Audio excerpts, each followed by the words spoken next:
Hello. What's up, everybody? Goose, Brainy, $10, Rasta, Brewer, Facehugger, Cassie, Zulu, Sal, Yellow Renzo. Hope you guys are having a beautiful Thursday, September 21st. Thank you, Facehugger, for the resub, 16 months. And Saladino for the resub, tier 3, 15 months. Thank you so very much to both of you for the support. I appreciate it more than I can say. Facehugger and Saladino, you will be remembered. Thank you. Fear the Dawn.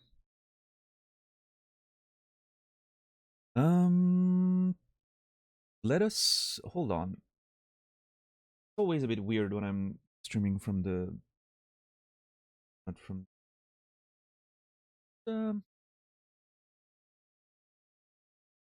let me cables.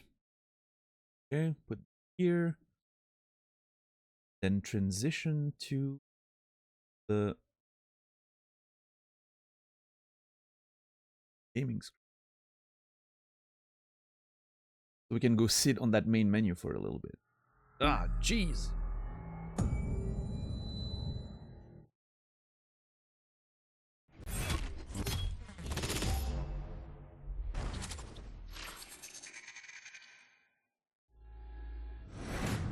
OBS, please.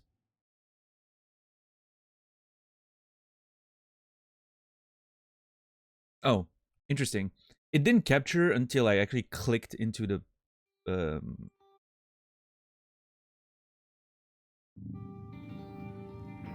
game. Interesting.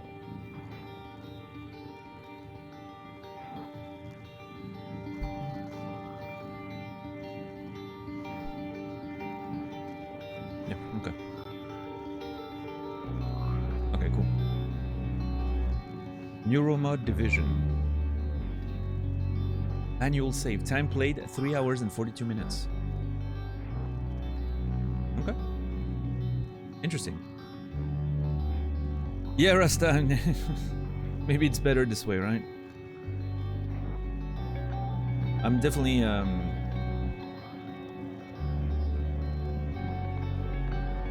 maybe I should look into a way to disable those loading screens. Like, who makes the fucking, like, a game developer that makes the launch screens that wide?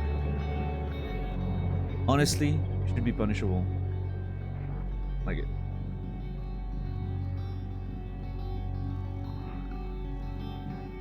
Such a low blow to everyone playing the game.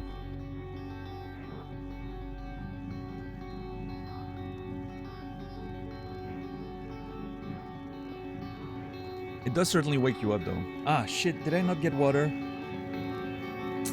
That's as much water as I have to do the stream today. It should be fine, but...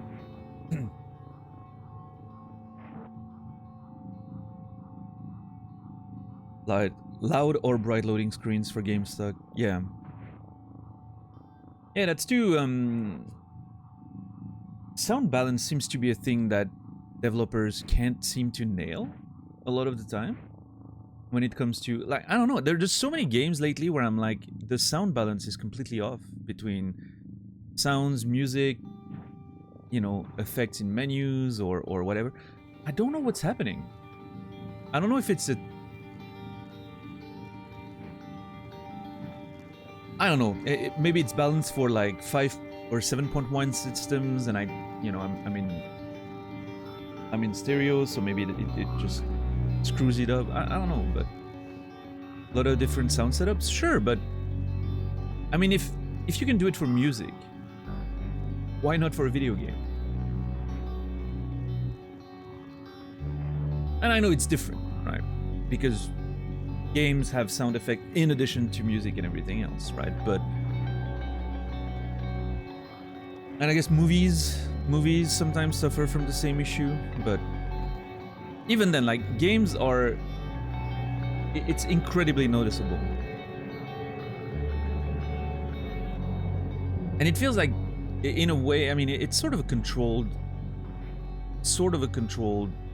environment. Especially when it comes to console games, like, I mean, they're all running on the same hardware. Granted, there's, again, 7.1, 5.1 or stereo outputs, even like mono for some weird reason is still a thing, but like, it shouldn't be that hard to sort of get it right for most of these outputs, right? I mean, I don't know. Again, I'm not an audio engineer, it just seems weird to me that it's... And it's in a lot of games, it's like everyone's experiencing the issue. Everyone's complaining about, oh yeah, no, that those sounds are weird, or this is weird, or I don't know. Sounds probably low on the priority list. Maybe.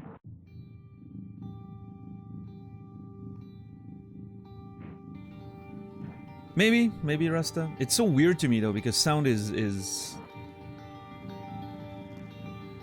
like, it's not something you can ignore very easily. Like, it's... Right.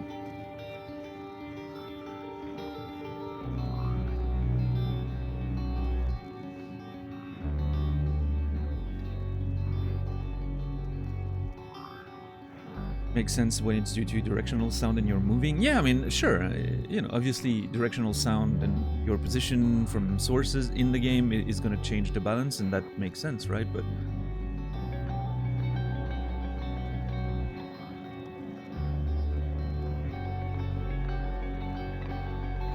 like, to me, like you mentioned cutscenes, and to me that's a very good example. Those games where the cutscenes volume is clearly not related to the volume of the in-game, even like the options, you know, you can change like in-game options and lower the volume of the sounds, and then suddenly you have a cutscene that kicks in, and it's completely unrelated to everything you set up. It's just so loud or so quiet. Like, it doesn't make sense to me. Like, just make sure it's relatively balanced with the in-game music or voices or whatever. I don't know. This game has many complaints about the sound leveling. Yeah, it's interesting, Rasta, because like people mentioned that if you use like the in-game options, it sort of screws it up. So, you know, I generally, unless I want like specifically balance some stuff out, I usually use Windows, right? I use the Windows setting, lower it to the volume that I'm comfortable with, and then I don't touch anything in-game. Because most of the games that I'm playing, I leave everything balanced the way the devs intended, and I just adjust the volume, right? That's what I did here. And it seems fine so far. I haven't noticed anything weird. But yeah, I've heard that the in-game settings can screw a lot of the balancing and mixing and leveling, so I don't know. I'm not gonna touch them unless I really have to, but I don't think I will. But yeah, I mean, so far this game in particular has been fine. Like, I haven't noticed anything weird. Well, actually, no, not true. The voice of Patricia in the corridor the first time was a little loud, but...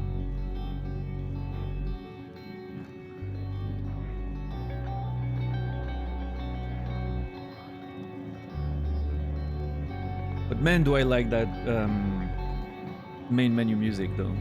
It's really cool.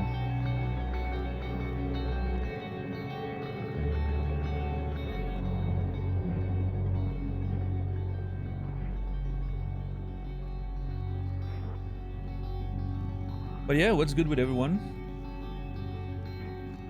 How is your... I mean, it's Thursday now, so most of you are approaching the end of the week, which I'm assuming is a good thing.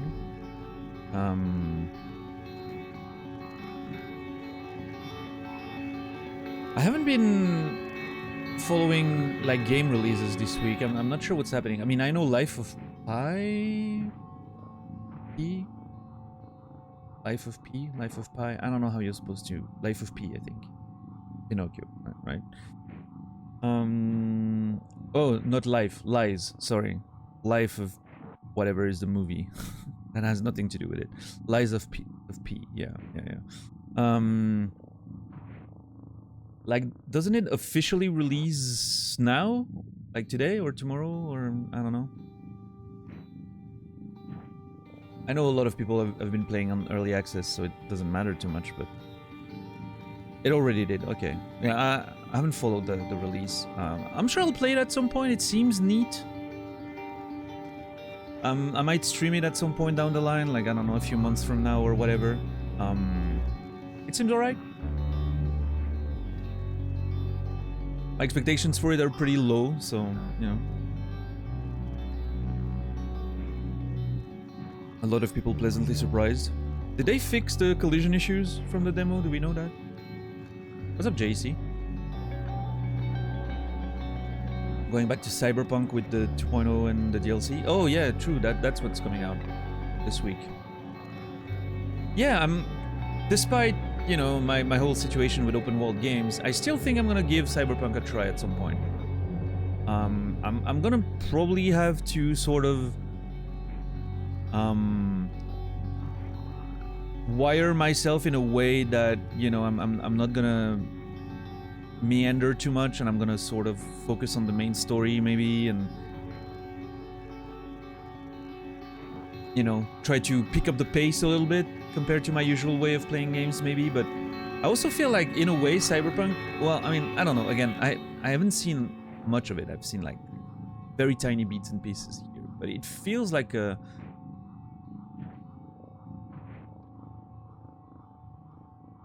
yeah, I don't know, yeah, we'll see. I don't know. I don't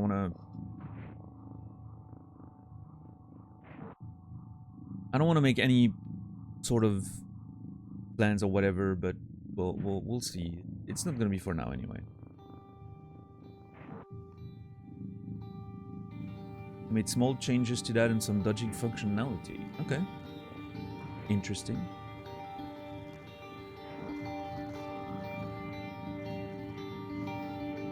I saw Maximilian Dude actually played some of Final Fantasy VII Rebirth.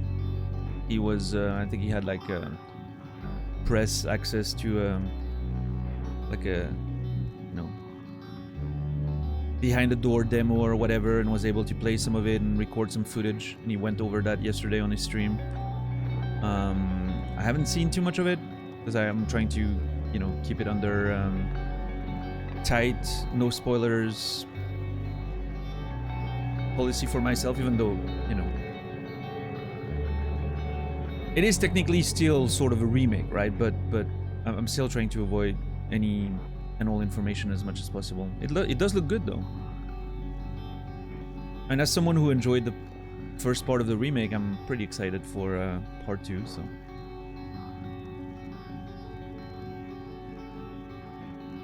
Yeah, Quasi. Likewise. I mean, I was never really gonna look much into it, because considering how the narrative seems to be going with the first game, and you know, like the potential that it's not, that it's more a sequel than it is a remake. I'm really trying to not get any information at all about Rebirth, but. Yeah, the thing, like, the demo Max played was, like, purely gameplay, I think. So, like, I watched 5 minutes of him yesterday, like, going over some footage of combat, right? Which it seemed neat. Seemed alright, so.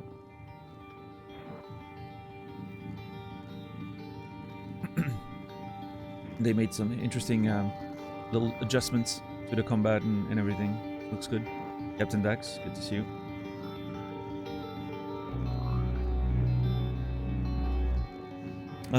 Yeah, what's the release date again on Rebirth? Like February, I think? This is pretty soon. I mean, obviously I'm not gonna play... If I'm gonna stream it, I'm not gonna play it right away on stream. If I'm gonna play it on my own, then yeah, I'll play day one, but...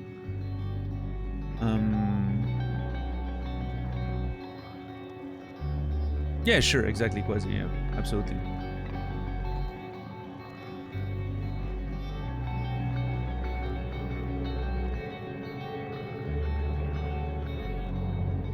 Yeah, I don't know when it comes to did I say hi, Credo? Hi, Credo, if I did.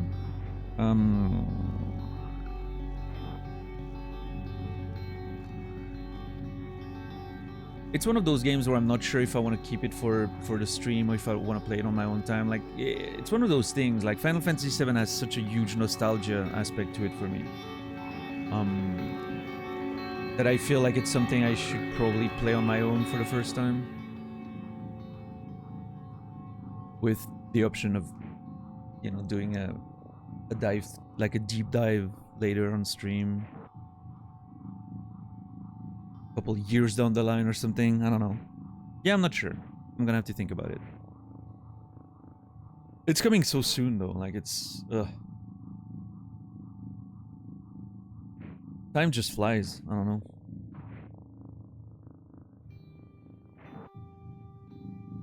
You would think that in a year you would have time to play a lot of video games. Turns out not so many actually. Especially if you play them a bit slowly, like I do. It's... you can't fit that many video games in a year. Like, Final Fantasy 16 was in fucking June. And we're already at the end of September. It was 3 months ago. That's a quarter of a year.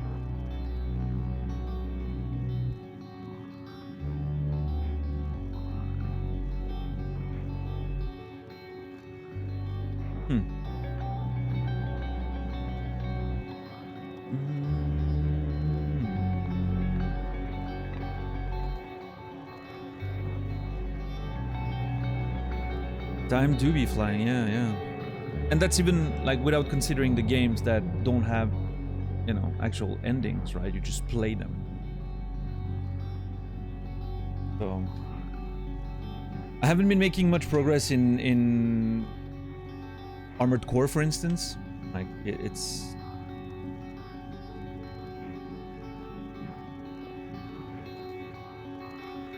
I just can't find time to play it. I'm finally starting to, like, grind ranked in this season of Runeterra. I took the first week. I mean, I didn't play that much in the first week, but I also, like, took my time with trying new decks and the new, you know, champions from the new expansion, and trying, you know, experimenting, learning the new meta and all of that. And now I'm pretty much set on the decks that I want to play to grind to master. So it's sort of gonna take a lot of time as well. So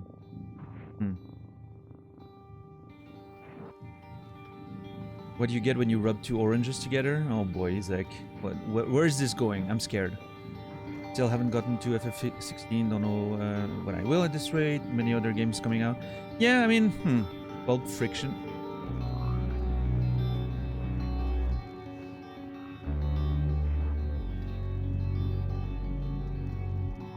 Can someone give a minute to Zach? I mean, I don't even know if it's deserving of that much, but...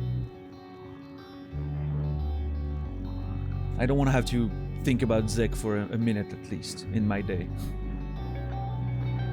Yeah, I don't know, Quasi. I started very positively with 16 and ended up being sort of mid on it by the end of it, but I still think it's a pretty good game. One of the best Final Fantasies we've seen in recent memory. Remake accepted. Because, in my opinion, Remake is probably the best Final Fantasy I've seen since 9. And I know that's a hot take, but...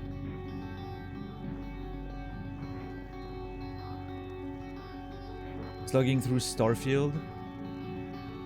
Installing Cyberpunk, anticipating Alan Wake 2, Spider-Man 2... Yeah, Spider-Man 2, I'm not interested. I thought the first one was fine. I played it like during a gaming slump and it was okay. I don't have a lot of feelings about Spider-Man. I think it's alright. That's it. Alan Wake 2, I need to play the first one actually. That might be one of the games that I'm gonna stream soon-ish, like the first remastered. There's a remaster of the first one that was available for free on PlayStation and I nabbed it, so... I'm very interested in playing Alan Wake. I don't know, like the whole narrative with the writer and all of that seems interesting. And going into the second one could be fun sometime next year maybe. Yeah, Starfield is really something I have no interest in touching it. It just seems like not at all what I was hoping a space RPG would be, so unfortunate. Garrus, good to see you. Finished Armored Core last night. Lies of Peace next for you. Yeah, nice, Quasi. Yeah, I still need to work on Armored Core. It's a game that I really wanna keep pushing. There's a lot to it that I really enjoy. It's just I've been too absorbed in Runeterra to play any other game on stream, honestly. Maybe once I hit Master this season, I can like slow down a bit and play more games and just... Yeah, we'll see. I'm not sure. Yeah, Dax, I really enjoy Remake for sure. I know a lot of people didn't like it too much. To me, it was a perfect mix of nostalgia, modern systems that I feel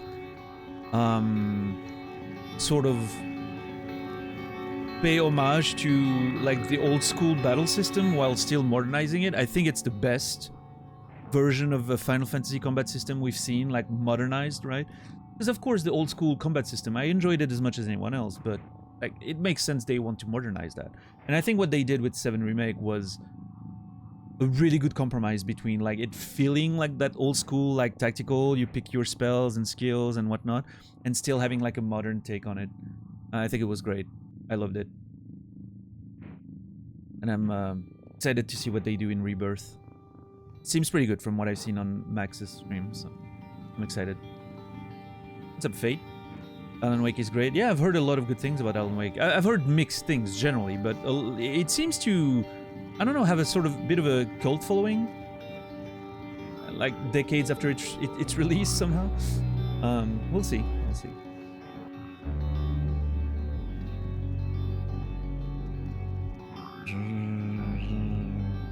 Oh yeah, Zach, that was your goal.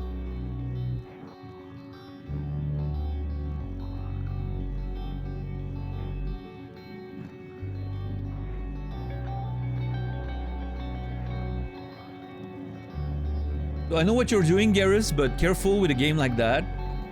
And jokes like that, it could very easily be construed as joke spoilers or, you know. So... we're gonna have to be careful with, you know. Like, the game has, like, ingrained conspiracies, apparently. So... not the best client for your particular brand of humor recently.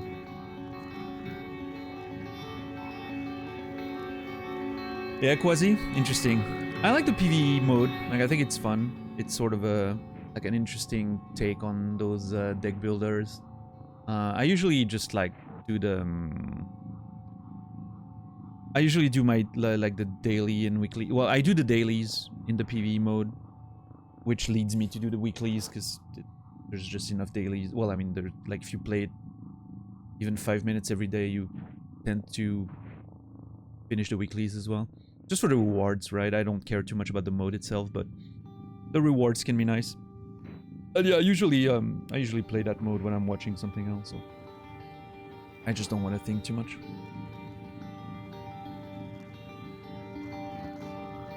Yeah, sure, Dex, for sure. Yeah, I don't know. That's an interesting. Theory, Dex. I definitely don't have any issues with adaptations being different than the source material. For me, what matters is, you know, is it a good product or not, right? Is it a good story? Is it a good game or whatever, you know? And obviously I do put some value in... We had that conversation, right? I think when we were talking about Game of Thrones and whatever, or Witcher even. I do put some value into... like, did they manage to be faithful to the original, but not in a way that has to do anything with plot or characters or setting, but with like the spirit of what the story is about, like the themes, that's where faithfulness needs to be maintained for me. Not necessarily in plot or characters or whatever. Like, themes are much more important to me. And I feel like in that sense, for instance, 7 Remake nailed it. on the head, like properly. Like it's just. I really think they used our expectations as players going into a remake to make something so much more interesting, right? And I think that plays a big part in like pursuing that the whole themes of Final Fantasy VII and having to let go and that the whole grief aspect of it and all of that obviously plays a role in you as a player coming to an adaptation, a remake, a new take on something you knew and loved when you were younger, for instance, right? Which obviously is lost on the new players, but the new players get like a first-hand story that's still very interesting, right? But as a returning player, you get it just completely plays on those emotions, right? So, I don't know. I think there's something really interesting in there, but we'll see. We'll see what part 2 and potentially part 3 down the line, how they manage to stick the landing with that one, but I'm pretty hopeful, honestly. Only bad thing I remember about Alan Wake was it dragged a bit too long and the gameplay itself is repetitive, but loved it otherwise. Yeah, okay. Fair. We'll see.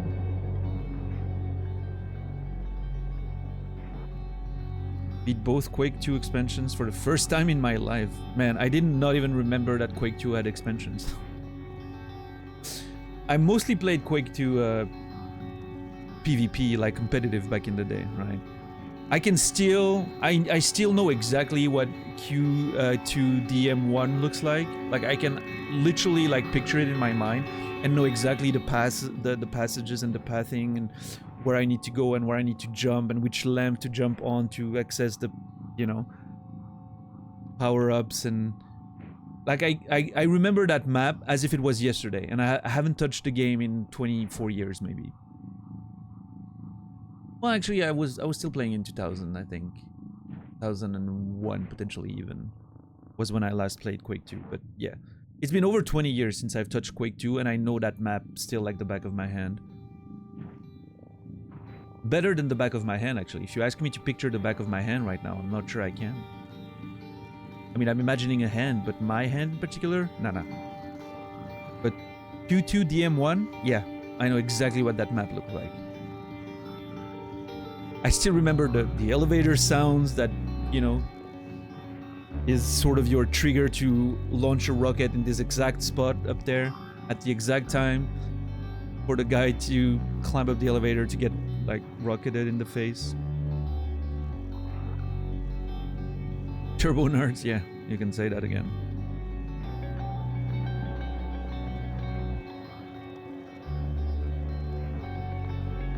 And like all the typical tricks, like you get up that elevator in Q2DM1, and you know, if you're playing against a new player, he hears the elevator, he's gonna try to catch you on the corner there, after the elevator door. But you've already gone down and pick up the minigun that's under the stairs. And so you know exactly where he's gonna be, and at which time he's gonna come, and you just rail him to the face with a minigun. It's beautiful. That doesn't... If you've played Quake 2 competitive back in the day, you know what I'm talking about. If not, you know, there's no way for you to understand what I'm saying right now, but...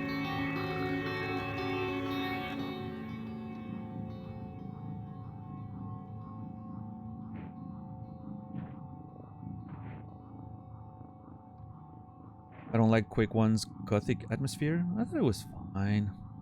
But yeah, Quake 2 is much better. Like, in terms of like setting and all that, for sure.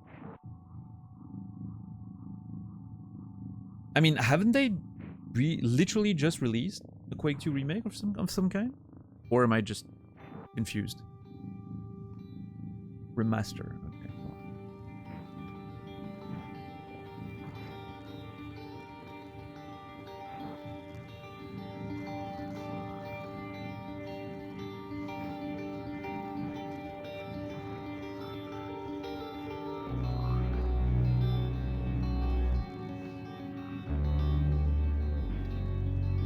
Yeah, I mean, I guess Quake was always a bit less of a... Well, actually, that's not true. Like, in the early 2000s, Doom was pretty much you know, it was pretty much.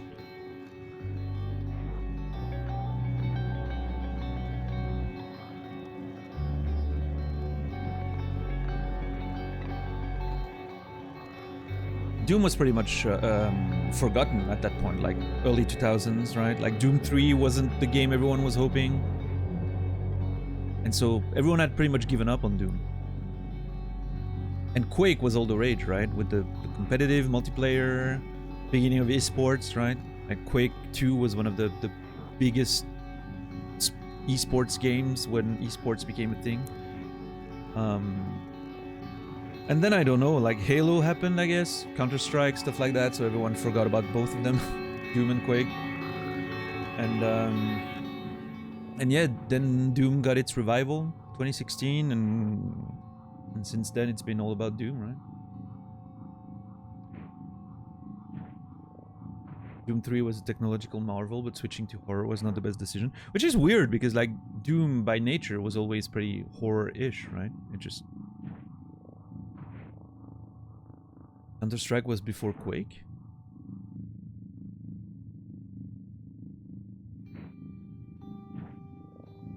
Wasn't Counter-Strike based on Half-Life's engine?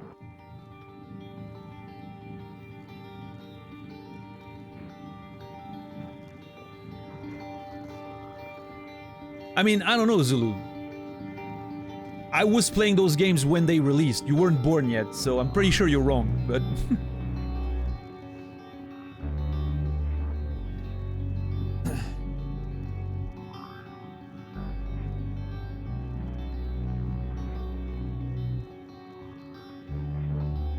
Yeah, Half-Life was based on Quake's engine, so Counter-Strike has to be after Quake, like by default.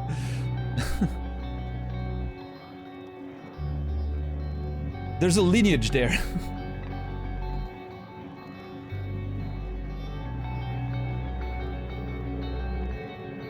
Also, Counter-Strike didn't really get popular before,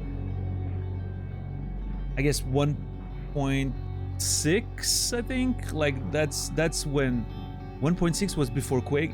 Dude, Zulu, you're completely off your rocker.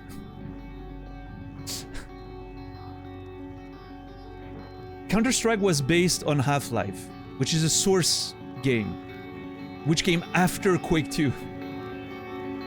Or at least after Quake 1. Quake 2 was 96, right? Or 98?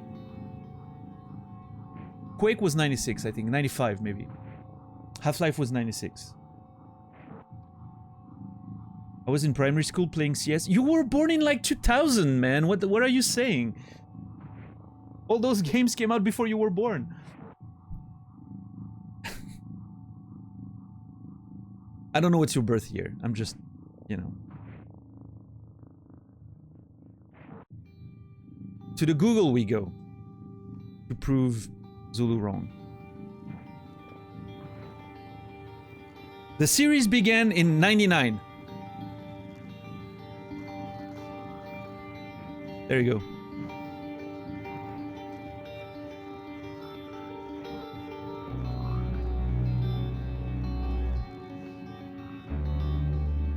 Quake 2 was 97, Quake 1 was 95. I was playing Quake 2 competitive before Counter-Strike was, before like even the beta of the mod was released.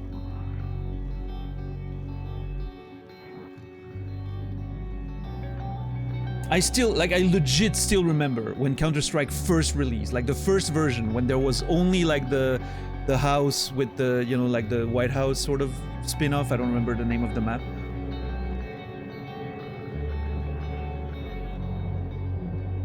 I remember because I was playing that with the people I was playing Quake 2 competitive with.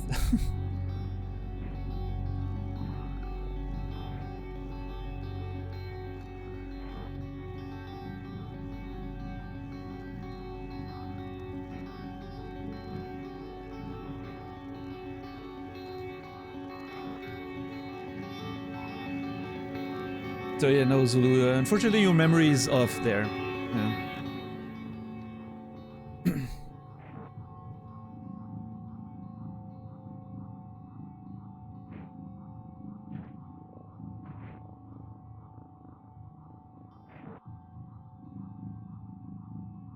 What's up, Mask? Enable.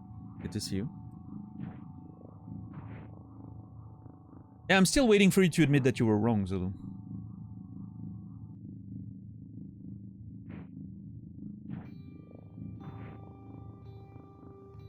But yeah, I mean, even then, like, I mean, I remember those days. Like, Counter-Strike wasn't that popular. Like, Counter-Strike's popularity only really took off quite a bit after that.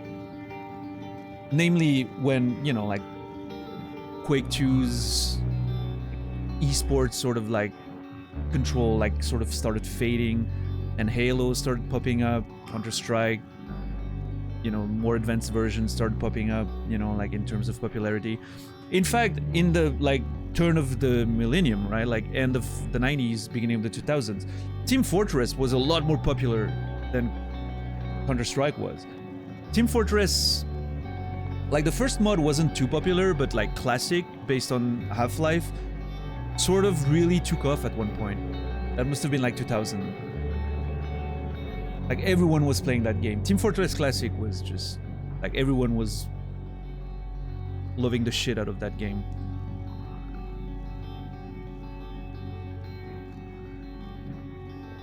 And then, obviously, you know, it became the whole tragedy that is Team Fortress 2, but that's a different story. Yeah. It still has 60k simultaneous players. That's insane. How many of them are bots, though? Do we know? Yeah, CS wasn't big at all at the beginning, yeah. It only became really big with 1.6, I think. If my memory serves me right. I wasn't, you know, playing much shooters at the time anymore. But yeah, I think that's when it sort of started taking off. And I feel like Eastern Europe is where it started taking off more, and then like the wave sort of, I don't know. At least from a European perspective, that's when it got big. But here in the US, like everyone just played Quake at the time, Quake 2, and stuff like that. And the very first big esports tournaments and whatnot were all Quake 2 at the time.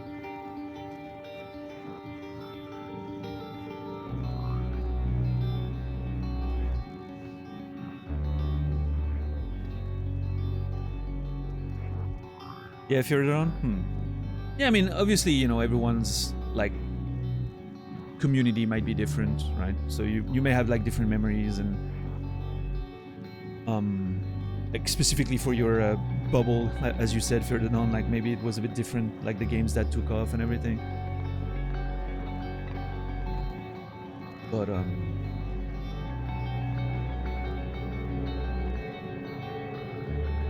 yeah, I don't know. I'm trying to remember like more like on the internet in general what you would hear about and see.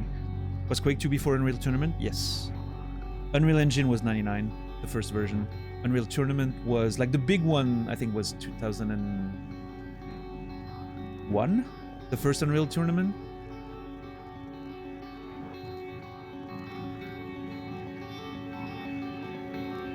Maybe 2000. But yeah, even like the first Unreal Tournament never got that big. I don't think. Like it was, you know, it was a good game, but I don't think it ever got like super popular or anything. Both 99. Yeah, Quake 3 Arena was. I remember I remember Quake 3 Arena having like issues taking off at first. Like people were just wanted to keep playing Quake 2. It just like the movement was so much better. So much better in Quake 2 at the time.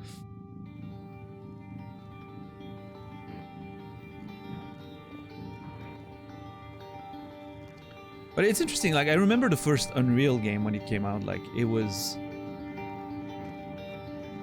I think it was 98, and it was considered, you know, like to be one of the good single-player FPSs, right? With like revolutionary graphics and all of that, but it never quite got a lot of recognition. Like nobody remembers that game, like the first Unreal. Most people don't remember it. I had a good time with it. I really liked the whole setup with you're in that ship at the beginning and the ship crashes and then you get out and those weird creatures attack you, and I don't know, it was fun. I think it sort of stayed in the shadow of Half-Life, because Half-Life has such a better designed like story and everything, but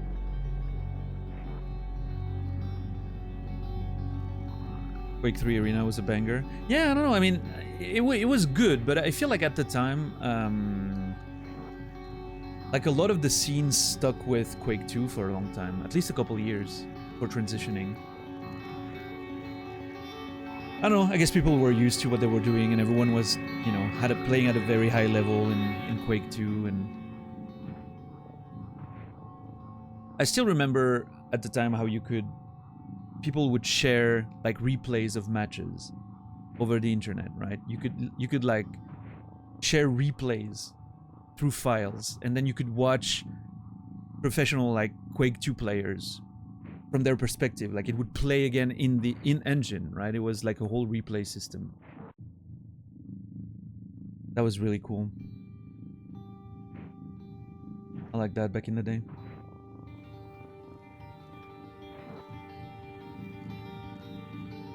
I mean, 2004 was Unreal Tournament 2004, right? Like it had like the tag 2004. I don't remember exactly when that came out. Probably around that time, at least, based on the date, but the early Duke Nukem games.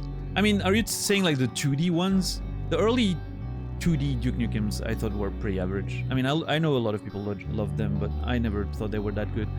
Duke Nukem 3D, like the first, you know, like FPS one, was pretty good. I remember it being very impressed when I was younger because it was the first game that had sort of realistic environment, like cities and like movie theaters and apartments, and it was a completely different vibe compared to most of the shooters at the time, right? That was before Half-Life became a, you know, a sort of like the standard when it came to urban realistic environments, right?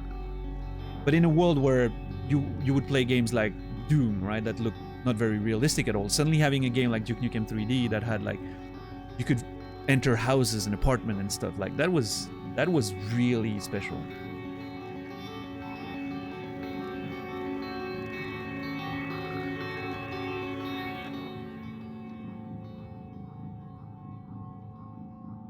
Many competitive games have this. Yeah, I mean, modern games do, for sure. Back in the day, it was kind of like, it felt quite unique to be able to just download a little file over the internet and suddenly like see the game again from the perspective of the player. That was just, I remember thinking that this was pretty amazing, being able to see like how the pros actually play those maps and everything. You learned a lot from it. But we're talking 99, right? That was, at the time, like 98, 99, that was just,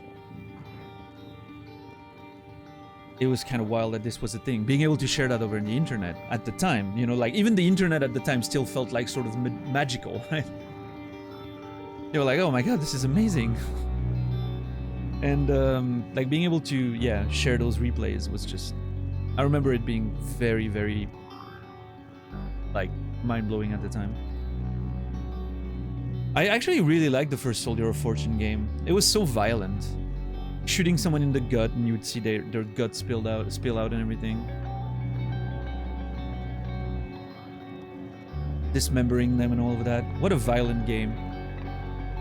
Terrible. But I loved it. There was another FPS at the time. I think it must have been 99. Based on memory. Called Kingpin. That had a very heavy story, you know. There was a lot of dialogue and narrative. This one was very violent too. Like the impact of like bullets and everything on the bodies was really well done.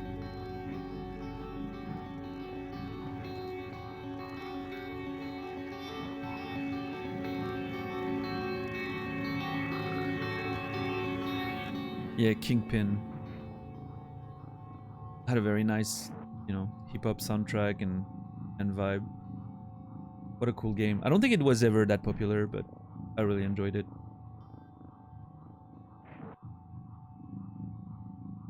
Oh yeah, Brainy? Interesting. I mean, was it really that realistic? It doesn't seem like it was.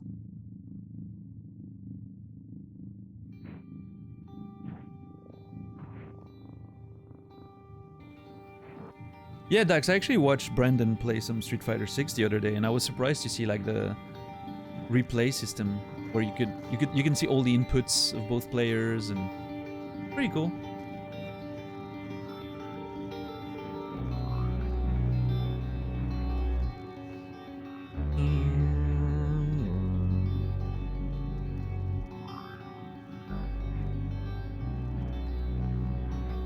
But yeah, man, the late 90s shooters were something else. There's so many of them that I remember. Blood. You remember Blood? Blood 2. There was one, what was it called? Requiem something? You played like an angel. And you had a ton of powers that you would then lose, and you had to gain them back again. And it was such a weird one because I remember stealth being like a huge emphasis, which at the time was sort of not a thing, right? Like you would be in that city and you had no powers anymore, so and there were guards everywhere that you had to avoid, and you had to talk your way into things, and I think it was called Requiem something. It was really cool. I remember liking that one very much. GoldenEye. I don't know, GoldenEye. I think GoldenEye was great, and I really enjoyed, like the single-player experience of it. I always thought the multiplayer was weird because you could see the other person's screen, right? And I don't know, I guess me and my friends were clever enough to like put cardboard and separations and whatnot. But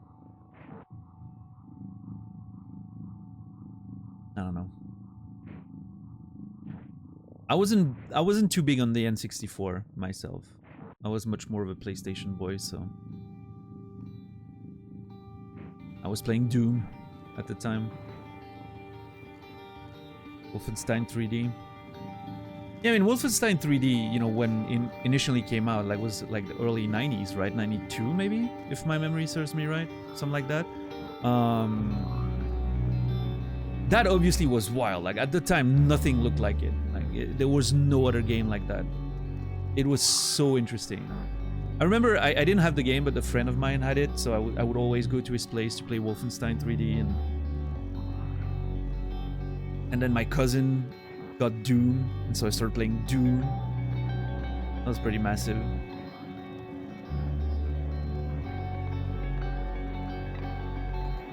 It's still banned in Germany? Oh my god. I would have to get it illegally. Yeah, you can probably download it in like literally the time you took to type that message. You can probably find it and download it in this day and age.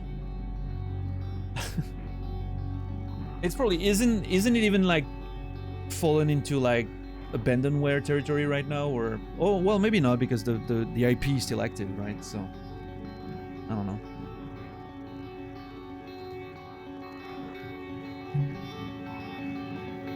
It's on GOG. Okay. Nice. Yeah, I mean, I don't know if there's much value in playing it now, Saladino, except for the nostalgia and historical purpose, right? Like of seeing what they were initially, but I don't know. I mean, it's a very old game, right? It aged. But yeah, I mean, the modern Wolfensteins look really cool. Like the new series. I don't want to play them at some point. I think the narrative's pretty good in those new ones, right? Like New Colossus, and what's the name of the old one? The New Order or whatever.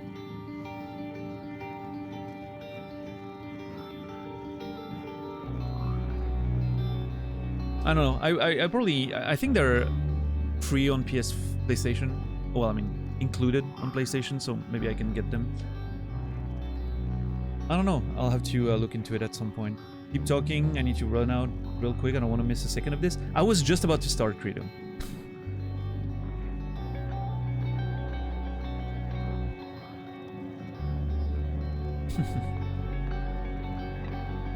All right. Enjoy. The ban on the original Wolfenstein was lifted in 2019, even in Germany, because I can see Germany being a bit, Well, I mean, was it banned outside of Germany? Probably not, right? I don't know.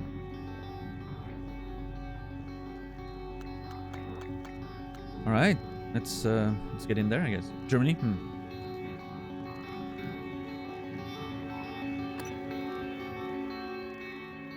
Well, I mean, yeah, I mean, why would you even look into Wolfenstein's 3D status of ban in like 2020, right? Like, other things to worry about. Global leader in many diverse fields, ranging from medicine to robotics. Okay, interesting. They have a robotics division, medicine division. Interesting. What's up, Laura? Same for Mortal Kombat 1, 2, and 3. Man, Germany is weird. I never thought about how weird Germany was. Oh my god. Okay, reloading on this screen was so weird. It legit made me think that the game had visual glitches. I was like, oh wait, my game's broken. No, it's not. Oh, interesting. It didn't save the status of you know, how I broke it yesterday. Huh. Interesting. Unless it like legitimately didn't save. No, okay, it saved the stuff that I found outside. But apparently the glass shattering is not part of what the game saves, which is fine, you know. What's up, Rico?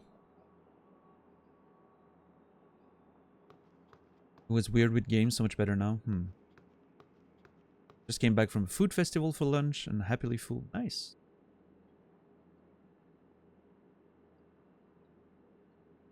Yeah, that door isn't jammed anymore, huh? Yeah, Dax, it's probably a lot of, like, you know, the way it's coded and you know, rendered is probably just not information you want to say, right? There's no point.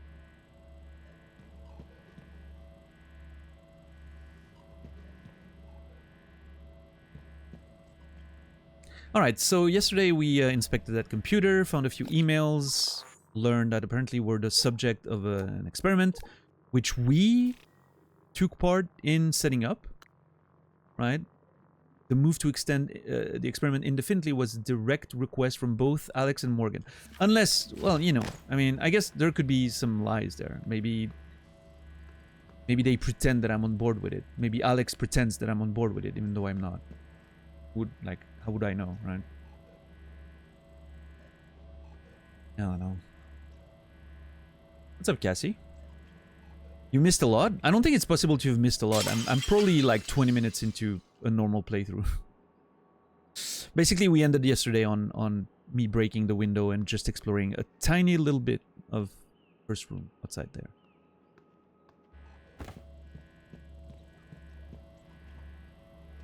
Right, so Sadino for sure.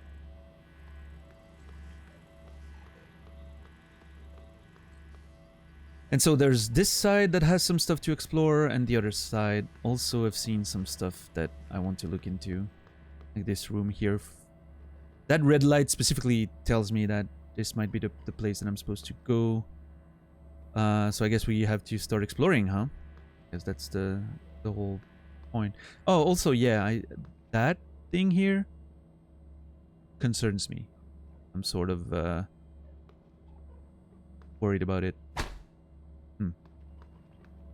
Did you rethink any of the trolley problem after the stream? No, I think I'm, you know, here's the thing.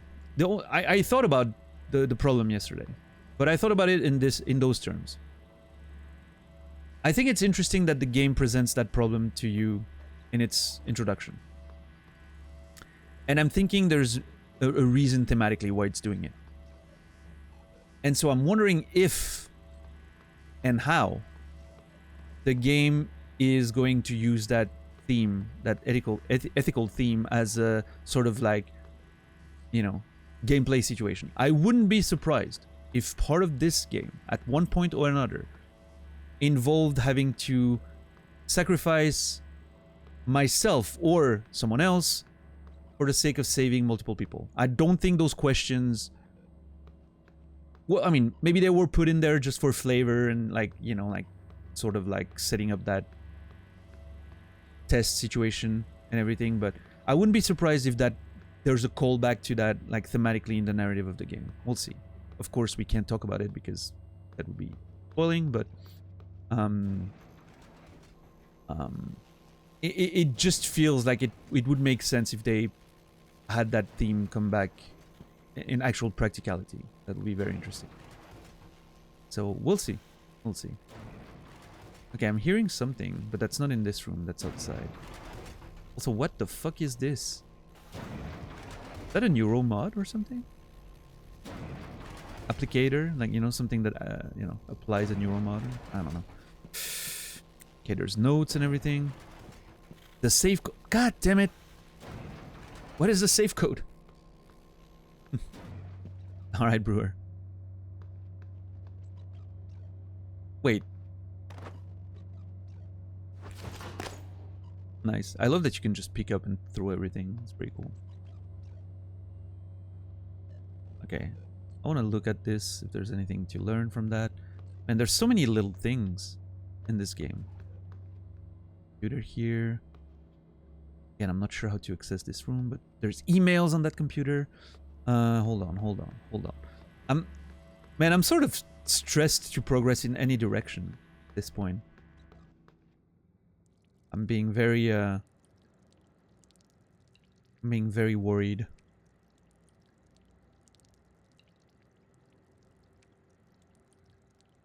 Yeah, I read that one yesterday. Wait, what's happening here? Yeah, Sally. No, I'm just paralyzed with choice right now.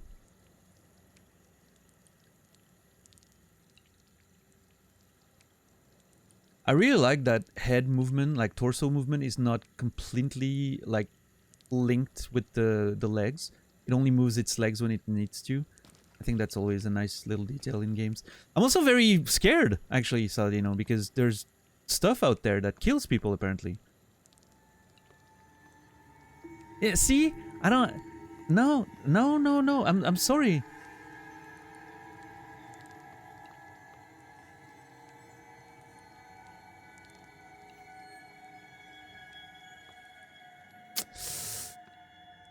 Simulation labs, replacement props, storage area. 744, ID 428. Gonna take the alcohol and leave for now. I'll be back. Okay, that's a sprint button. Beautiful. What does that do? Oh yeah, that's the scope thing.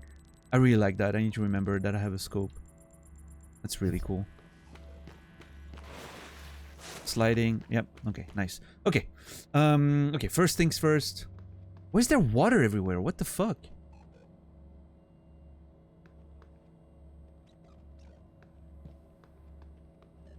Anything in there? No. Okay.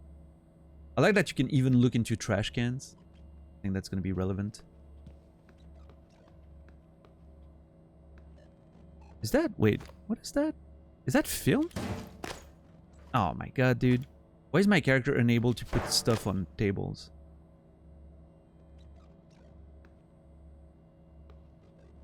Okay, let's see. Looking Glass Simulation Labs Scene Editor. Okay, that's the engine where they actually edit the simulation. That's really cool. They design like the whole landscape and everything. I love that.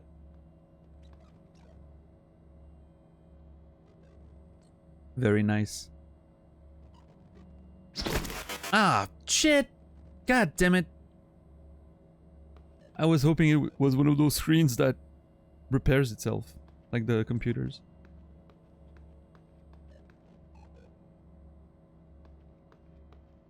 Well, that's fine. I was done with it anyway. The safe code is...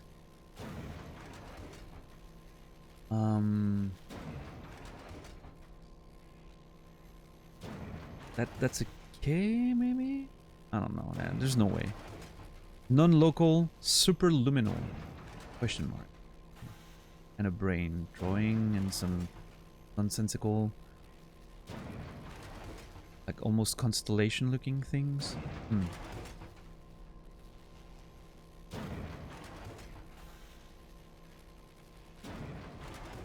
At least it wasn't a blacksmith. I mean, I'm, you know, I'm being careful, okay? Okay, I'm really worried about that sound on the outside. Is that a speaker? That looks like a speaker, but...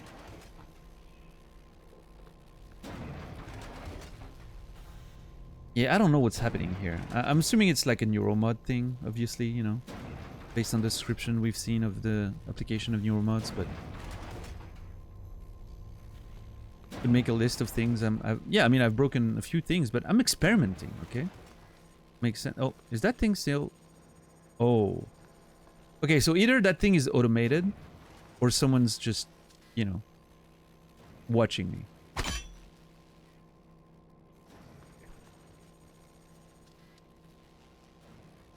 Let's see. Can I figure out the password with stuff that's available in the room? Well, okay, first of all, interact. Okay. What is this, though? Oh, do I have only 3 chances to do it? Oh, if that's the case, I don't know if the, like, the 3 thing is, like, after that it locks, you know? I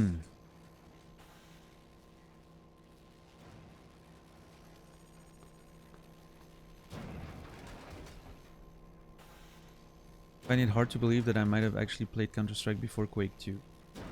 I mean, Pentium 2s were in, like, 95, 96 or something, right?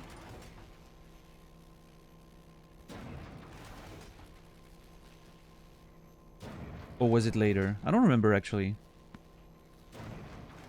Hold on, my first computer was a Pentium 166. My first, like, personal computer that I built myself. And that was, I think, in 96?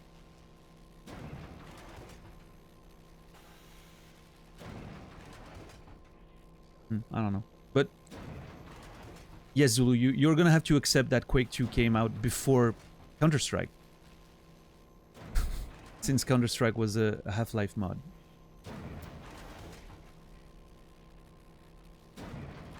Alright, let's read that. Manufacturing order number 65489. Delivered to Marco Simmons. Fabrication department. SKU TSNM008X3. Marking this entire SKU as defective. Investigate with fabrication, Marco.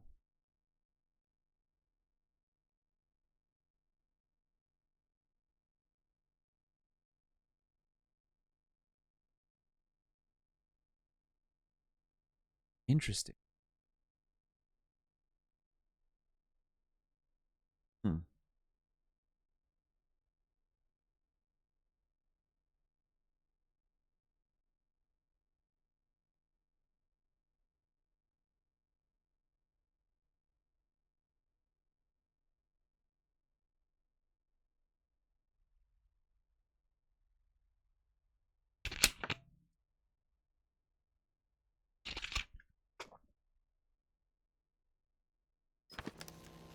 Okay, that...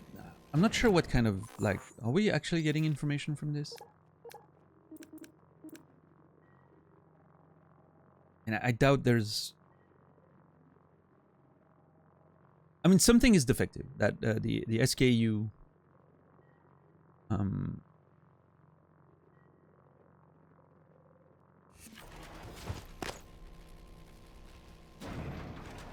But it doesn't really tell me anything of immediate value. Mikhail Londers University diploma, Masters in Computer Science.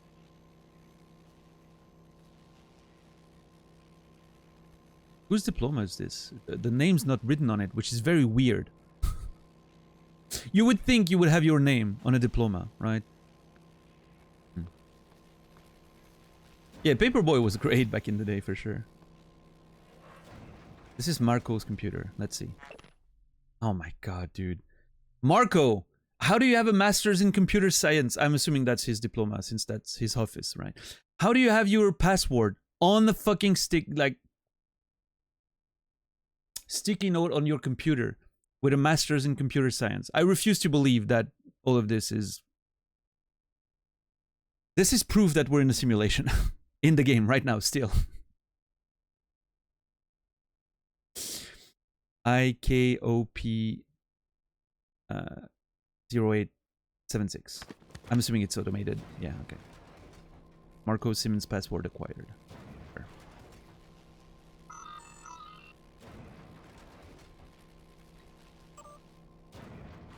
Reminder about company password policy. Oh boy. This is just a friendly reminder from the relevant portion of the policy handbook. This is from Daniel Show to Marco Simmons.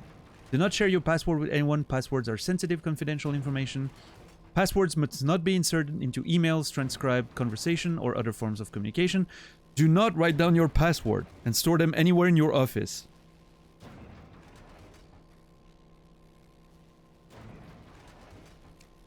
Clearly, Marco didn't, you know, follow that instruction. The time is 10:11. I wonder if time is actually relevant in any significant way.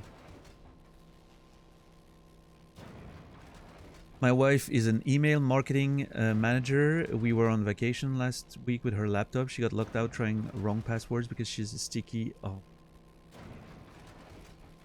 Max.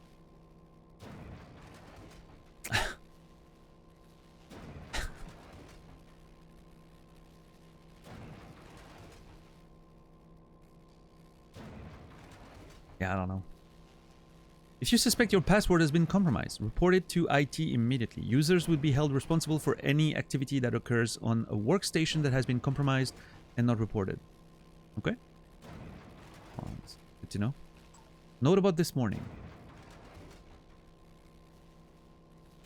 Okay, that's the exact same email we read on the other computer, right? Yeah. Everyone's stressed because Dr. Bellami's got attacked. They say he's in the trauma center in critical but stable condition. I'm pretty sure he's dead and they're lying, but who knows? Maybe Alex Yu is lying to people.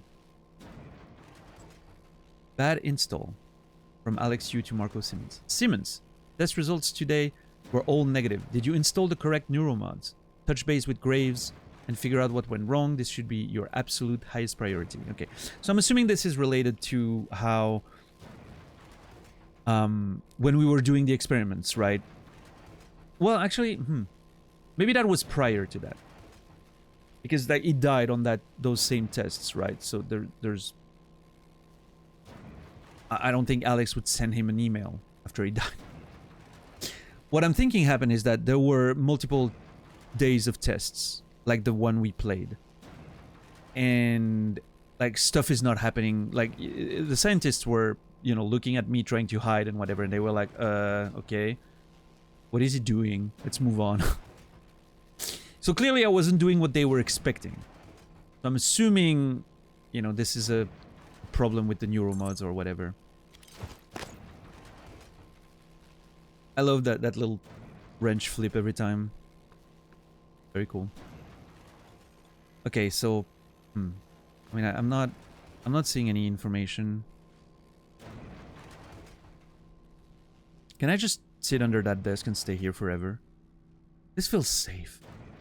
No monsters, no whatever creatures are killing people out there.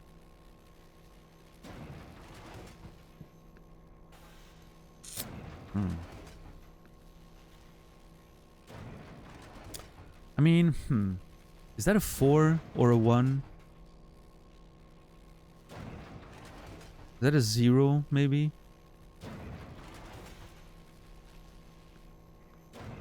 I'm not gonna... I don't think I'm gonna try to brute force that thing, right? I'm gonna wait until I find more information. I don't want to lock myself out of that. Oh. Wait. Huh?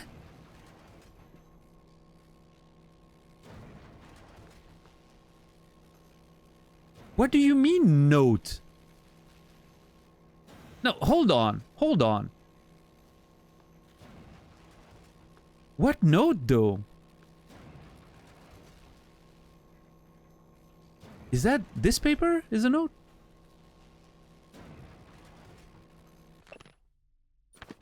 Oh, it's the password. What?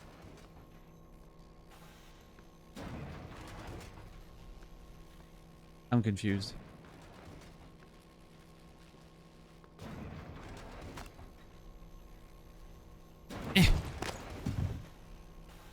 That's it. Wait, aren't those... Oh, they're latex gloves. I thought they were paper, you know, like paper tissues. This is a lot heavier than what I thought. Dude, okay, latex gloves are not that heavy. Come on. Oh man, I'm gonna have fun with throwing things in this game, you can tell. Oh. Hell yeah! Dude, okay, this game is incredible. I was just fucking around. I did not expect there would be shit up there. This is incredible. Like when I jumped and I saw that thing, I was like, oh, there's something up there. This is insane. Okay, this is amazing. There's actual stuff to find. Sorry, Morgan. Not sure how you managed this, but I can't let you have this key card. Trust me, you'd regret it. Signed, Alex.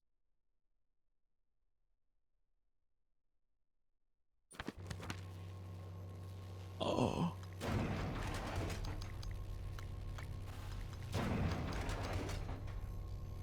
Beam shielding. Okay, hold on. Reduces damage taken from laser attacks. Auto-diagnosing first aid kit to recover from minor injuries. Restores 24 health points. Some glucose. A stun gun. Handheld electroshock weapon developed by Throne Tactical. The disruptor immobilizes security threats by delivering a short-range electric current, which is able to knock out human targets and temporarily disable organic enemies. Robotic enemies are damaged and temporarily stunned. Well, disrupted. Power 4 second. 4S? 4 second? I don't know. Range 7.5 meters. Shots 4. Recharge rate 1.5 second. I'm assuming that's ammo. Battery pack for the disruptor gun. Oh shit, hold on. Install chipset.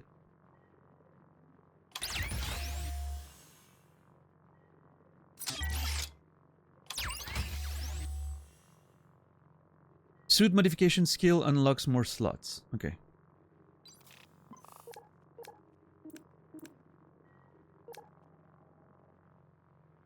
Okay. How do I equip this? Equip.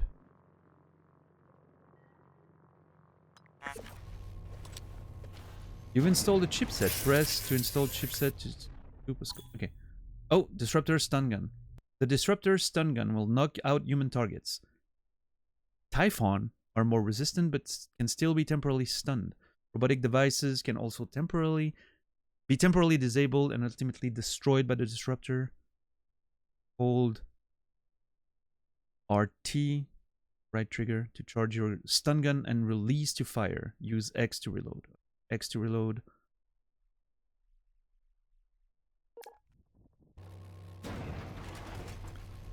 Oh man. Okay. My first like actual weapon.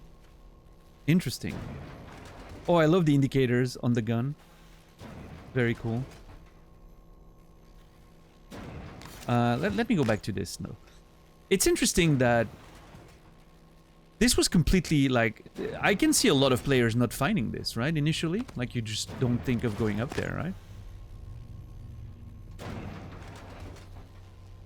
But this is very exciting for a couple of reasons. First of all, your experience can be very different based on what you do. You know, not everything is like spoon-fed to you, which is great. And this is a good sign that exploration is rewarded, which is not always the case in video games. In this case, looks like we're gonna have fun. So I'm very excited about that.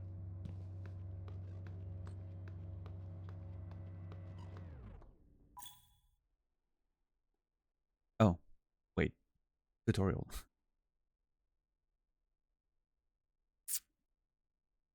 Wrench. The Hephaestus FE twist and loop handle wrench is standard issue for all maintenance personnel employed in TranStar facilities. Good for liberal application of percussive maintenance and mechanical agitation. Use RT to swing your wrench. Press and hold RT to charge your attack for maximum damage. All wrench attacks will drain your stamina. Wait, do we have an issue in chat? What's happening there? Dumb mods. Oh, those are big words, Fate. You've been there a while. I think you should know better than to say stuff like that.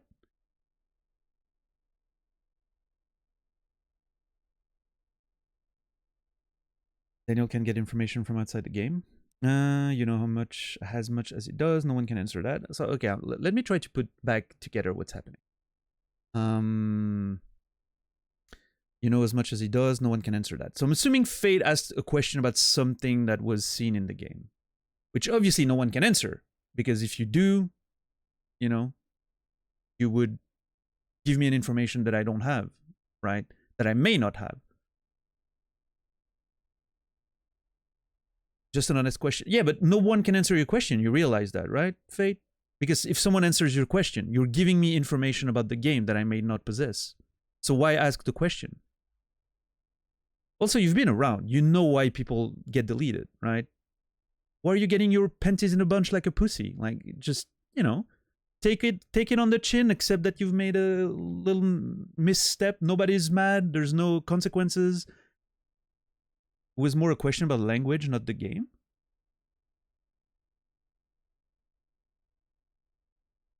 Well, but it still can lead to information, right? If it's a question about language, isn't it? Also, yeah, don't question the mods. The mods know better. They know exactly what to do to protect my experience of the game. That's why they're mods. You disagree with them, again, you take it on the chin and you move on, right? There's no punishment. There's no consequences for being deleted. It literally does not matter. If you really want an answer to your question, Google is literally one click away.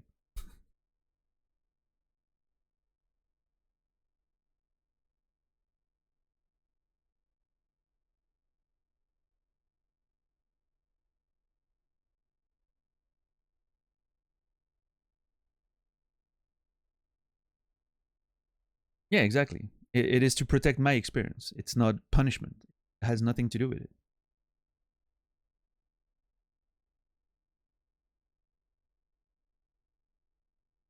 Sorry for English not being your main language. That has nothing to do with it, though. I hope you see why that has nothing to do with it.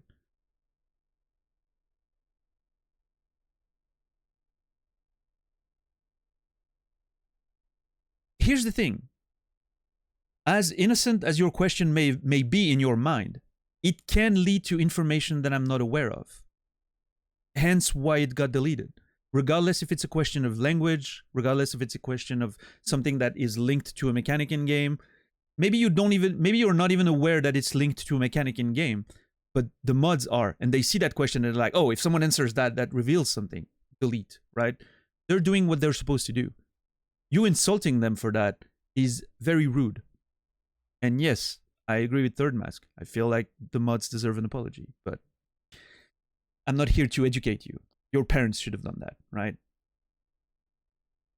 I'm only here to see the results of...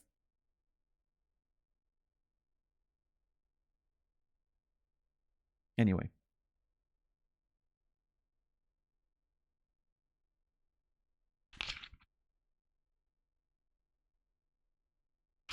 Yes, exactly, Quasi. The mods are only doing what I ask them to do.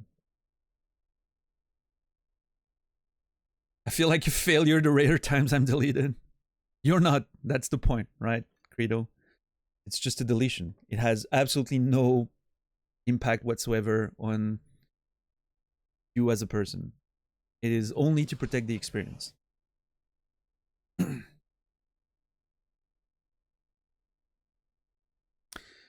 right, let me read that again. Hefi is the name of my wrench. Nice.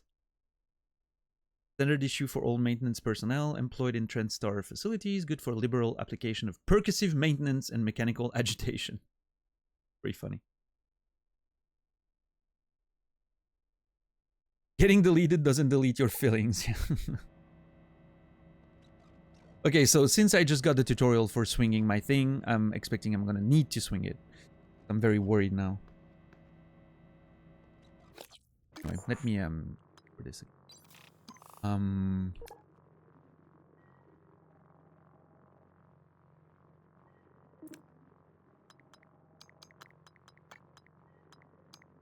Damaged 1020, unmodified 1020. Okay. Flexible, indispensable tool for various engineering jobs, also an effective improvised bludgeon.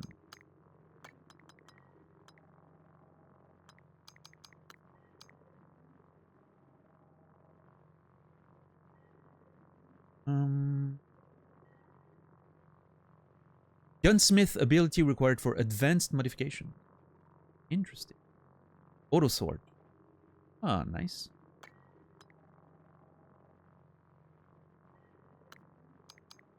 Yeah, that's a good point too, $10. The mods are, you know, some mods don't know the game as well. So they're just doing their best to protect the experience, and sometimes they may be a bit trigger happy, you know, and that's how they're instructed to do it. We have a very heavy better safe than sorry approach here.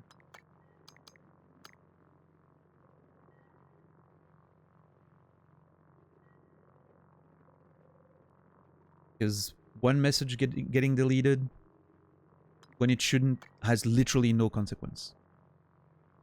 A message going through when it should be deleted can literally ruin a playthrough.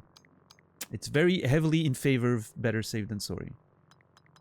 Okay, I'm just noticing that the inventory is like a space in a much bigger grid. Like you can see the locked grid around it, which is very cool. I didn't notice that until now. So I guess, oh, well, it says that here. Suit modification skill increases inventory size. Nice, very cool. I like that. So there's almost like a Resident Evil aspect to this, right? With the inventory, and you have to like sort of manage what you can carry. You can't just like stock up on things. That's very cool. Material yield, I still don't know what that is. I'm assuming there's some crafting. Dismantle result spare parts.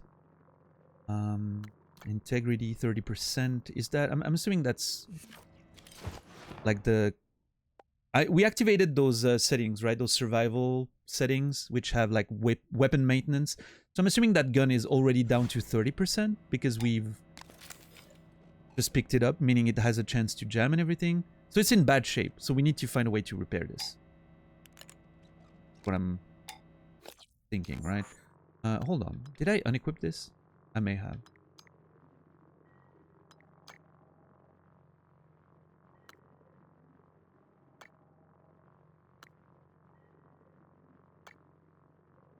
Oh, wait. I can't have both? Wait. Oh, shit. Hold on. That is weird.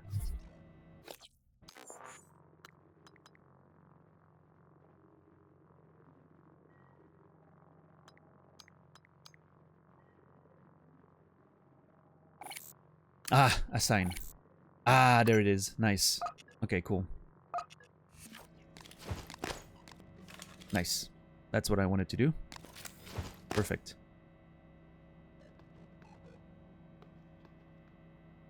Oh. Emergency phone, please! God damn it.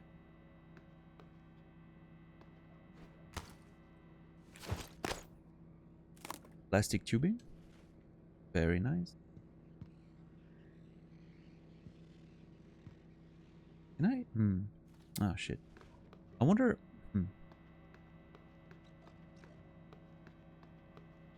Warning. Do not open door while simulation is in progress. Shit. I wanted to close the door. Feel a bit safer until... Warning. Do not open door while simulation is in progress. Wait. Oh. Nice. secret panel to come in, I guess, for, you know, like setting up everything. And cool. Love the level design so far. My jumping is really weird. It almost feels like too floaty in a way. Like, it almost feels like I jump and then I go higher. See, like it's in two, like, zoop, zoop. I know it's not the case, but it feels like it. Hey, maybe gravity is a bit different in this. Maybe we're actually in a, you know, station in space right now. I don't know. I know it mentioned, like, one of the mails mentioned that we're in a station, but now I'm with the whole simulation aspect of it and everything. I'm not sure what that means exactly, right? Are we actually in space? Are we just...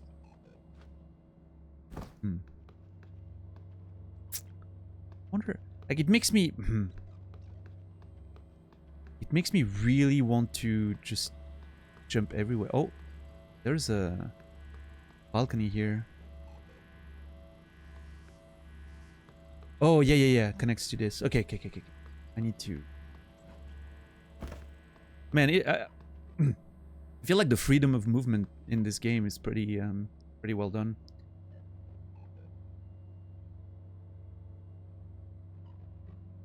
Yeah, sure, Dax, for sure. Absolutely.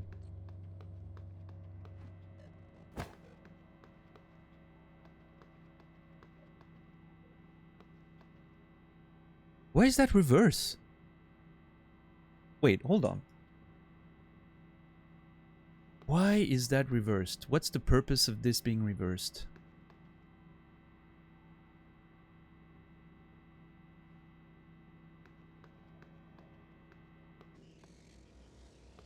Are those like... I'm trying to think, like, if it could be like a modular panel that they moved and it used to, you know, it's used to show like, oh, floor 45 and like, because that's the floor we're on, right? Yeah. So maybe they can use those panels to, you know, modulate the area or whatever.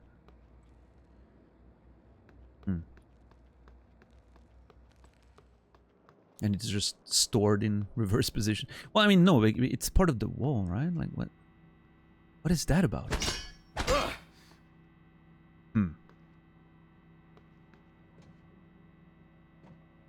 I don't know. This is strange. Okay, this feels like it goes a bit further. Hold on. Oh, yeah. Oh, boy. Okay, yeah. This is a whole new place. Oh. Oh, hold on. Yeah. Oh, shit. Yeah. And this connects back to... Ooh, man, the level design is really impressive. I like it. Okay, hold on. I'm still gonna go... I think the other side is gonna connect with this. I just want to confirm before I move forward. You should see the level design in Dishonored 2. Is it better than Dishonored 1? I mean, to be honest, the level design in Dishonored 1 was good. It was not my issue with the game, that's for sure.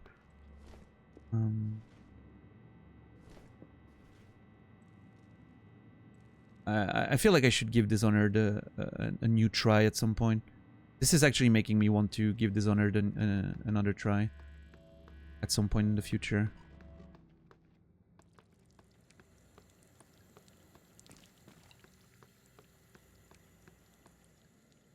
Okay, yeah, this connects to the... Cool.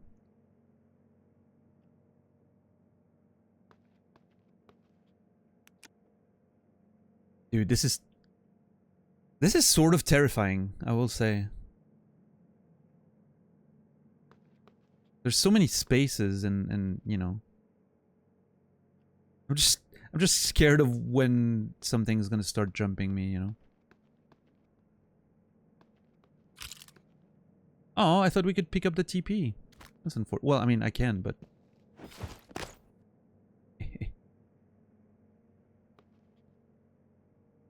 yeah, Quasi. Yeah, no, Dishonored 1 sort of... I was really enjoying, like, the setting and story and all of that, but the gameplay itself sort of didn't click with me at first. Maybe I should try it again. Wait, oh shit, I have battery. Hold on. Oh, okay. The battery recharges. Cool. Oh, man. Oh, dude, I'm gonna have to manage the... I'm sure there's gonna be like places where you actually need the flashlight, but the batteries are gonna run out, and you're gonna have to just manage everything. What's up, Kimmy?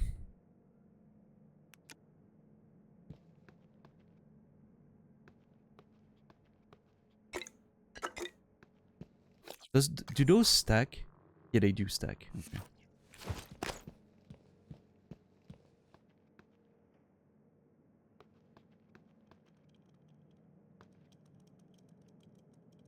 What's that sound?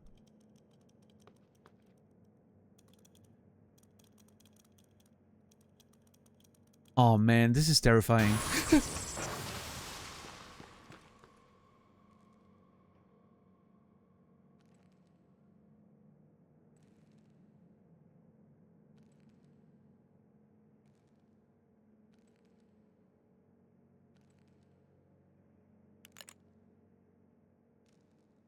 That thing moved right there.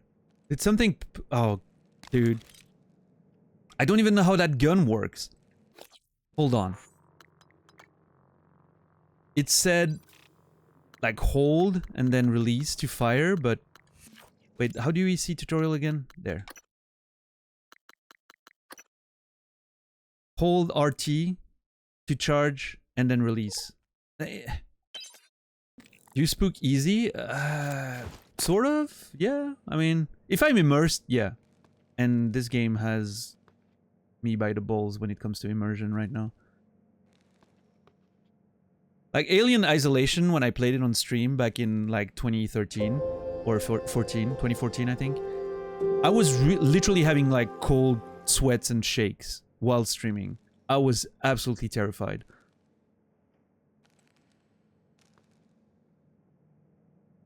So I guess whatever was doing that sound is the same thing that moved this, but...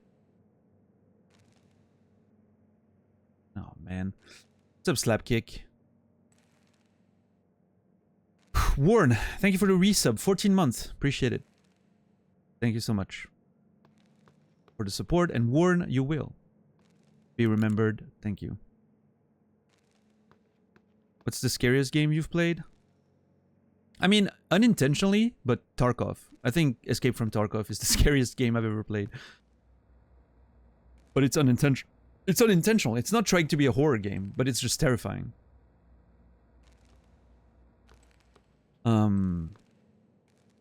But yeah, like a game that is actually like meant to be scary. I don't know, like not many games had the same impact on me as Alien Isolation did.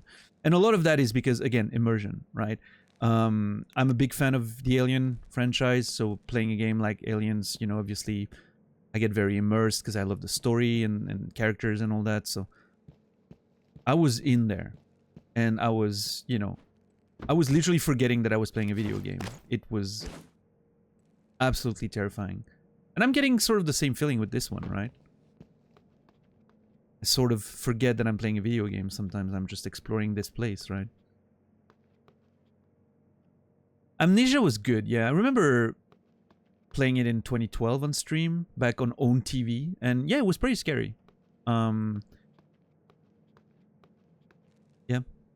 pretty scary. Outlast didn't scare me at all. I don't know, it was a bit too over the top for me for some reason.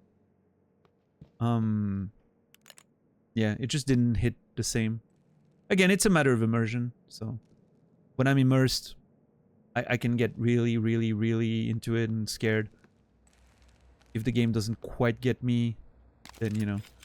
Yeah, I need to play Resident Evil 2 Remake. It's on my list. Something I've been wanting to play for since it released, basically. So I'm very excited to get to it. I mean, I need to know how this gun works, but I don't want to waste ammo.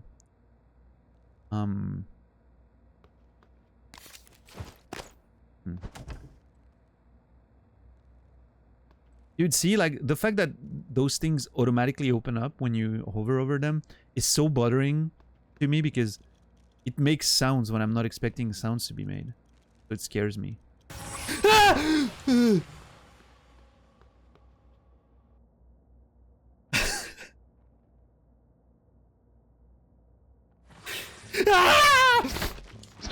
Dude!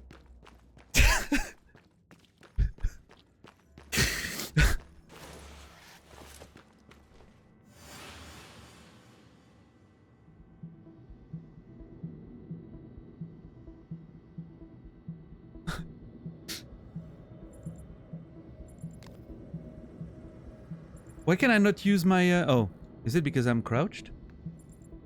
No? Oh, I'm in scope mode. I actually accidentally pressed scope mode because I was stressed.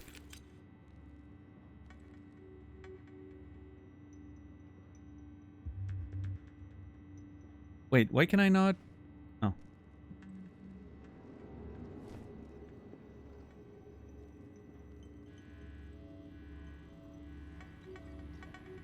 Dude, what the fuck? I was... That thing just spawned on me. What the hell?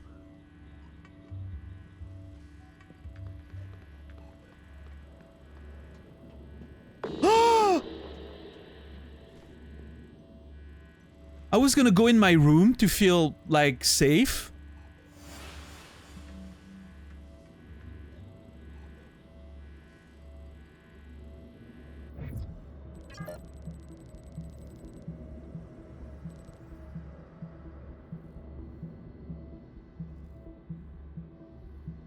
Question marks, huh?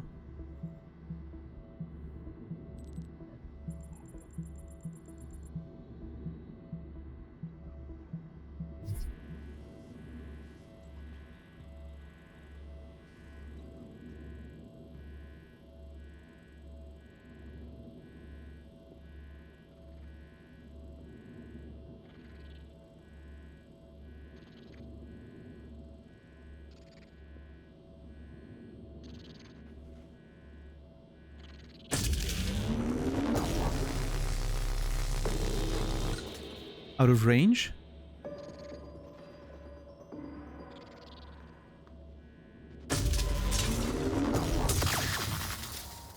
That didn't do anything.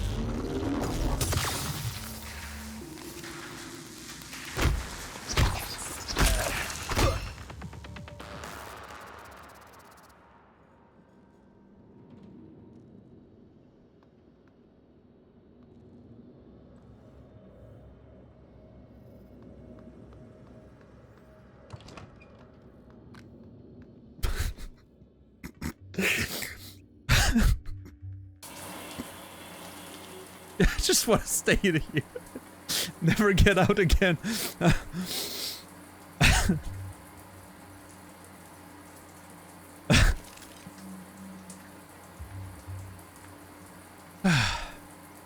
I'm at peace. How do I reload? X, I think it was, right?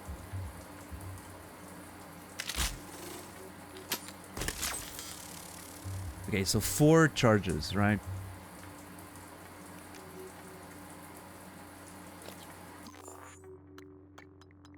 Okay. Dude, this is nerve-wracking. Okay, yeah, 4 shots per... Okay, that makes sense now. Takes quite a few seconds to fire, and now it has 29 integrity, so it goes down pretty fast. I need to be careful. Okay, let me... Dude! Okay.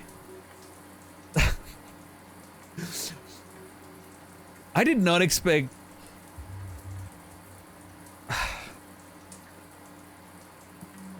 My mind is going through a lot of things right now. Like, I did not know what kind of game I was getting into. But based on the title, you know, I don't know, like Prey, I remember, you know,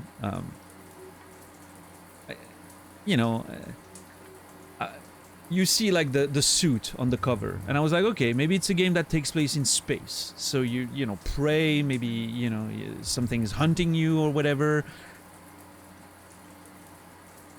And then yesterday, like the beginning of the game is, you know, that whole psychological experiment thing, and I'm like, okay, this is a very different game than I expected. Maybe it's something more of a psychological thriller or something, you know. And then, you know, now there's obviously there's still a whole sci-fi angle to it, and now there's it still seems to have like it seems to have like horror sci-fi elements, right? I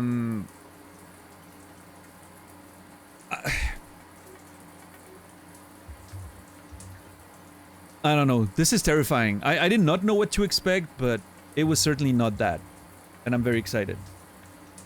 This is cool. I'm also very, very scared of playing playing more of the game. That was scary as fuck.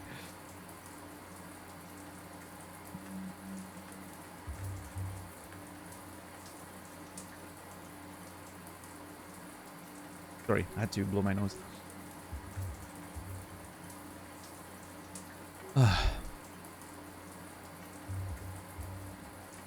Yeah, I'm getting that's actually a very good point. I am getting a sort of like Deus Ex, System Shock, BioShock sort of vibe, right? That sort of like RPG-esque FPS exploration vibe that some of those games have.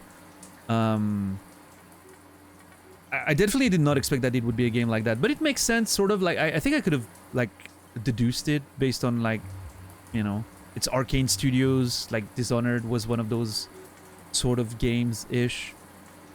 Yeah, I don't know. Anyway, I'm gonna stop crying in the shower and just, you know, get to work, I guess.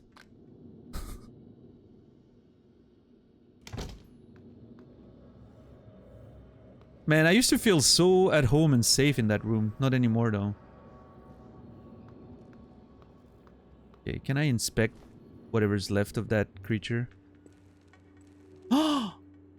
Typhon organ. Question mark corpse. Typhon organ. Contain exotic material which is used to fabricate neuromods.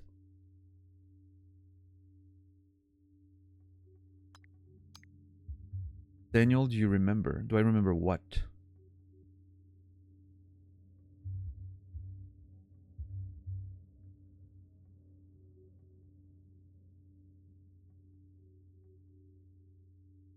I can't.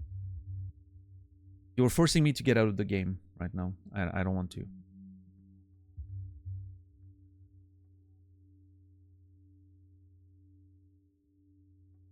What can you describe what the video is?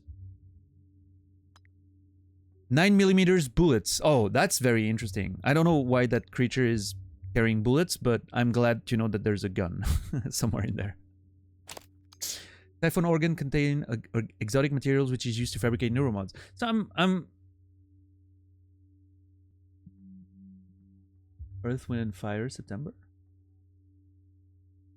I don't get it, JC, I'm sorry.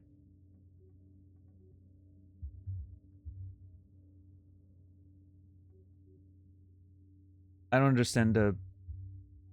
Is it something that I said? It's the 21st of September?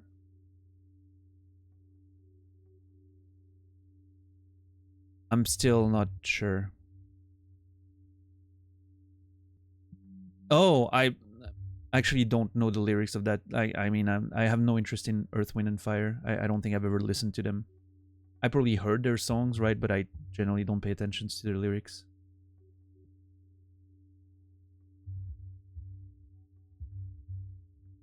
So, JC, so we're clear. No relation to anything that I mentioned or that's happening in the game, right? It was just a completely out of pocket joke at a random moment. Just so we're clear. Just me being okay. No, I just wanted to, you know, it's easier when you say it.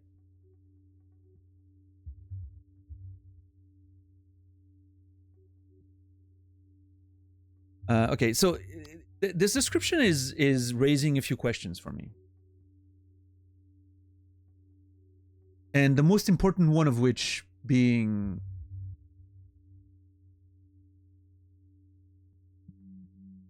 Did Alex Yu started creating neuromods? Was he able to create neuromods because he found that Typhon...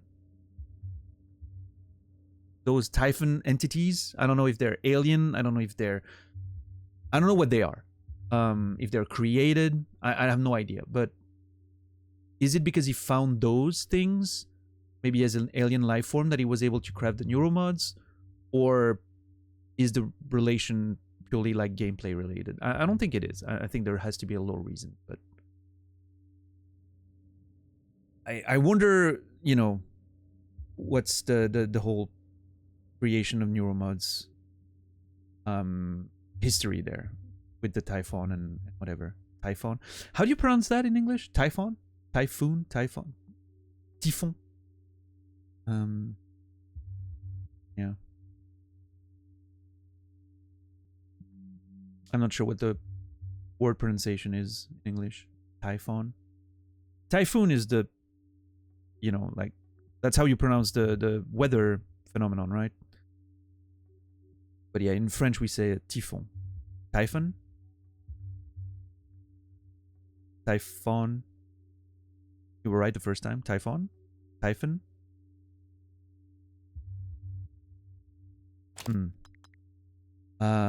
Mimic tumor. A random clump of matter formed as a byproduct of mimic transformation.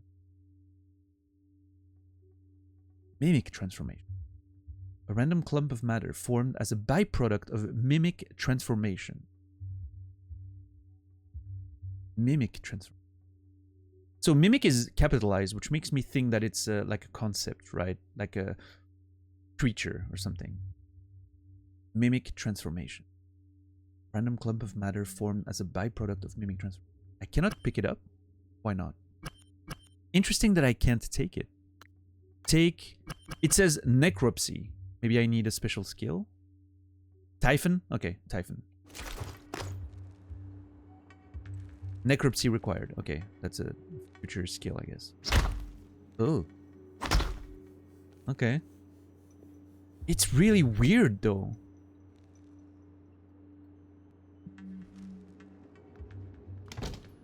Can I just sleep? I don't know. Go back to sleep, wake up tomorrow, and we do the tests again and whatnot.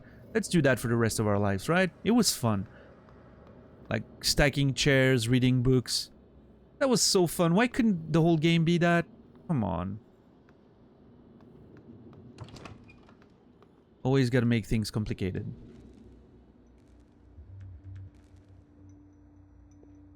Yeah, Greedo.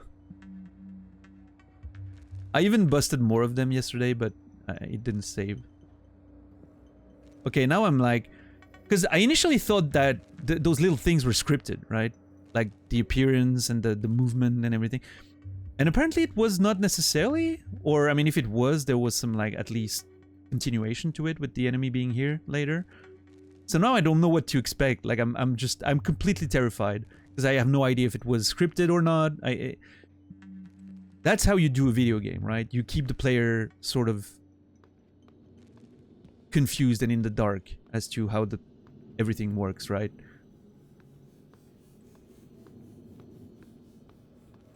Man, this is great. I think I need to close some doors.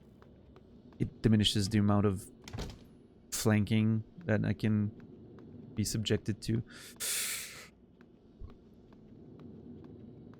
Haha, Credo, yeah. That's the TP I threw myself earlier, actually. But yeah, I might require it. I'm gonna keep it with me.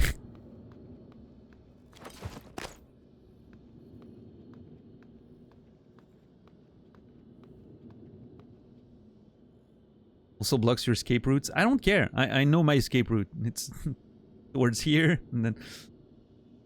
And I mean, for all I know, I can open doors and they can't. I mean, that's my hope, at least. Which, you know, is a big assumption. But I can just run through the door and, you know... Okay, let's say I'm running. Door, door, door! Yeah, you know, see? I can go through. Yeah. Ouch. Sorry. What if this is all part of the experiment? Right? What if this is all fake? And this is all part of the experiment that Alex and Dr. Bellamy and all that are doing on me, right?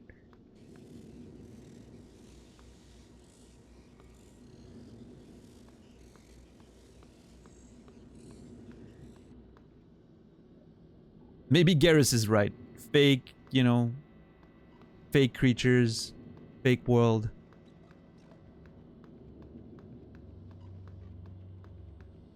Okay, so that's definitely part of, like, the Typhon or whatever, right? Typhon. It's clearly the same material, like substance or material. It is. They've nailed the design of those things. It looks so otherworldly and weird.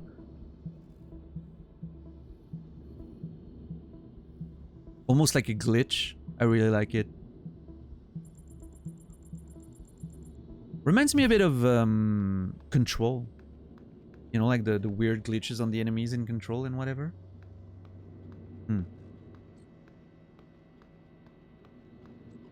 Oh, I just noticed that this is the elevator. I was like, oh, maybe the elevator is gonna take me somewhere. Nah, that's the elevator right there. Nice.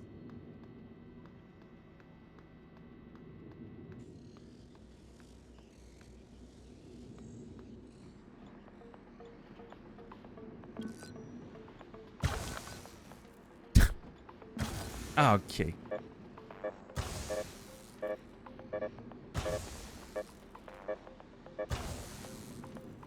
Oh, I get it now. Dude, this is so clever.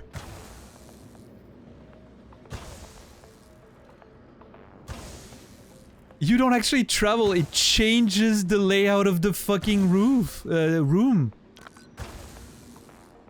Hence the rotating thing with the floor level on it. Oh, dude, it makes so much sense. Oh, this is incredible.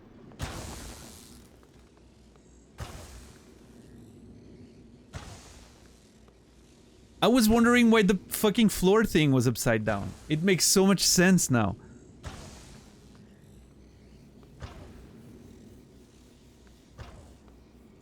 Oh.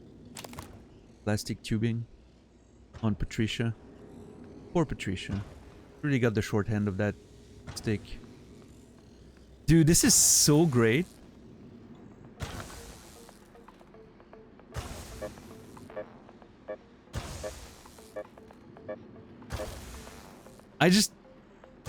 What an incredible concept.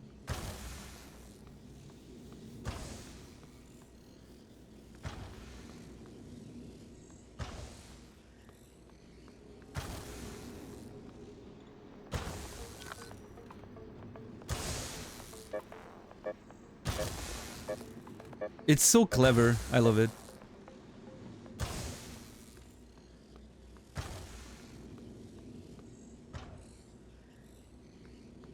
Yeah, I was thinking too when, you know, when the day started again, and I got out here, and I was like, oh, why the layout different in there, right? How do they explain that? Like, it didn't make much sense at the time, and now I'm like, oh, smart.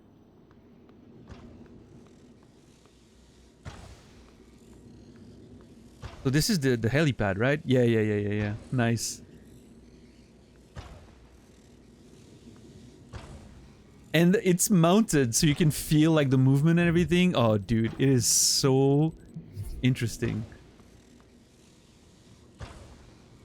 Yeah, I'm, however, quite terrified.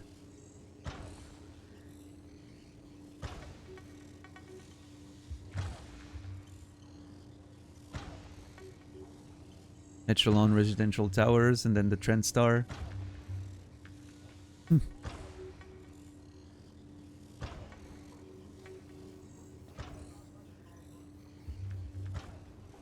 Oh, the sides of the screen darken when you go in, like, stealth. Interesting. Okay, so I can't access the labs. I've explored everything going around. There's the safe that I haven't figured. I don't have a map of any kind in the game.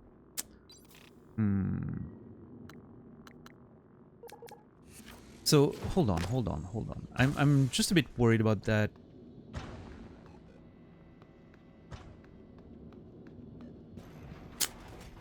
That safe here is debriefing safe. Yeah, I mean, I have no way of knowing the code to enter, I don't think.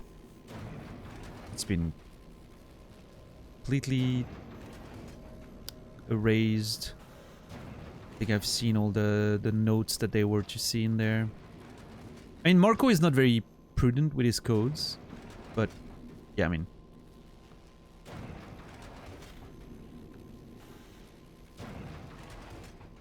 I think that could be a 0. That could be a 1 or a 4. I don't know.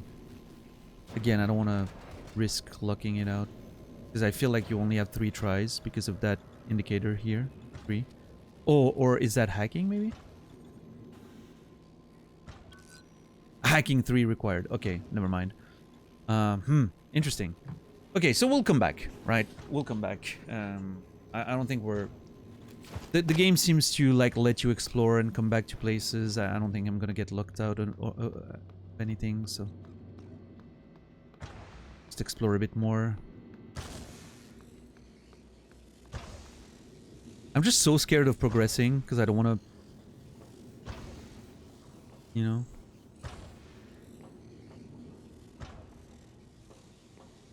I don't want to get jumped by more creatures.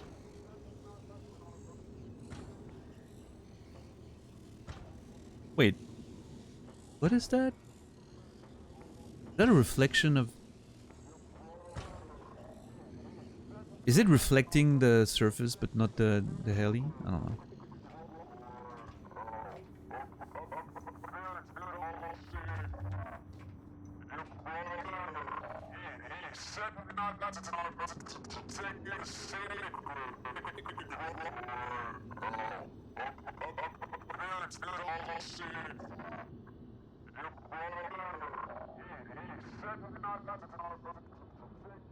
Is that the message that was playing when I was in the helicopter during the travel, for instance?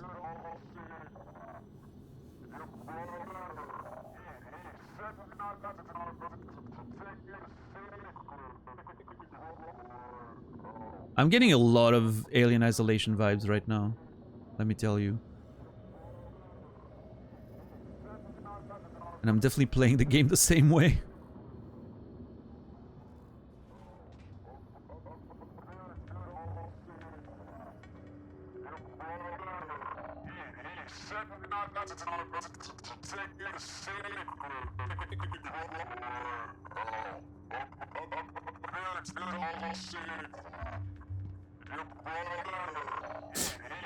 Yeah, I think this is the audio that was playing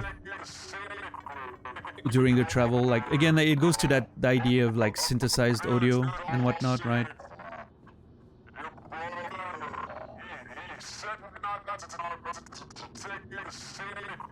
I wonder if that's a date, like a production date, 18th. I mean, 18th June 2016. Obviously the game, well, I mean, the in-game dates don't correlate, but I wonder if that's like an actual real-life date of when that person built that model, for instance. Because, I mean, the game came out in 2017, so it could potentially make sense, right? Like, this is when the person who modeled it finished it. They needed a, you know... They needed to put a serial number on it, and they were like, yeah, what's today's date? Let's go.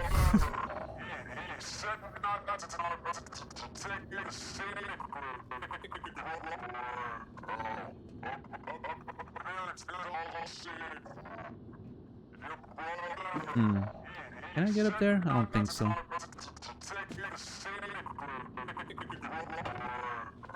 Nope. God damn it.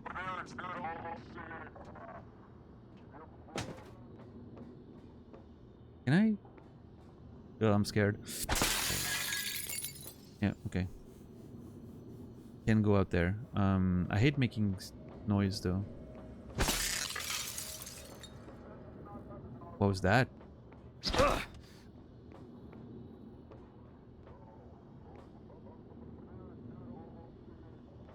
There was an electronic sound when I destroyed that.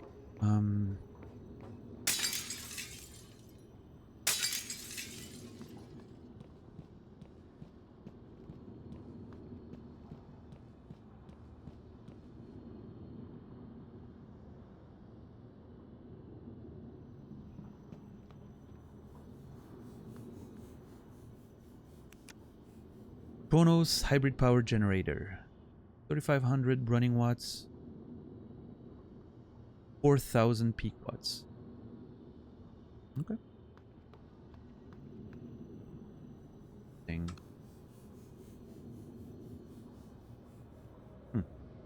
It's a lot of power. It is. I mean, you know, to run that whole fucking like simulation and everything. This doesn't seem like a building that runs on low energy, that's for sure. The bright boot.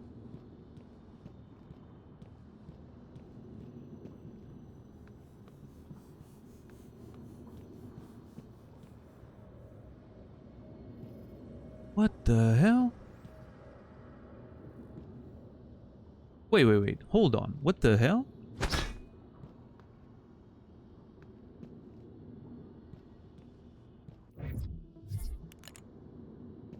Okay, this is weird.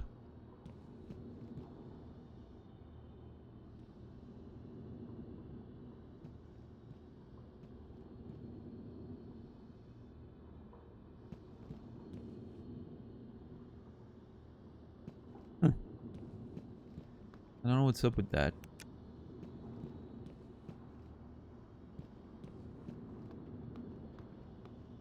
It almost looks as if there's supposed to be like a screen model and that this is a layer of like data that's appearing on it, but it could also very well be just some mysterious thing happening, right? Explosive canister. Oh shit. Wait, hold on.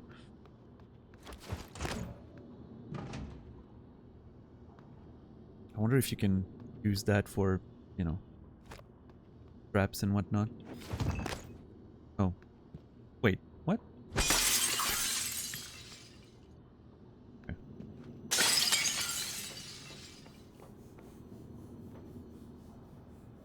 Chamber has Twitch chat feed, yeah.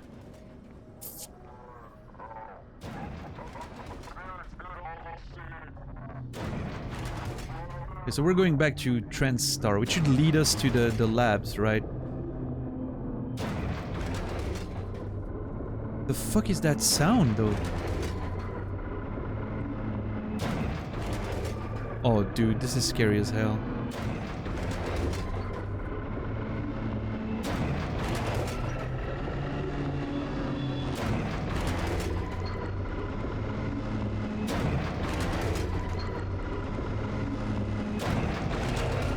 Dude, I hate this.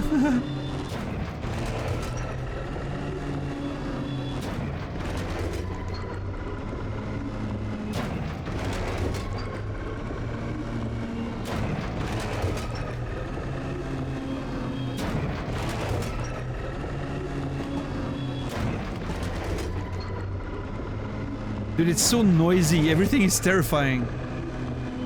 Spare parts.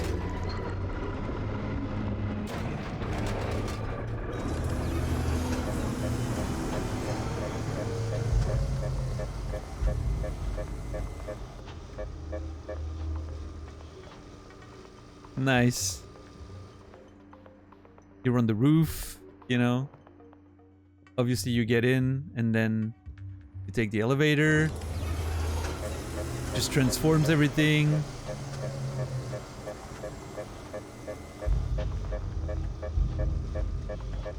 That's the lobby when you get in with the helicopter. Nice, nice. This is so cool.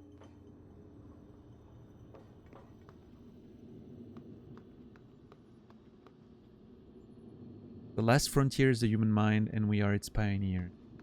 William Yu. Is that our dad? I'm thinking that was our dad.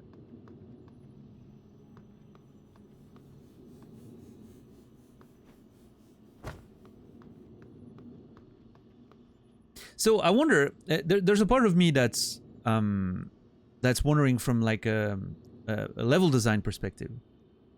When you actually play the first sequence of the game, right? I wonder if this is actually what's happening, or if they just programmed it like, you know, natural, like you just like a normal game, right? Or if that's actually what's happening in the sort of background, like you don't actually move when you're in the elevator, but the world outside just gets changed, right? And you actually explore the same areas.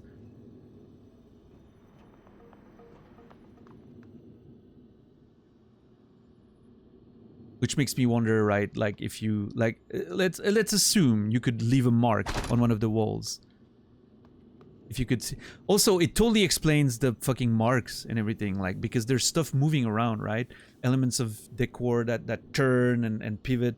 And so that explains the scratch marks I've been seeing, maybe. Think elevators move in normal game? No, but you know what I mean, Blairy, right? Some of them do, actually, yeah.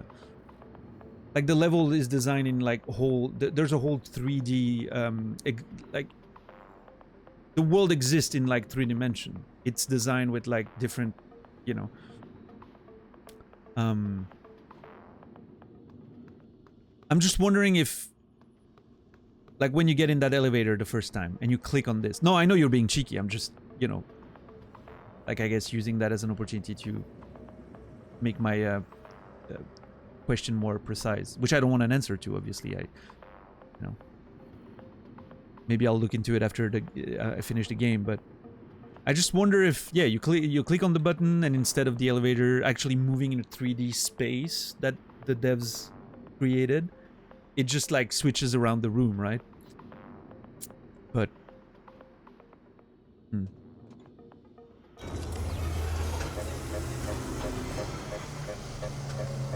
regardless, I mean this illusion right there is just amazing. I love it. But yeah, it does explain the scratch marks. I remember seeing those too, I think. I'm fairly sure. Those specific ones here with the moving wall. I wonder how much more I could have noticed. Like maybe, you know, like the little marks in the wall and... Man, this is such a clever little trick. I love it.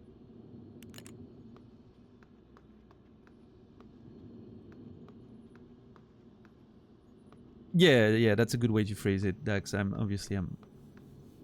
have the knowledge to ask the right questions, I guess, but you know what I mean, right? Yeah. But it's so interesting. Like, it makes me think back of how I noticed the scratch marks on... Which wall was it? I don't remember which wall it was, but... I think it might have been the roof one?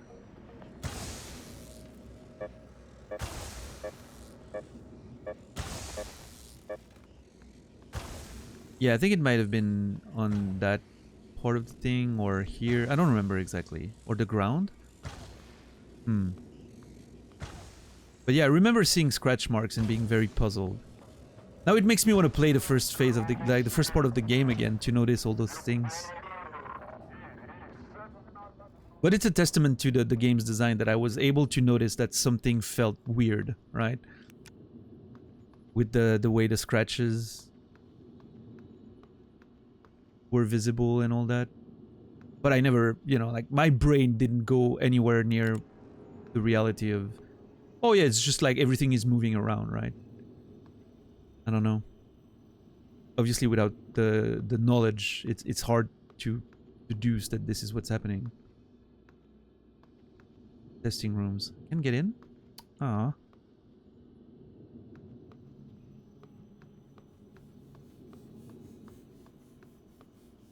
Authorized personnel only. Well, you know what? I'm not asking for permission. I'm considering that I have access. No smoking.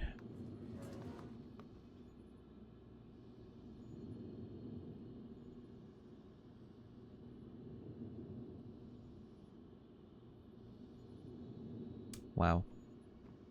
Despicable. What was the name of that guard again? Despicable. Symmetry. Oh no, that's the browser's name. An error has occurred. The current application has failed. System has been interrupted. Follow the system reboot procedure to terminate application. DBG. Current application DBG.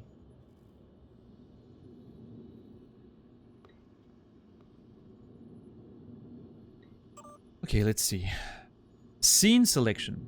Authorized scene transition times include when subject MU is inside the elevator, during maintenance operations between test runs. Oh yeah, that's you, Business Goose. Yeah, there you go. Report any technical issues immediately to Dr. Sylvain Bellamy. Rooftop entrance testing facility. Okay, so now that I'm behind here, what happens if I switch the scene?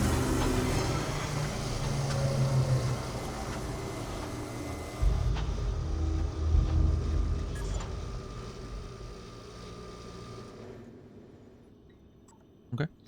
Reset the test rooms to current configuration. Test room affected ABC. Oh, is that going to open the door? Maybe it will. There's a creature in there. I've seen it from the outside. I'm a little worried. Let me wait before doing that. Okay, that's the same message that everyone's got. Cool.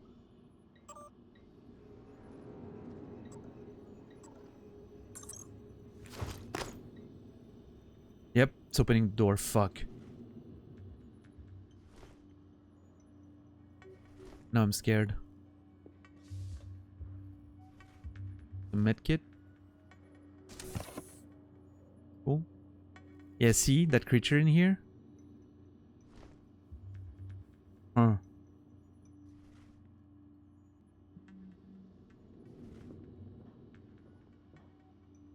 Oh!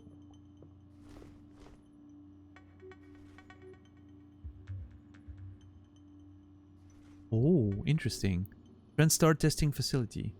Test sequence 0000 716 11 079B. Room prepared.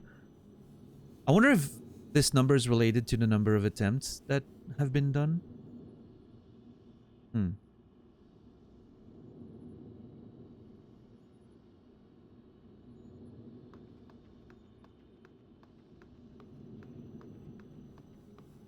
Oh, wait. Door's closed again? Ah, Jesus Christ, that scared me.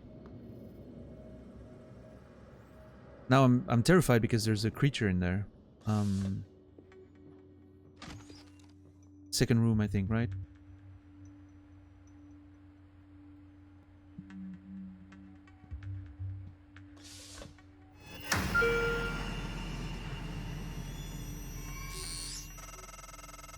Typhon Everyone calls them mimics. Be careful what you pick up. Everyone calls them mimics. Oh, so mimics is like the little colloquial name. Okay, I can actually break those windows. Dude. What's with the 9 here, though?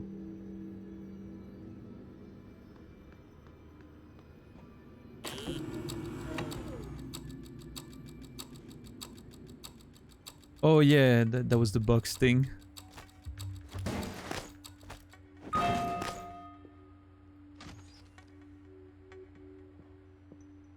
Shh.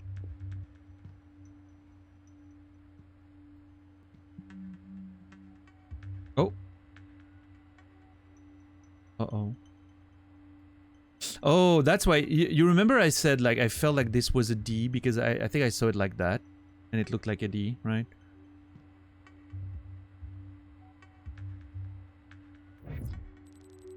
Something tried to get out of here.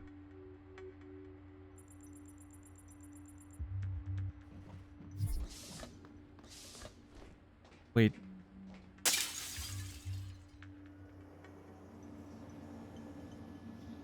I'm pretty sure the creature was in that room, though. Oh, man, where is it? Oh, God. Yep, I'm pretty sure it was in that one. I am terrified. It was fine when I knew where it was.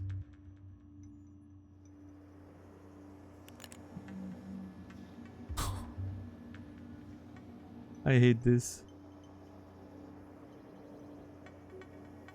I am not good with horror games, apparently, huh? Yeah, exactly. Third mask. It's like, when the spider's on the wall, it's fine. You know it's there. And then you go, like, get some paper towels to...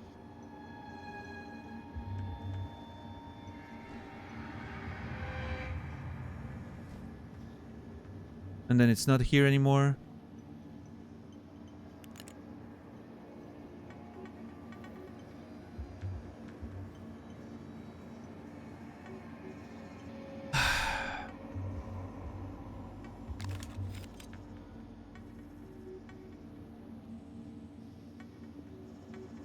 I don't trust that fucking gun, though. That's the problem.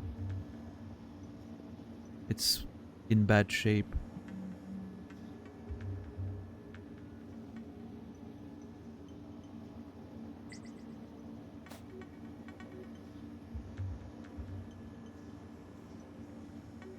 Hold X to pick up multiple items. Okay, thank you.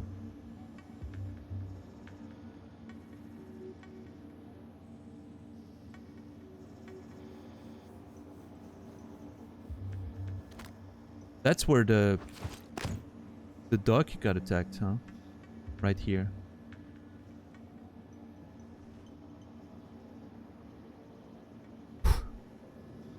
Yeah, this feels very much like it reminds me a lot of playing Alien Isolation. I felt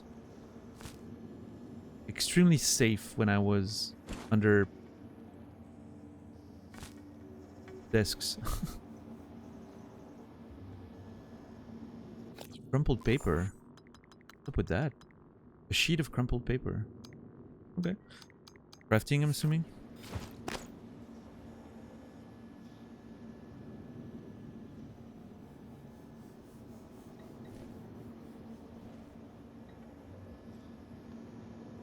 Jiao Longheng.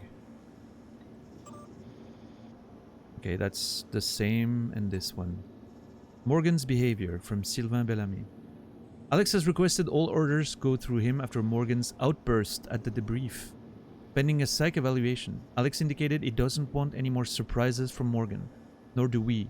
Granted, Morgan had forgotten everything from the last test, as expected, but the aggressive response to the same set of testing criteria was clearly a departure.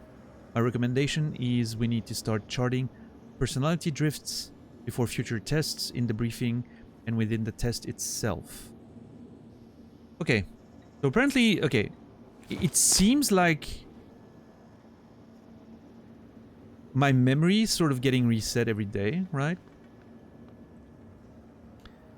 But I'm still able to take part in the debriefing in a like conscious way. Maybe usually like after I'm done with the test, there's like a moment of conversation, like how did you feel about the test, blah blah blah. But I'm not like, you know, I don't know to which extent Morgan is aware of everything. Clearly Morgan took part in setting up the experiment. That's what the one of the message says, right?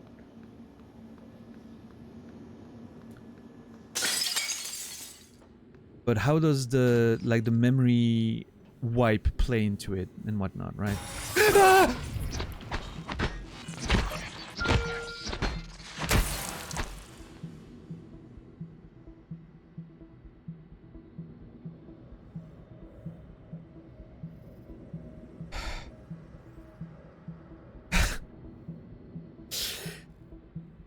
I went into scope mode again because I accidentally like constricted my controller in my hands out of being terrified.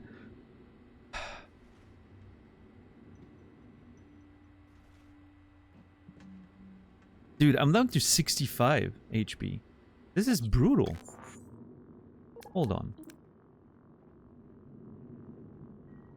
Suit integrity 98, which I'm not sure exactly what the mechanic is there, and health 65. Okay, let me have some. Restores health by 1, cures fear. Okay, that's a thing. Spare parts. Combine this item with a damaged weapon to repair it. Oh. So I can probably do that now, right?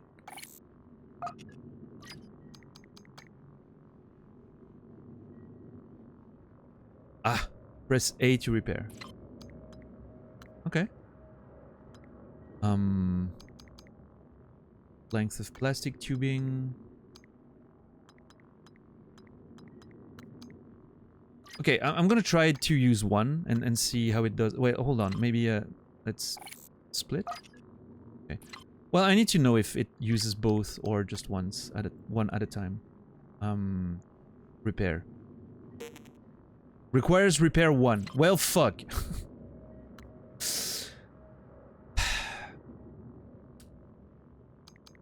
Restores 24 health points per medkit. Oh. That's automatic. Immediate. Okay. Well, that's fine. I'm just gonna, you know. We want our health to be fine, right? Yeah. Man, the fact that those things can, like, be invisible and then just suddenly jump you is absolutely terrifying. Because it's not like you can see where they are, right? It's like mimic corpse. Okay.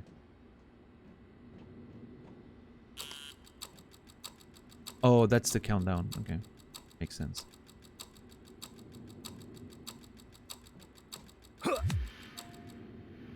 Come on. Jump me. Just try. I swear. I'm ready for you.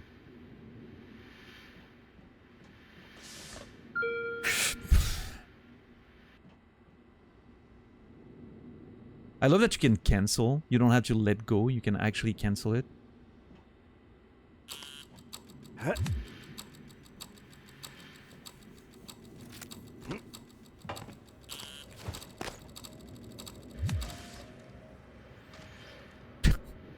Just charging my attack now, all the time.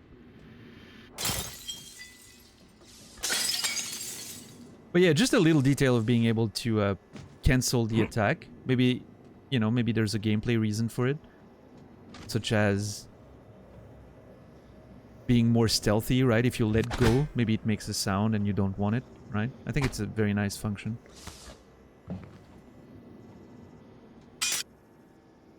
Okay, little sound glitch here.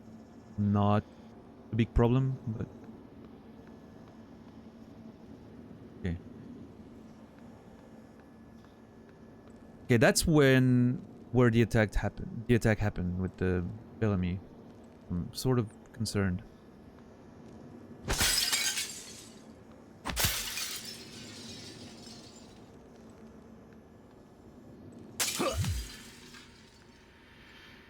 Ah! The test is still up. Interesting.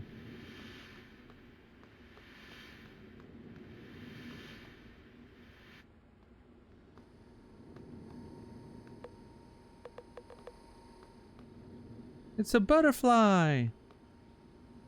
Or a hip bone.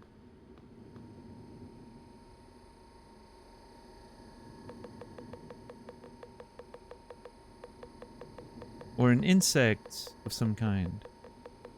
Cthulhu with tentacles. Or an angel, I don't know. A weird face. Diablo! It's Diablo! It's fucking Diablo! That's the nose, eyes, horns.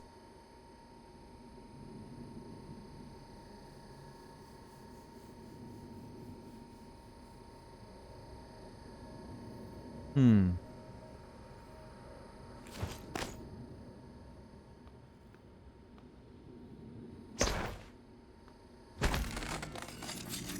You are seeing things? I'm not seeing... Well, I mean, that's the point of the whole fucking thing, right? Is seeing things. Isn't it? Rorschach test, right? The point is seeing things. Oh, interesting reflections. I'm just noticing them now. Not quite like proper reflections, but somewhat realistic. Turn it around and it's demon skull, yeah. I mean, everyone sees different things, right? That's sort of the point of the test, isn't it? I don't really know, like, I'm not a psych student. I have no idea what the point of those tests is, but... Oh, wait, hold on. Transcribe Marco Simmons. Alex. Yep. Simmons, what's going on? We have a problem. What about Morgan? He's alive, sedated. Clean it up. I'm on my way. Got it. Okay, so that was the end of the experiment, right? That's the message we heard before we woke up again. So, are those available here now? Yeah, okay, cool. You can play them now. Alex. Very nice. Simmons, what's going on? We have a problem. What about Morgan? He's alive, sedated. Clean it up. I'm on my way. Got it.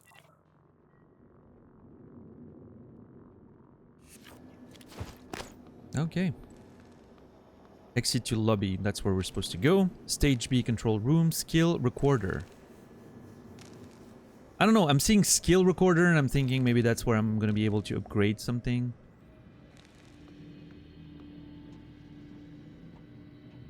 Dude, this game has a mood. Like, it's really...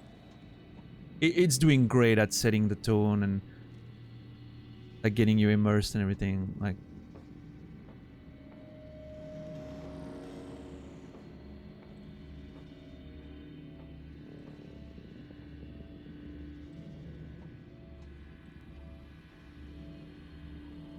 oh man.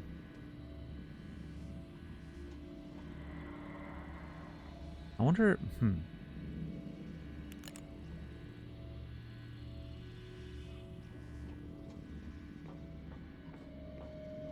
Uh-oh, is that blood? Maybe rust? I don't know.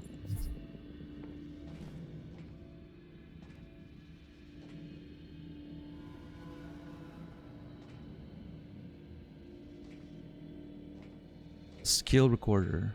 Is that this room? I don't know. Simulation lab, simulation debriefing, observation.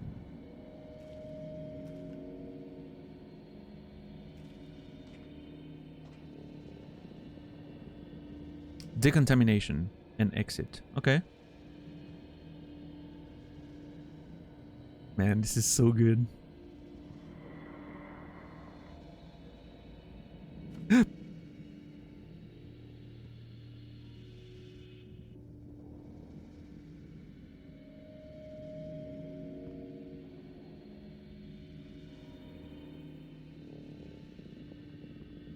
Don't know what, you know, what I'm exploring exactly, but you never know.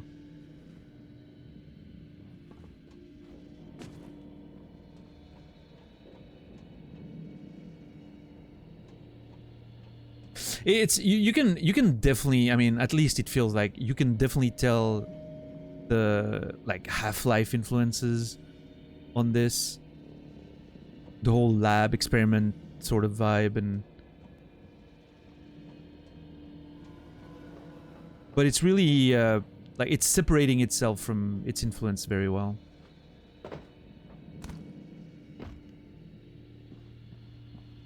Oh shit, I missed that. Man, you can really... Like, this is wild, like how much freedom you have to move around and, you know. This is very impressive. I can feel like there's a world where the interactions you can have with the enemies and all that sort of have that freedom of exploration and moving around, and I can see a lot of like almost emergent gameplay, right? From like how much freedom you have to explore and move around, right? I don't know how much this is exactly going to be relevant in the game, but well, there we go. I wanted to try to avoid to fall all the way back down, but now since I'm here, I mean, I would like to...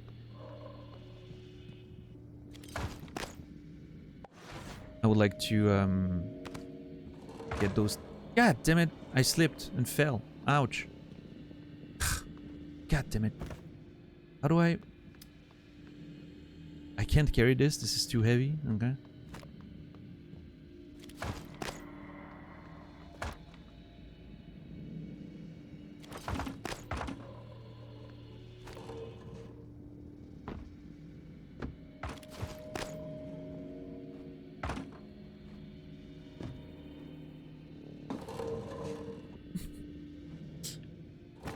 It feels so jank, but in a good way. Okay. Alright, well, let's...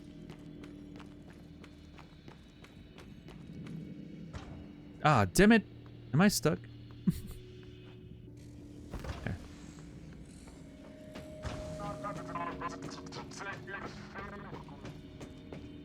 I'm actually pretty good at putting together IKEA furniture. Believe it or not.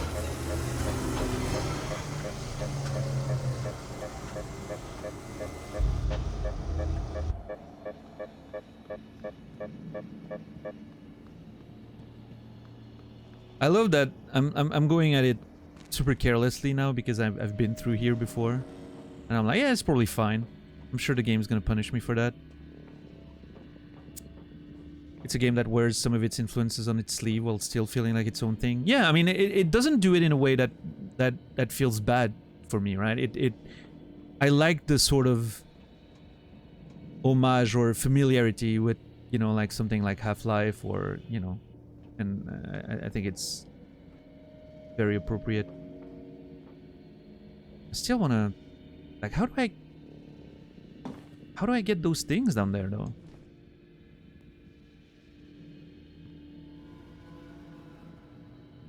Yeah. I don't know how to get it. God damn it. No.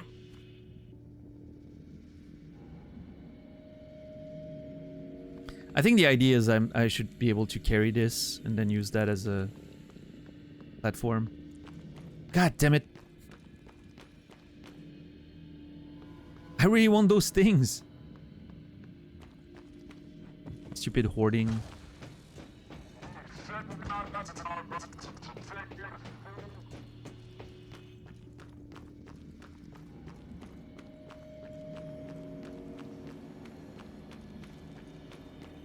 Okay, it's fine. I'll come back.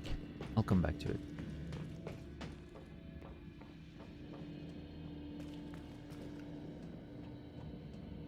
Okay, can I... Decontamination. I have a feeling that... Jesus Christ. Why am I getting scared by every little sound in this game? They really managed to make me, like, put me on edge. Like, everything is just like...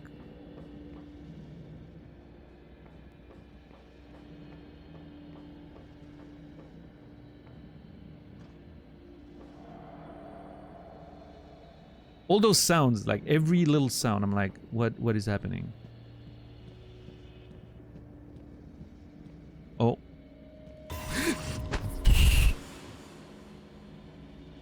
Dude, I need to stop pressing the fucking, like, I'm clenching so hard that I'm always going into scope mode.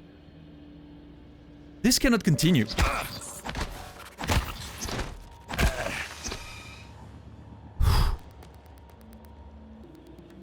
Dude, every little encounter is so terrifying. Shotgun shells. Oh, hell yeah.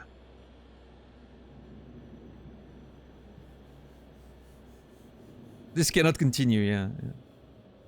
Shotgun shells is good news, though. I want a shotgun.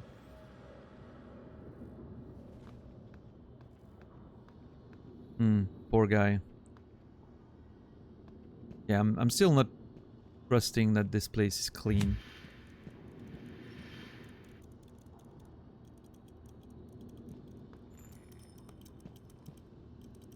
Dude, what the...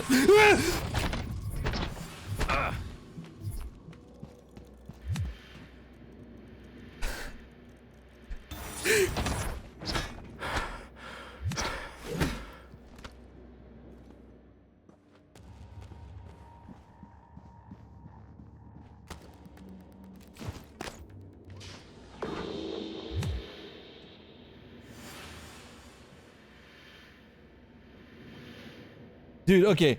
I think I noticed something. They can sort of, like, I'm pretty sure they can turn into items, right? I think that's why the doc was like, what's up with my mug, right? Like, it's empty or something. It was actually a mimic. The mug that rolled from under the table was the mimic. And then I could see, like, a dark lump on the ground before it attacked me. I think, you know, I think that's how they hide. They turn into items and whatnot. Dude, this is terrifying. Is one of these like the real one? The one that's still alive?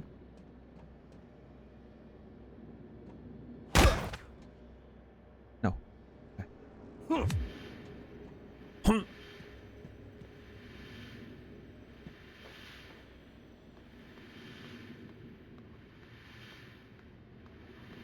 I don't trust anything. Eh. Eh. Eh.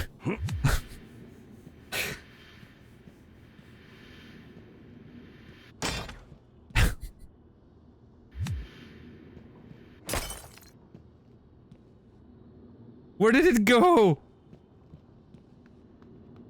Dude, this is terrifying. I know one of them is out there alive. What's up, Dan Shields? Okay, what a great concept, though. Like, creature turning into, like, items? What a fantastic concept.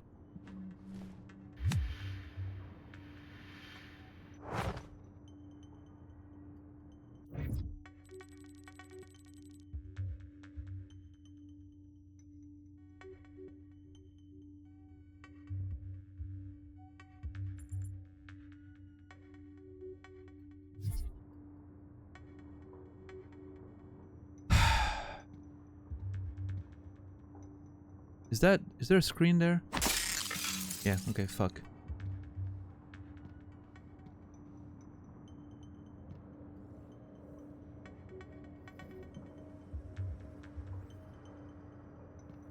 Dude, again, like, the freedom of being able to get up there and explore all of this.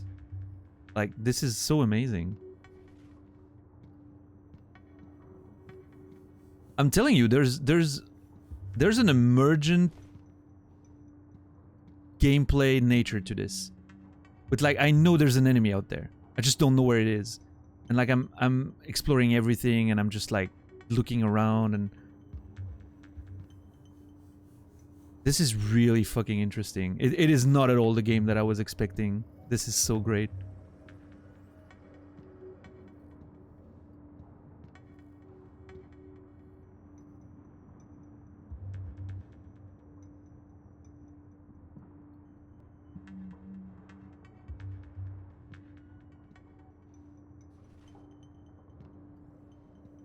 Hmm.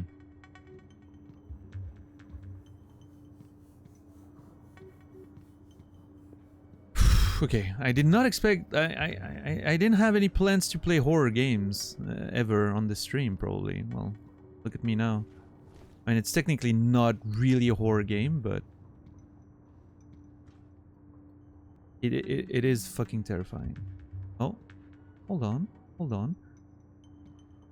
What is this little space there?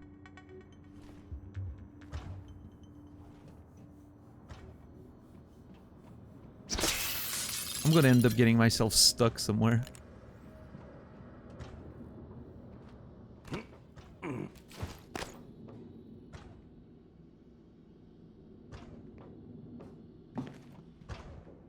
Dude, the way you can just like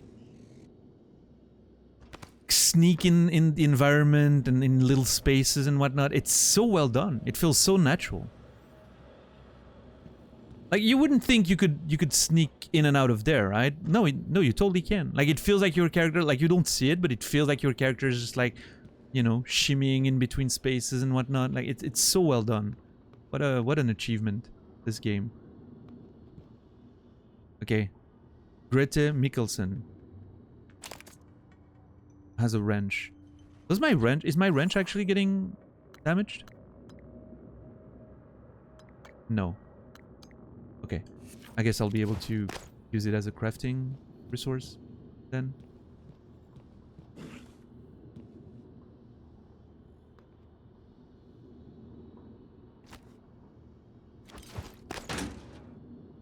Wow, nice. Nice throw. press OK to reset the simulation. I will do that in 1 second. First of all...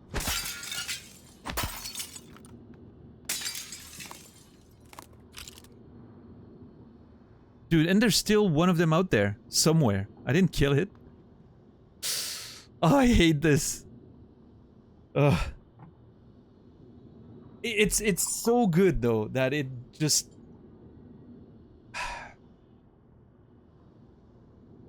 that the enemy can sneak away and disappear. I think it's such a nice, clever way of keeping you on edge. Oh! I thought I was gonna fall.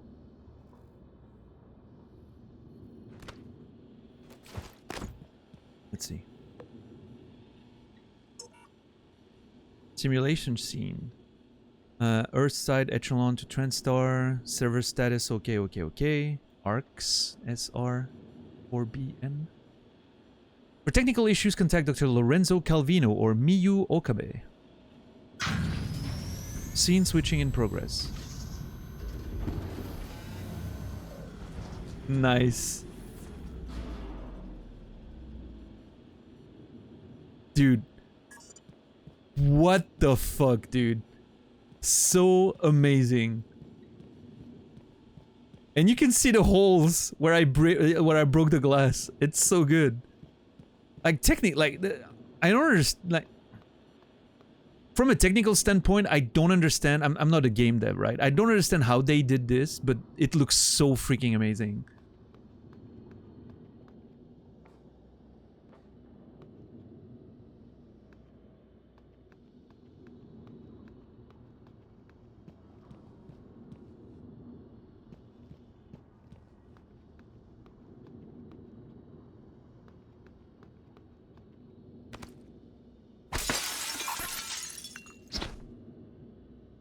Like, the fact that you look from this side and you don't see, you know, nothing's weird. You're just breaking glass. And then you look from here and you can... Dude, it's... I don't know why I'm so mind blown by this simple thing, but it definitely works on me.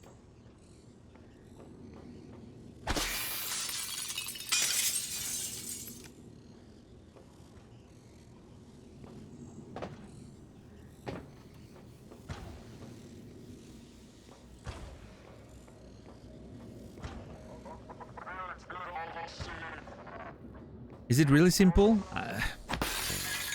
Again, I don't really know.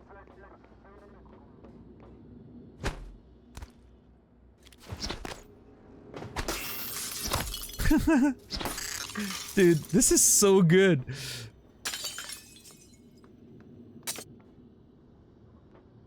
Oh, you can see the Transstar stuff hidden behind the barrier. Really cool.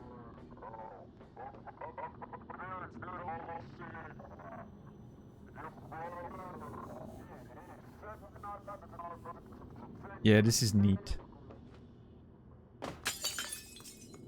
Okay, now I'm worried that the creature might be somewhere in there.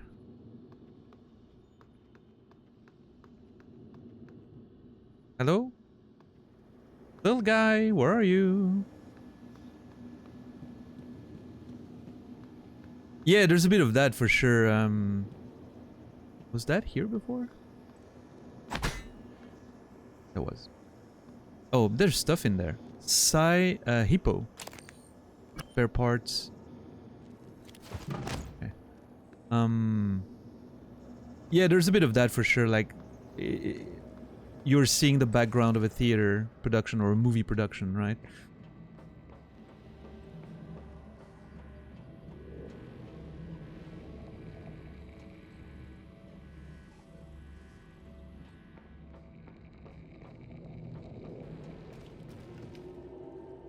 Did I see something here?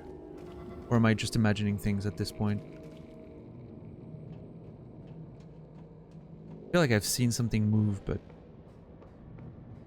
Ugh. Okay.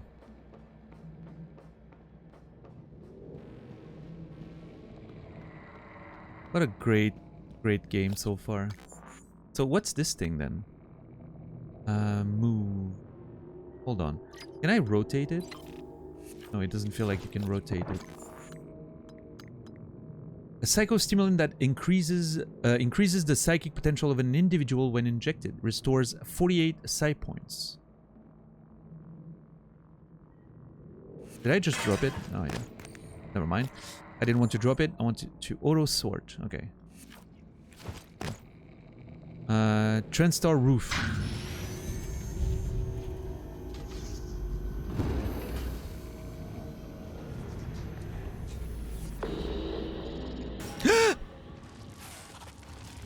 Fuck!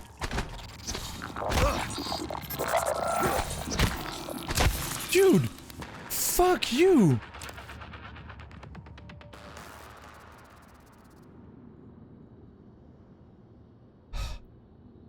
Ugh. It's tensing me up so much.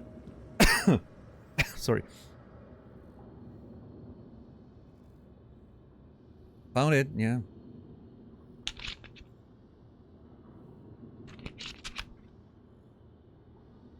Still managed to fucking hit me.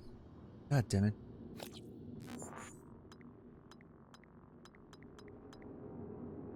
Let me drink a can of cold mountain green tea. A refreshing can of cold brew green tea by Trendstar Kitchens. We're gonna have to be careful with our supplies. Like there's I mentioned like that the inventory made me think of Resident Evil, but I actually think there's like almost a survival horror aspect to all of this. With the resources and, you know, ammo and everything.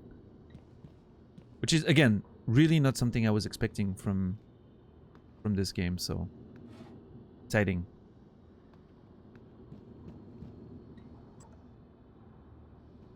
Looking glass off. Nice. Very cool. Now, hold on.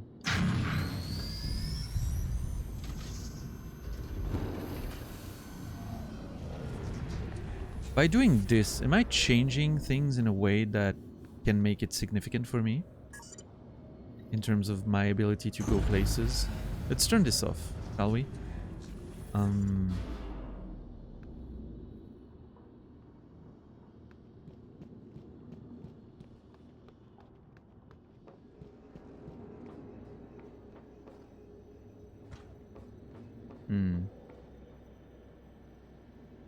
I don't think so.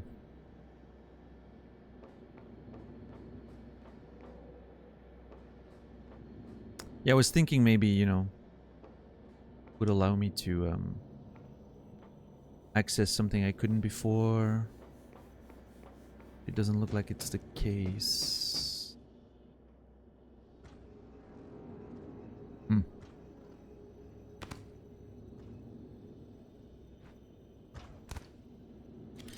Okay, anyway.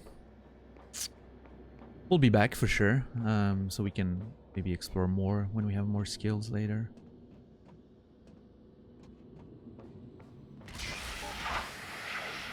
I don't trust this thing, by the way. Oh, shit.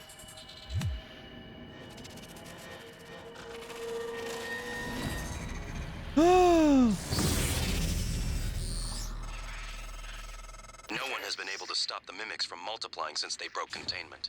I'm going to help you stay alive. Just a little further. Yeah, Credo. I mean, I wasn't able to do anything, right? So, not exactly the same.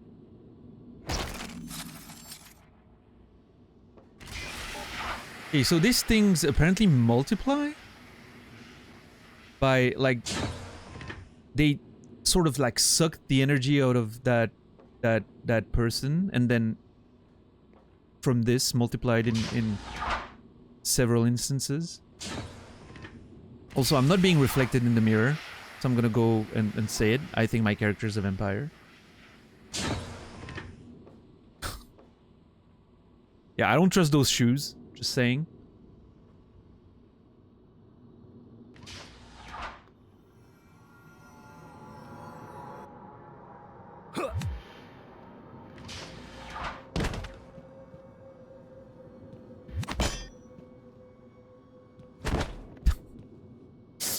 I'm gonna have to smash every item in the game moving forward. It's gonna be great. The Pikura. Simulation in progress. Only approved items past this point.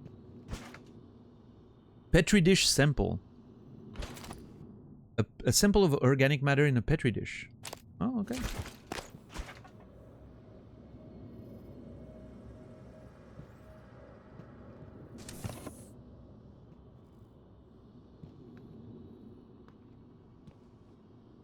Jovan Gravilovich. Suit repair kit. Sunburst banana. And spare parts. Nice. Let me look at the repair kit for a second.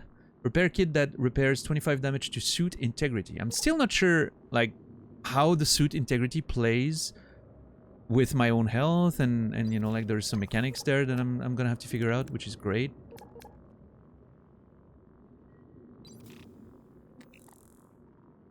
A bunch of interesting stuff in this game. Sorry, Morgan, not sure how you managed this, but I can't let you have this key. Something I need to figure out. That's that message. Very weird. Oh yeah, Rick. This is...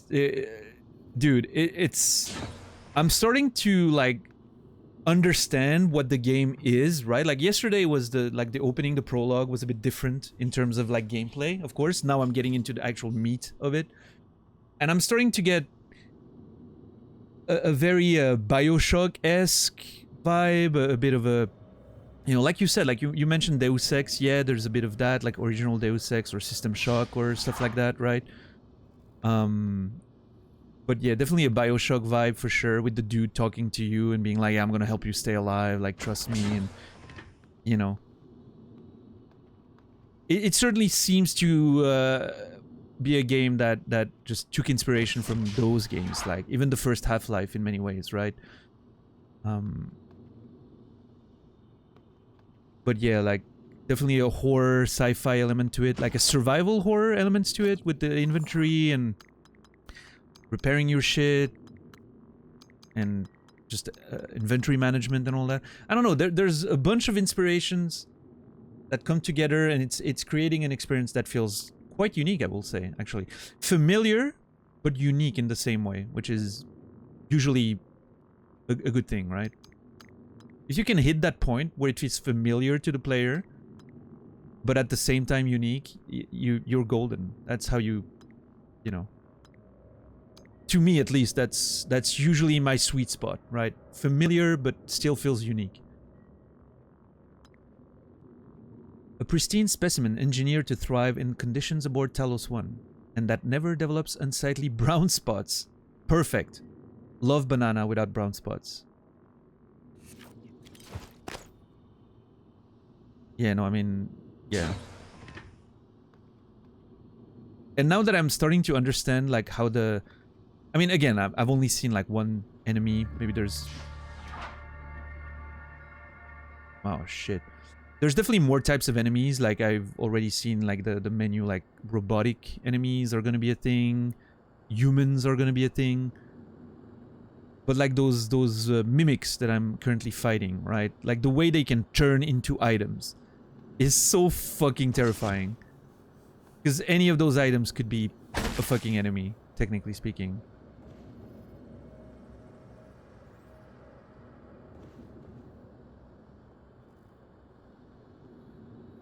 Love large hubs over open world. Yeah, I like some kind of freedom, right? Like Metroidvania's type freedom or Dark Souls type freedom. But I still need sort of a bit of linearity. I need every place to feel like it's been carefully crafted and dense with things to do and observe, right? Open worlds are usually a bit too diluted for me. Especially with my playstyle, I tend to, you know... That's what I said yesterday, right? And I think it's a very good comparison. When I get something like this that's very dense in flavor, like every little spot is carefully crafted, there's a shit ton of stuff. Like the way I play sort of stretches it and dilutes it to something that feels a bit grander, maybe. Like it sort of elevates. The way I play sort of elevates the game because I notice all the little details and whatnot. If it's already sort of diluted, like an open world game is, because there's so much space in there, so they can't obviously fill it with a lot of interesting things everywhere. I tend to, like, the way I play tends to, like, just reveal that a lot of it is just mostly empty, right? Which, you know, isn't a problem when you sort of play at a normal pace, but with the pace that I'm playing games and I'm trying to see things, there's not things everywhere to see, right? That tends to be an issue, or a lot of repetition, for instance. Maximum entangled, Shannon entropy, max, equations, button, keypad, switch, lever, button. Okay, so they had different options for something and they landed on buttons.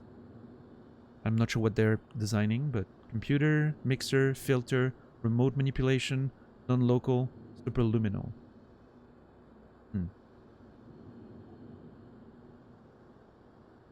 Okay, bunch of sciencey stuff, none of which I really understand.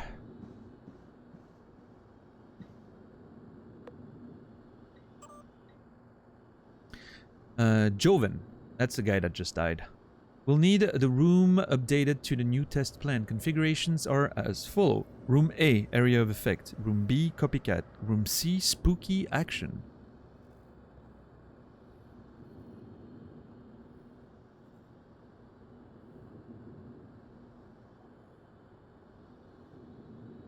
Let us know if anything changes. Okay, so interesting. Room A was the room with the boxes that I needed to move out of the area, right? Was I supposed to manifest some area of effect, like psychic ability, maybe to push them all out at the same time? I don't know. Copycat.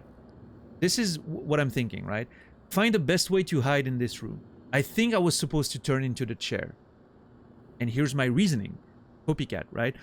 I think what they were testing was my ability to reproduce the mimic's skills, the mimic's abilities. I think I was supposed to turn into that chair that was in that room where they told me, well, just hide, right?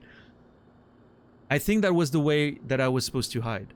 But I obviously couldn't manifest those powers for some reason. Like, it didn't work. And I think those neural mods that they're trying to implant me is me, like, needing to, yeah, use the powers that the mimics seem to have, right? That's what I'm getting from this. Spooky action, I'm not sure. I was supposed to walk over, like, the little wall and then hit the other button. Maybe, again, maybe like a sort of telekinesis press at a distance. I don't know. That's what I'm getting. Like, I was supposed to... I already thought about, like, the idea that I was supposed to do things differently than what I was doing, because the scientists were like, hold on, what is he doing? You know? So clearly they expected something different. And now the copycat word, with what I know of the mimics, what I've observed so far, them turning into, like, the mugs and whatnot, is... Yeah, I'm thinking that's what I was supposed to do. I was supposed to turn into a chair. Interesting. I wonder if I'm gonna acquire those powers later. That'd be fun. Okay, that's the incident again. What about this now? I think Bellamy's take... The corpse vanishes. New objective. Search for Bellamy's corpse in trauma center. And those quest updates sounds are terrifying. I think Bellamy's taken data related to mimicry and remote manipulation out of the research department. Oh, he's taken data. Oh, okay. Has taken data. Get to the trauma center and grab the key card to his cabin of his body. I'm sorry to be morbid, but Alex will lose his shit if someone else finds that data. Marco Simmons. Okay.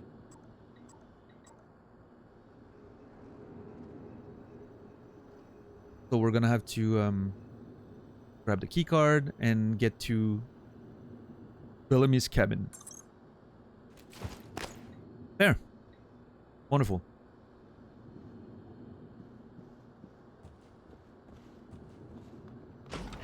Is that chair?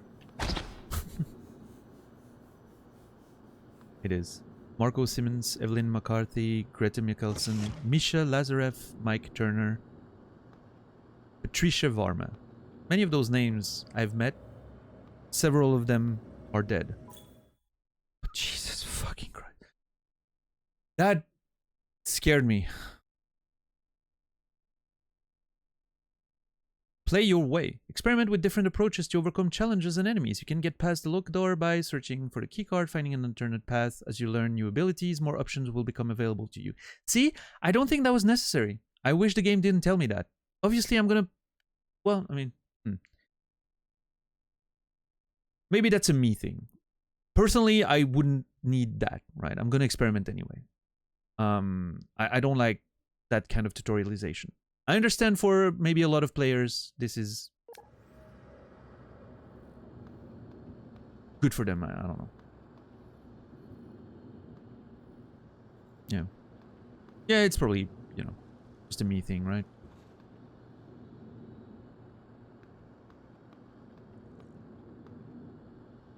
Caleb Hawthorne, Neuromod design.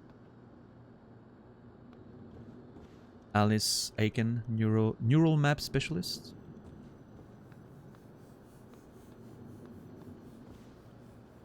Yeah, maybe Credo. I don't know.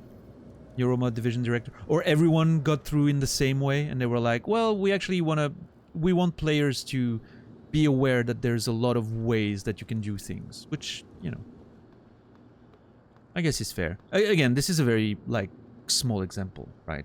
So, I think it's... If you were gonna do...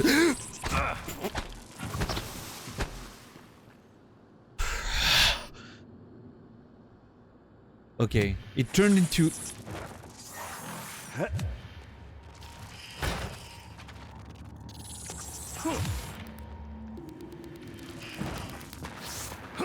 Dude, that thing is actually hard to hit.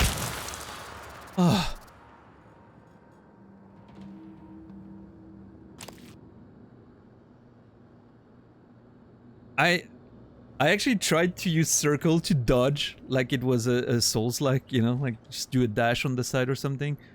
It obviously didn't work, so I just like crouched like an idiot in front of the enemy. Muscle memory is a fucking bitch sometimes. Yeah, I guess so, Brewer. I think if it's just like warning, like telling you, hey, there's many ways to approach things in this game. It tells you that at the beginning, just this way. Fine. Hopefully it won't bother me too much in the future, like with more messages. Does that actually give me HP or something?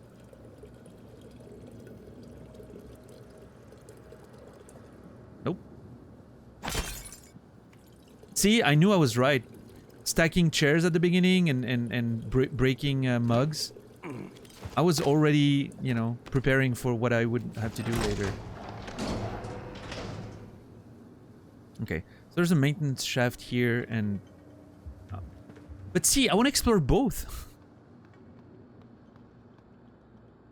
Yeah, that's actually... That may be true, Dax. That reminds me of something. Now that I've played a bit, let me look at the options. Because usually, you know, I'm not sure what I want on or off. Let's see. Tutorials and prompts.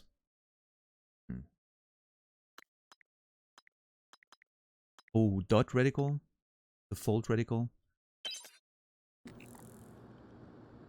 mean, the default one's not too bad. I guess the dot probably a bit more immersive. Wait. I'm sorry.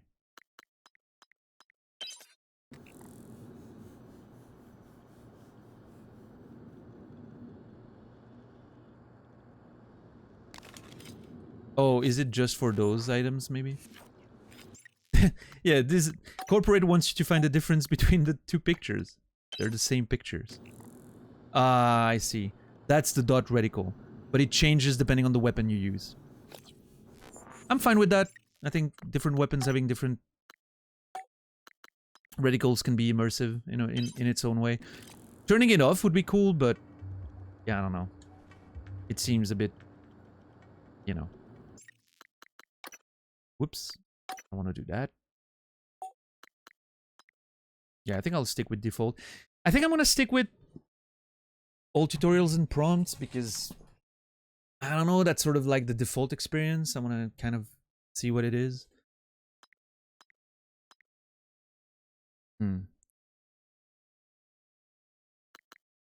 Player state, damage feedback, scanning prompts, objective markers. Log. Contextual help. Enemy hit damage. Enemy health.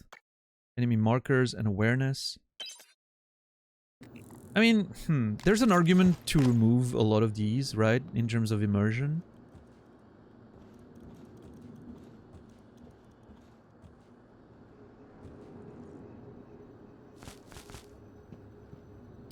I don't know, actually. I'm not sure.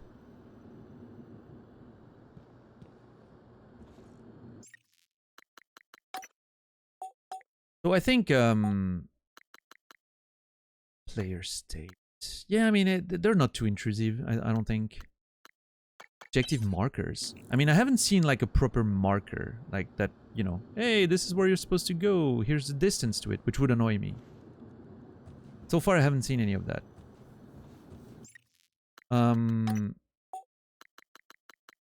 So yeah, I think that's fine so far.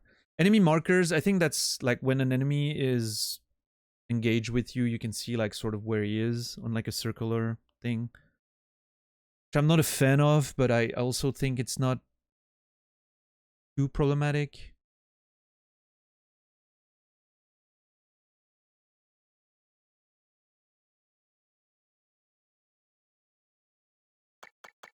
I don't know, I'll go with default for now. Cursor speed. Auto-examine basic screens. No, I think everything like that on off is better. I haven't seen any special interaction with keypads. I don't know.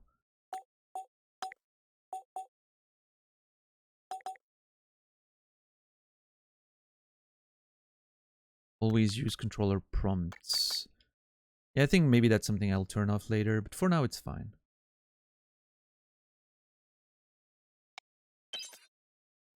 Yeah, I mean, for now I'll stick with default. I mean, honestly, none of it, until Dax mentioned it, none of it kind of like... I didn't think about it anymore in terms of like, nothing got in the way of my immersion, which is usually a good sign, right?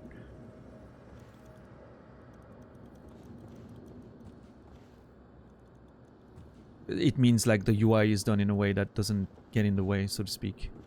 So I'm fine with sticking with defaults for now.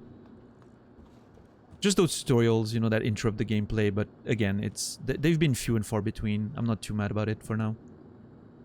Muscle profile. What is this? Oh, that's a neuromod applicator, I think.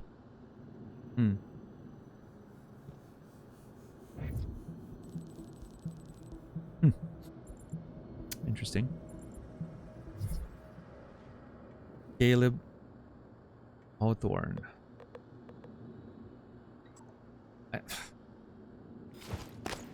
I like that there's hacking, there's clearly like physical stuff that you can upgrade. There seems to be like quite a few of those so almost like RPG-esque you know, elements, right? Which is very interesting to me. I'm looking forward to seeing how it actually plays. Oh. Wait, what is that icon? Is that something that's in the room outside?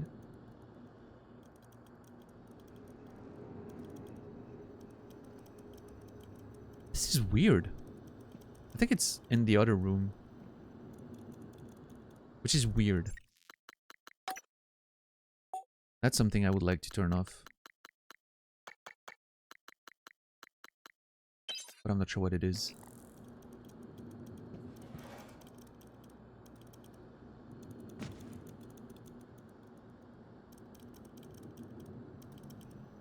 Yeah, I don't know, Mask. I'm not sure. Simulation question by from Marco Simmons to Alice Aiken. Hey Alice, I'll send you the white paper Alex and Morgan wrote.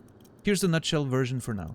Gaining a new skill from a neuromod works similar to the way your brain creates new memories. In fact, it's impossible for now to separate the changes the mod makes from a normal memory formation. Oh, okay.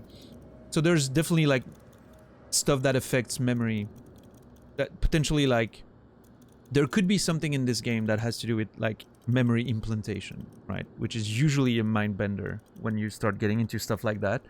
What's real, what's not, it's a whole deal. So if I wanted to strip the neuromod that makes you play piano like Gustav Leitner, it will reset your brain back to the moment before you first installed it. Which explains why we don't remember, you know, every day past the point where we install the neuromod. Because they remove it, brings the brain back to it, resets your memory. Interesting. They wanted Morgan's mind pristine to receive the prototype neuromods. That means going way the hell back. Hence the apartment sim. Huh. Sure. So this was like back when I actually maybe joined Trans... What's the name again? Trans... Star. Or something. That's when I first joined them, right? In the apartment. Like, I actually was in an apartment, traveled to probably a shuttle, went to the station, and we're there now. Right, that's what I'm getting from this. Yes, are dedicated to their science is all I can say. Oh, use, sorry. Yeah, the use. Me and my brother. Hit me up for lunch later. Okay. I think Siemens has a thing for Alice, maybe? Well, had, because he's probably dead, right? Well, actually, have we seen Marco's corpse? I don't think so.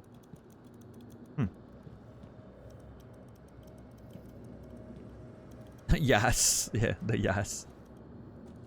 Oh, the use.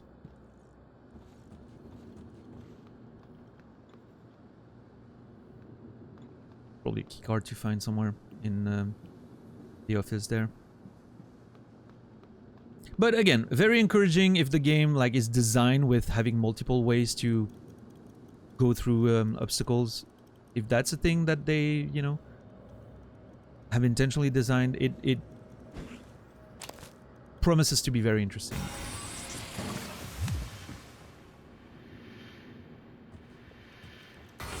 Yeah, I knew it, you piece of shit!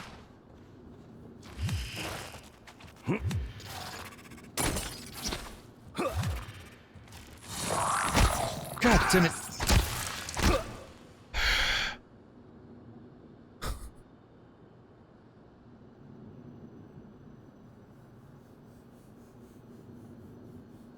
Oh boy, this is intense.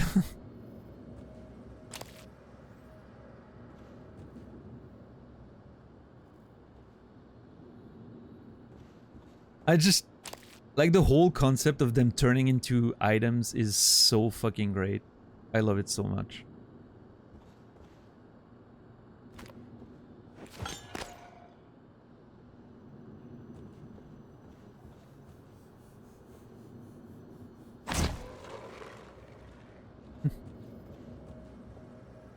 Here's the...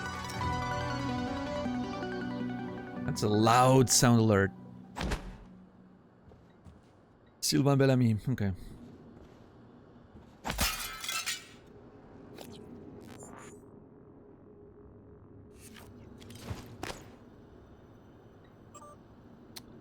Personality drift results from Xiao Longhang to Sylvain Bellamy. Dr. Bellamy, here are the results from today's personality test. I'm seeing some drift over the last few trials compared to with previous results. This isn't the first time. I'll let Alex know.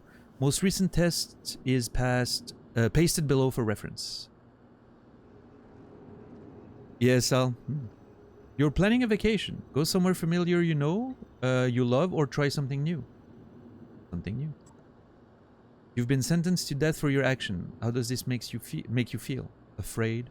Are those like the actual questions I answered? I think those are my answers, right? Yeah. Runaway train, switch tracks, push the fat man, do nothing. Yeah. Sting. So they're noticing some drift.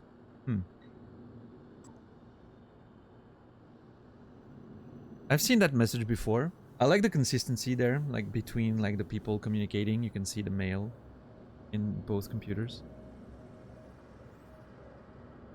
For sure, Brewer. Yeah, I'm looking forward to be able to being able to repair my weapons so I can feel more comfortable using them. Right now, I'm like, those are relatively easy-ish.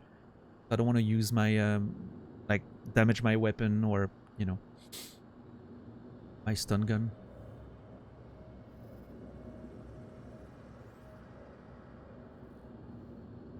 So yeah, again, a lot of like my brain could be damaged by neuromods being put and removed all the time.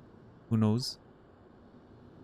Have my people been coming to you? Matthias Cole to Sylvain Bellamy. Sil, yes, I've noticed the same thing. You know I can divulge names, but there's definitely been a spike in staff from your department reporting instances of acute anxiety. It's actually much worse with the psychotronic staff. I'm talking to Kelstrup about mitigating some of the stress there, but I'm concerned these are not isolated incidents. Going to mention it to Alex at the next director's meeting. Matthias Cole. I'm assuming Matthias Cole is the psychologist, maybe? It's like Sylvain is asking, has asked, have my people been coming to you? And Matthias is responding, right? So I'm thinking Matthias could be the psychologist that's like taking care of the staff and making sure they're not going crazy and whatnot. But this feels like a secret door somehow. I don't know. Alright, I've killed 3 of those things in there. And I think there were 4 splitting from the first one. Morgan U. Pass, pass, pass, pass, pass, pass, pass. N-A, N-A, pass, N-A, pass, pass, pass, pass. Fail, fail, fail. Interesting. What happened on the 23rd of February? I'm in hard with all survival modifiers on. Ask.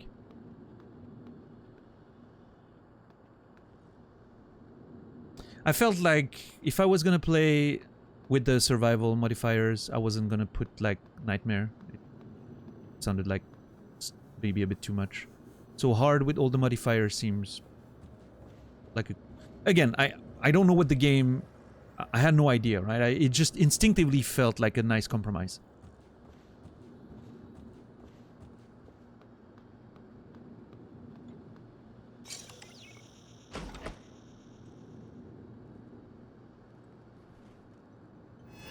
Oh no, dude!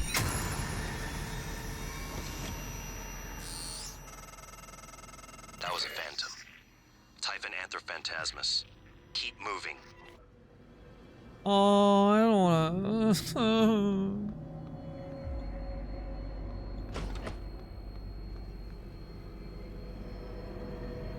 It looked strong and scary.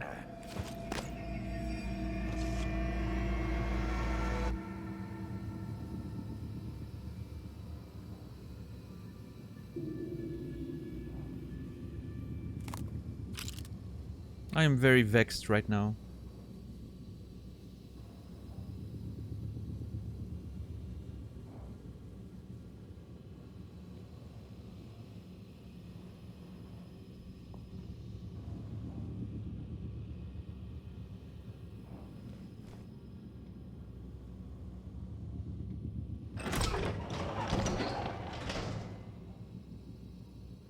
God damn it, dude.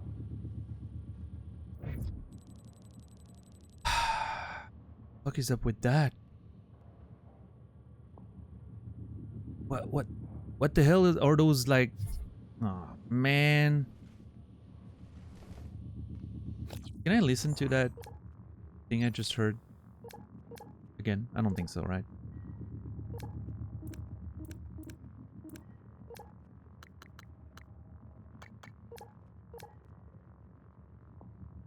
Oh, nice. It like saves all your keys and whatnot. That's pretty cool.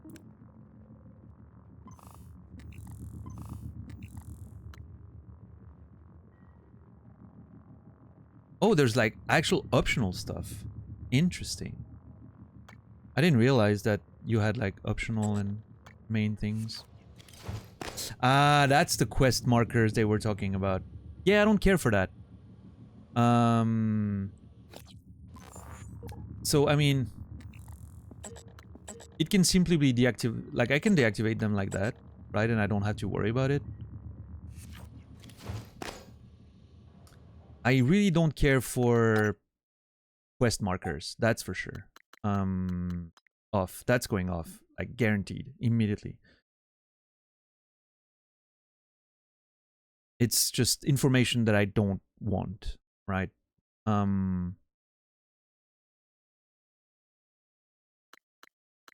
I think a lot of the other stuff is sort of fine. I mean, I guess enemy health could be something that I kind of turn off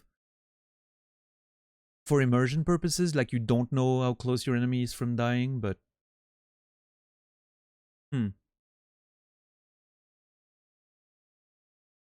at the same time, it doesn't bother me too much. It's a video game after all, right? I mean, yeah, those two are maybe something that I want to consider turning off, but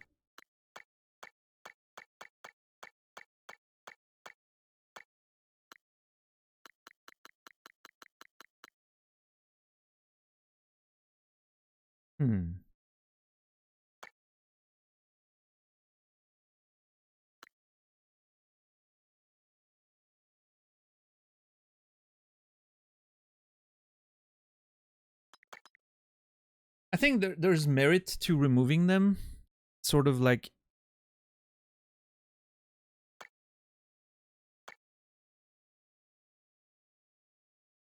immersion-wise, right?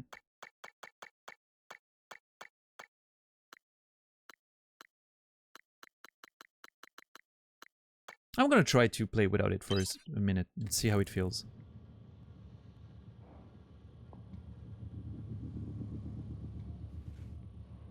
Like, not knowing if an enemy has you spotted and you have to like sort of observe its behavior to know if it's seeing you or not is kind of interesting. Oh shit, who's that?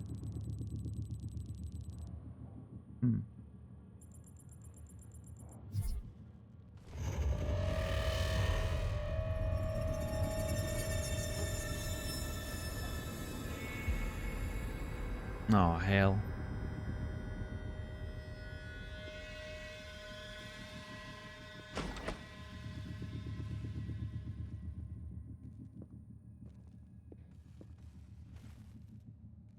I just want to stay in the offices. The offices were, you know, very comfortable. I liked them.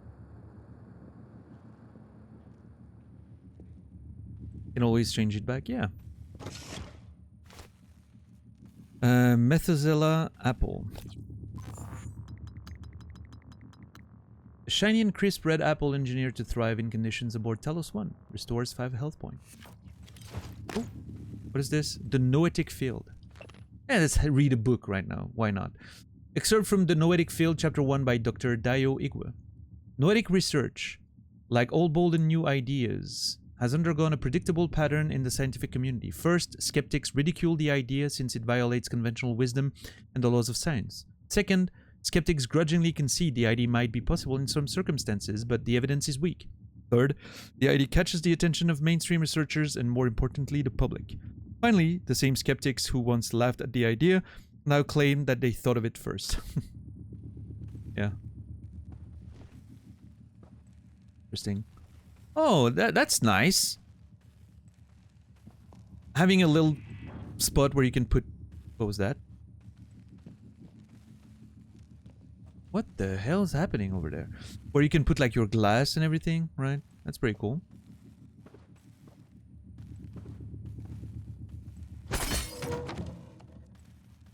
Sorry. Skill recorder analysis. Can I get in there? No, not yet.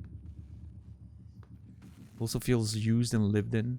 Yeah, no, they really did a good job with the whole... Okay, there's an enemy there. Like that asshole we saw is out there. I think it's worth maybe using the gun. Neuromod, okay, 3F, Neuromod testing, volunteer quarters, fabrication, 2F, conference room, skill recording, security, control room, research and design. 1F, observation, testing rooms, Neuromod, debriefing, storage. That's where we were, that's where we are. I think we just got in here. Yeah, this is skill recording. So there's bathroom stalls here. I mean, at least they feel like bathroom stalls. Oh, maybe they're not actually. Yeah. Security is there in blue over there. Conference room all the way back. Okay.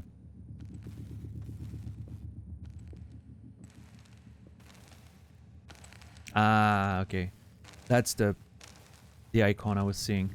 What are those HUD elements? Many objects on Talos 1 can be repaired if you have the repair skill and enough spare parts. To repair an object, hold down the Y button until the repair is complete. Sure. That much I figured. I'm assuming those are...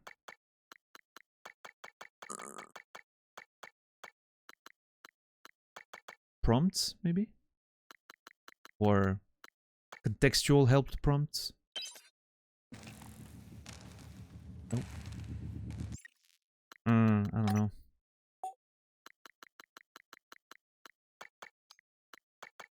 Maybe they're part of like the tutorial and prompts. Nope, still appears. Interesting.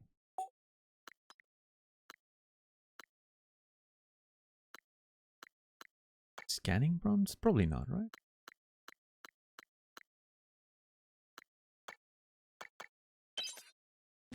It's fine. I mean, it's not a big deal. Again,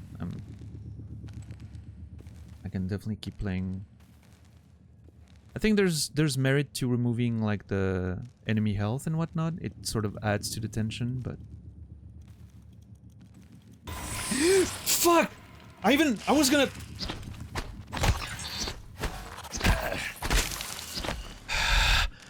I was gonna say, I'm hearing that sound again. You can hear the sound when you're near an object that is actually a mimic. I was just about to mention it when that thing turned on me. Also, yes, not having health and the like awareness markers and whatnot is very good. I like it. Feels more organic.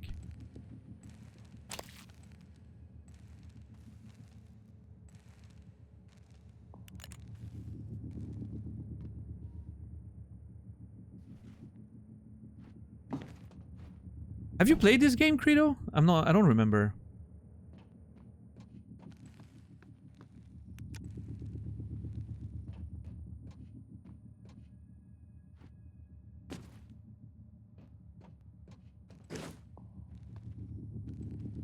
What's with the fucking rocks there, though?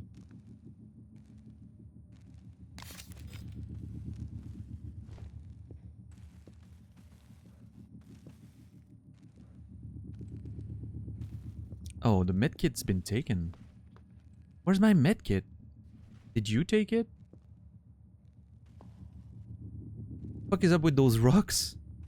Oh man, there's a body up there too.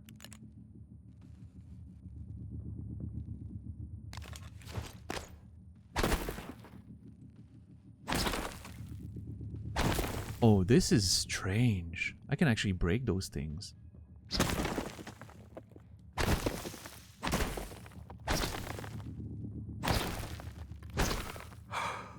Like, the stamina management is actually something that, you know, is very interesting in this context. You can't just, like, swing like a madman or, like, you know, you have to actually be careful. I don't know, I feel like they've really nailed this game. Like, so far, this is, like, everything I'm seeing is just, like, ugh, it feels so good.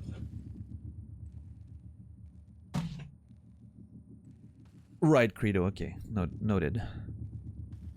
Yeah, I mean, it's fair, you know, obviously, I've just started, right? There might be a bunch of stuff that I feel differently about later, or it might be just a personal thing as well, right? Like, I mean, it's always subjective at the end of the day.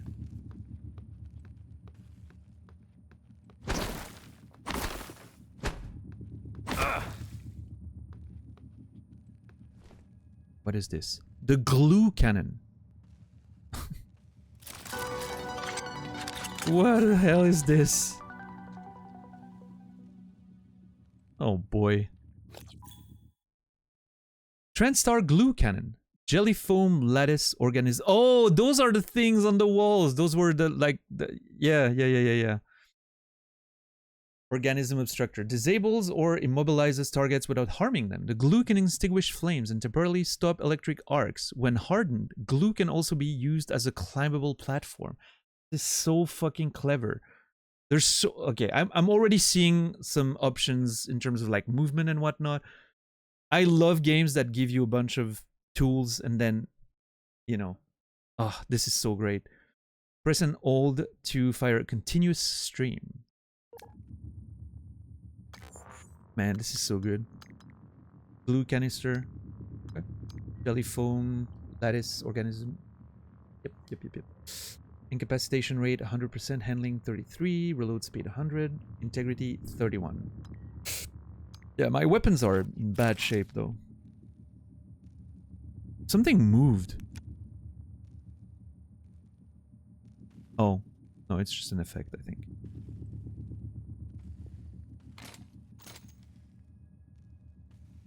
Is it fully loaded right now, my weapon? Okay, maybe it is. Okay, cool. Second weapon. Exciting. So this is what it looks like when it's... Cool. Beer Sing. Shotgun shells. Here's the medkit. Yeah. He clearly, you know, was hurt from being attacked and then took the medkit and died. Fair. Okay, I have quite a few resources. Maybe I should... Yeah, I'll have some glucose.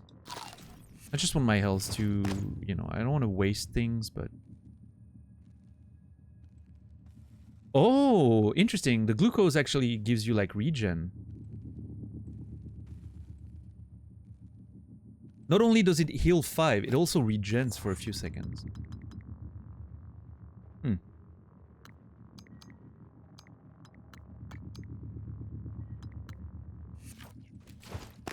Alright, Laura. Have a good one.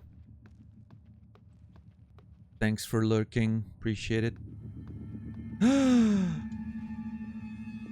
Oh, that's a lot of them.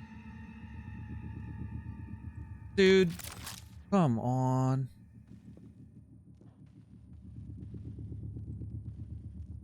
That was at least like 5 of them. Maybe 6 with the one at the end.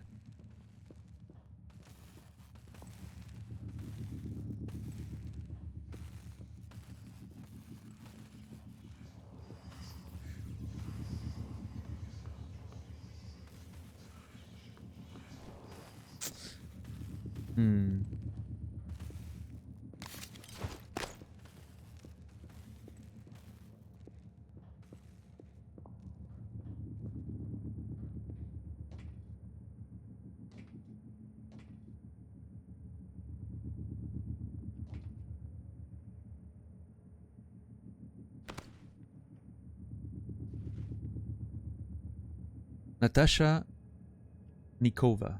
Baseball glove. Okay, and glue canisters. Okay. Wait, baseball glove? A pristine baseball glove autographed by Harley Granger. I'm assuming it's a crafting thing.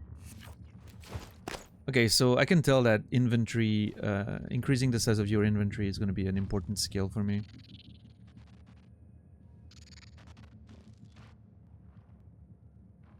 Have I been noticed? I don't think they noticed me. Morgan, there, in the foyer. Grab the neuromod you see in the display case. Normally it's a fake, but I swapped in a real one for you. The neuromods are critical. You won't survive without using them to install new aptitudes. I've already updated your transcribe with the list you requested. Take a look. Okay.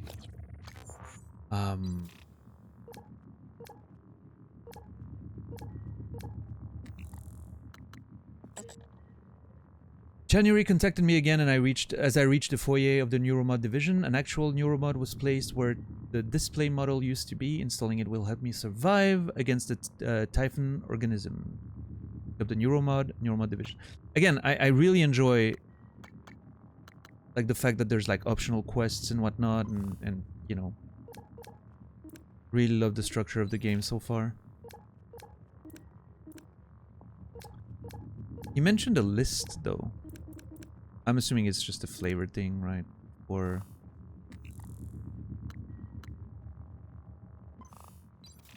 Oh, unless... No.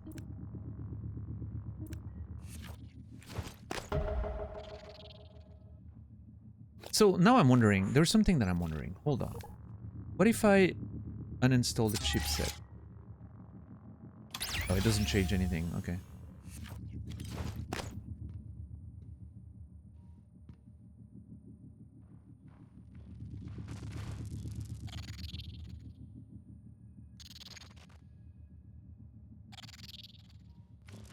I'm assuming that's the display? Yeah. That's what I need to acquire. Love the visual. What is this, though? Oh, that's the passage to the lobby. There's some stuff up there. Volunteer testing? Hmm. Where the fuck are the creatures now? God damn it.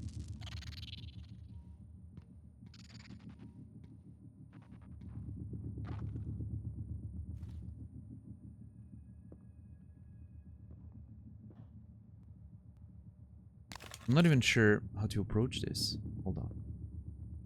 Security booth. I require a code to get in there. Hmm.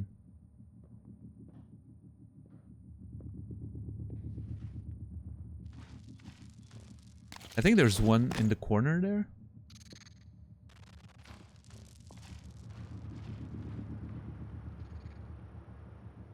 Nope. In the conference room, I think.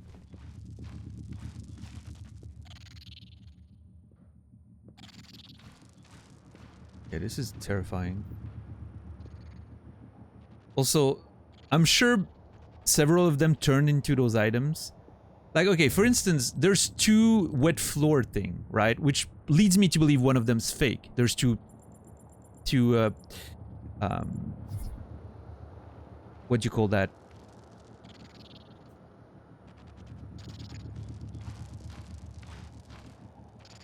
I don't know the word. Yeah, one of them is in there. Buckets, thank you. Which leads me to believe that one of them's fake too, right? They're like mimicking elements of the environment. So you really want to, you know, look for things that are repeated, like sort of, it's almost like glitches in the Matrix, right?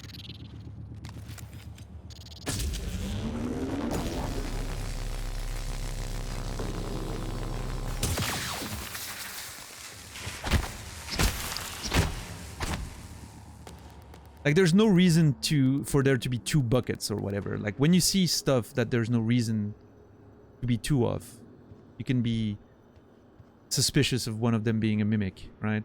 Which is such a clever concept. I love it. Like, from a video game perspective, it's so smart.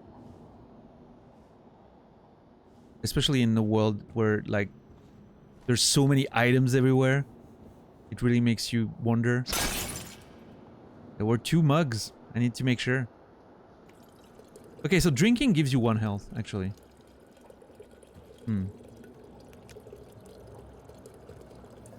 Wait, can I pick those flowers? Oh, yeah, you can, actually. Oh, interesting. Do they actually do anything?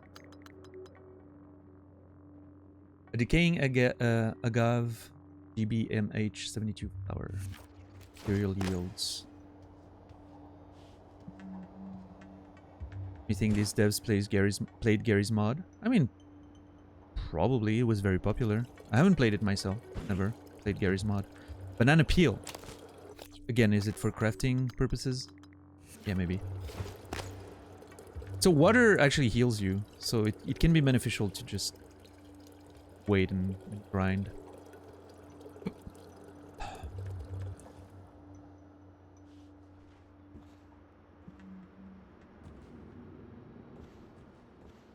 Water spammer! Fuck you, Credo. Oh. I'm hearing the sound.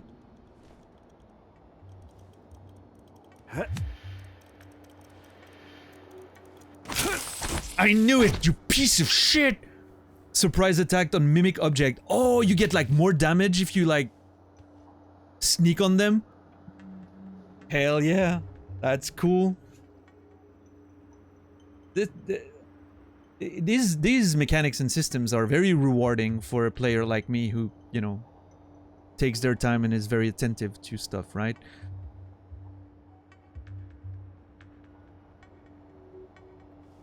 That's really cool. I mean, obviously, some of it is obviously like flavor, right? Big Boss, as I call it, like it's flavor stuff. But at the same time, it has material yield, as you can see at the bottom there. So, you know, it does seem to have like at least a limited mechanical use in the game. So it's cool. I like it. Robert Gage. Okay, hold on. That dude did not die from a mimic, I don't think. He doesn't have the face of someone who got killed by a mimic.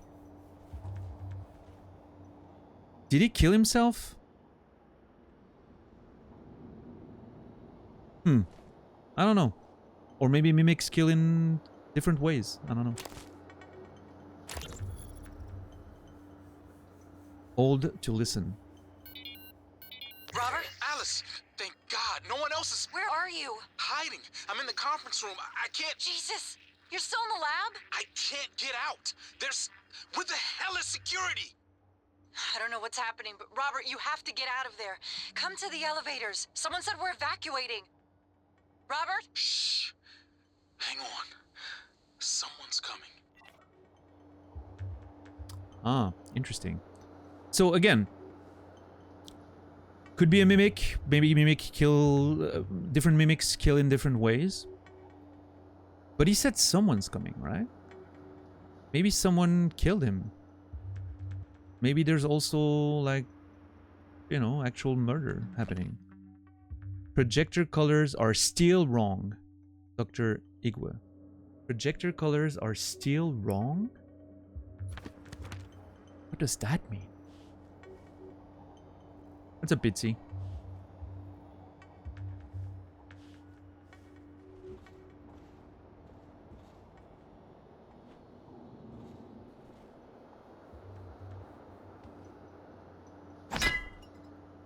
Wow, that's solid glass.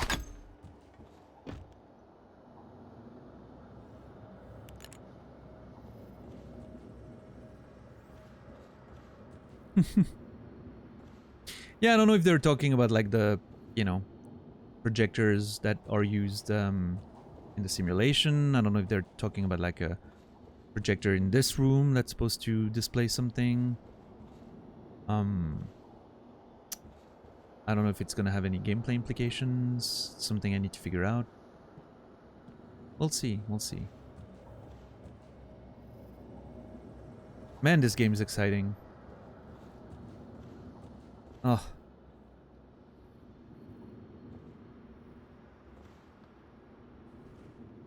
Okay, so let's see if my suspicion is correct in that there's two different buckets and two different wet floor signs. This makes no sense. They're mimics. Yep, knew it. Fuck. Oh shit. I'm almost dead.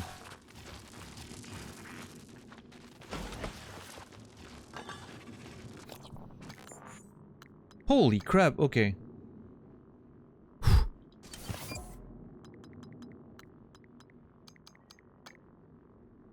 How did it do so much damage?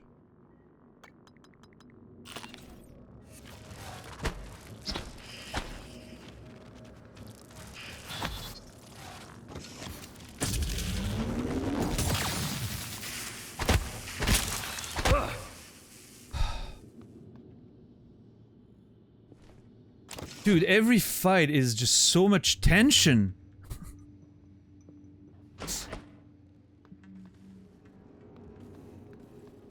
Okay, so some of them are going to be aware of your presence and you can't just approach and sneak up on them.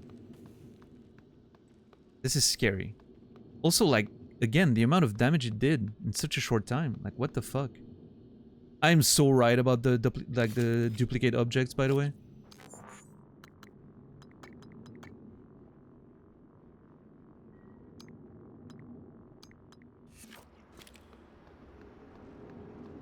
Okay.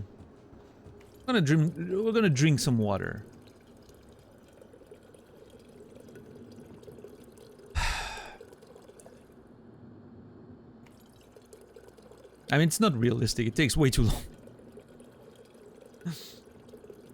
I want to chat, but I'm engrossed in the game. I mean, we can chat for a while. I'm gonna be here drinking for a little bit.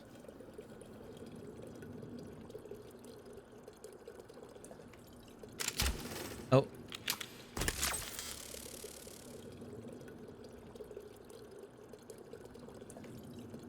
What is that ×3 on it, I wonder? ×3.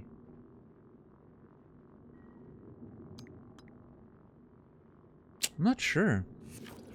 Like the battery level here, ×3. Oh, is it like a, maybe like, hold on. I don't know. I really need to learn how to repair shit, by the way. What a cooler chat, yeah, exactly. 69. Almost there.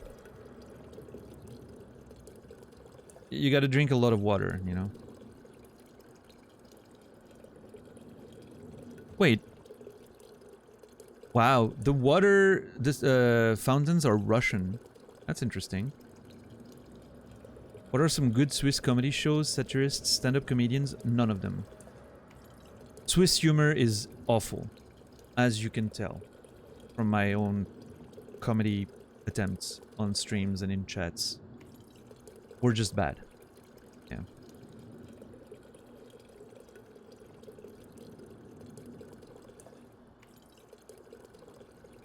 You may think I'm joking, I'm just not. Yeah. That's why you need chat, I suppose. Yeah, I guess so. Man, this game is... I will say, this is really not the game that I expected it would be. I am very pleasantly surprised. I mean, I expected it to be good, right? Like a lot of people said that it was one of their favorite games, and you know, I just not expected it to be the way it is. I expected a very different vibe. I expected a different everything, actually. Yeah.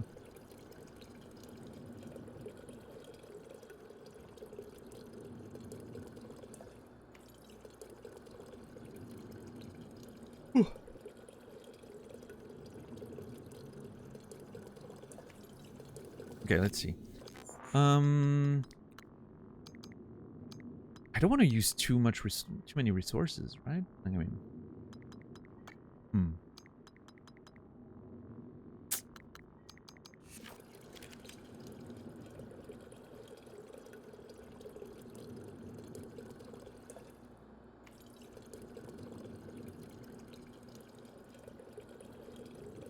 You thought it was gonna be Fallout in space? And then you know, there's definitely some elements of it, I guess, in ways, but I mean, I personally knew nothing of at all. I don't know. I had a notion of it being potentially something that takes place in space, because again, because of the cover, like seeing a dude in a suit, but I just had no idea what the gameplay was going to be like. Again, my only indication was that Arcane games are in first person.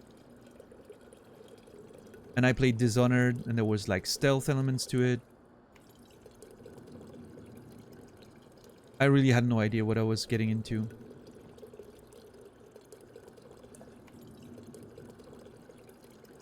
I mean, technically, Saladino, we don't. There's strong suspicions, right?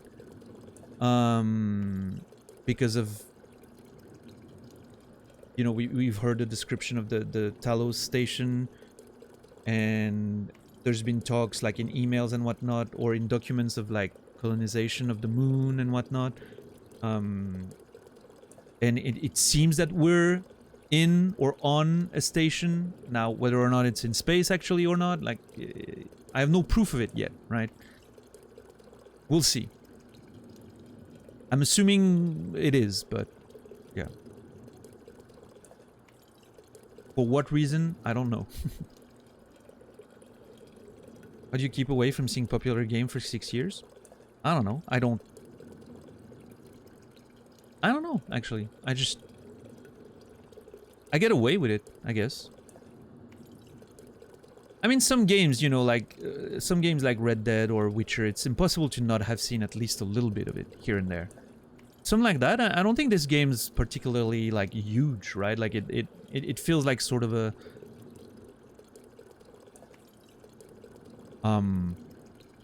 it's not really like a hidden gem or anything. It's a big studio, sort of, right? But it doesn't feel like it's a game I've seen many people play. Like I rarely remember seeing people playing it on stream and having to avoid their stream for whatever reason. I don't remember seeing anything in videos, or I don't know, I just got lucky, I guess. And you know, there's always a chance that I've seen like random bits of like gameplay on a random like video or stream, and I don't even know that it's that, right? Because I have no context. I'm just seeing a bit of a video of like scrolling Twitter, for instance. You see a sequence of a game and you don't even know what the game is, so you don't even think about it and you just scroll past, and you know, there's always a chance of something like that happening, right? But yeah, I don't know, I had in my mind there was no connection between Prey and any gameplay I had ever seen or anything. I definitely did not expect it to be like the closest thing I can compare this to, honestly, at this point is BioShock. To me, that's like what makes the most sense. And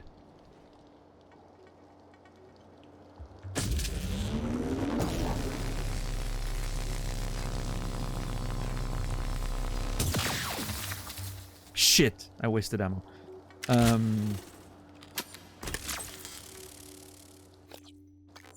Let's see.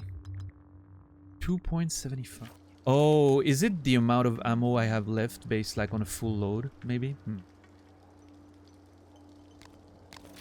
Prey did actually pretty bad in terms of sales. Yeah. I mean, it definitely seemed less popular than Dishonored or... Dude!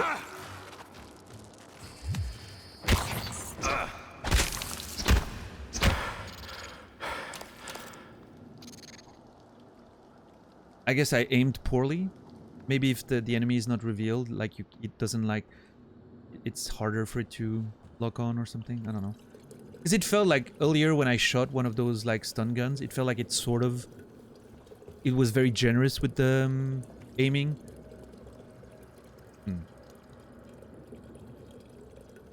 But yeah, I mean, this is definitely, for me, bringing back BioShock memories, right?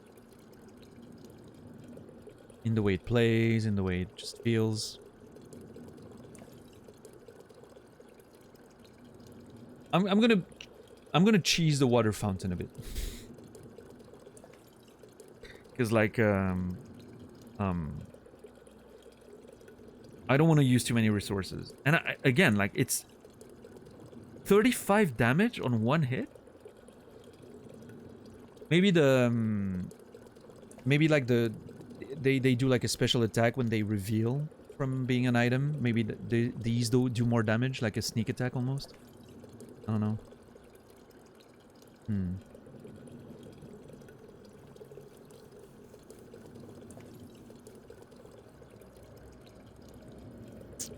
I don't know.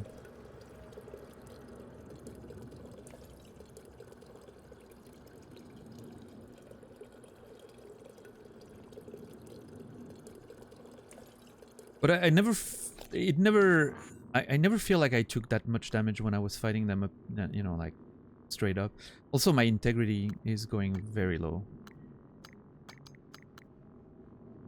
I really need to find like a way to repair shit. So right now I can't repair. I'm gonna have to find a way to repair my gear very quickly.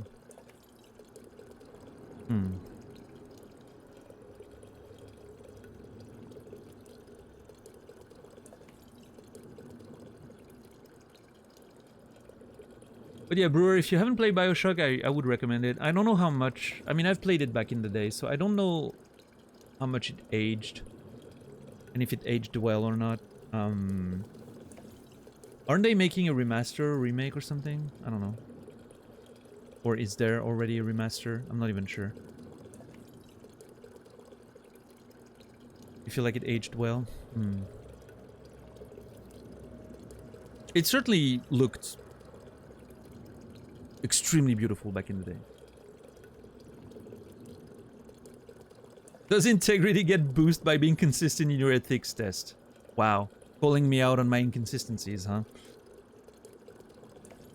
No, I think different kind of integrity there, Big Boss, but the remaster of it is good. Okay. Cartoonish style? Yeah, sure. Yeah, I've been thinking about it recently,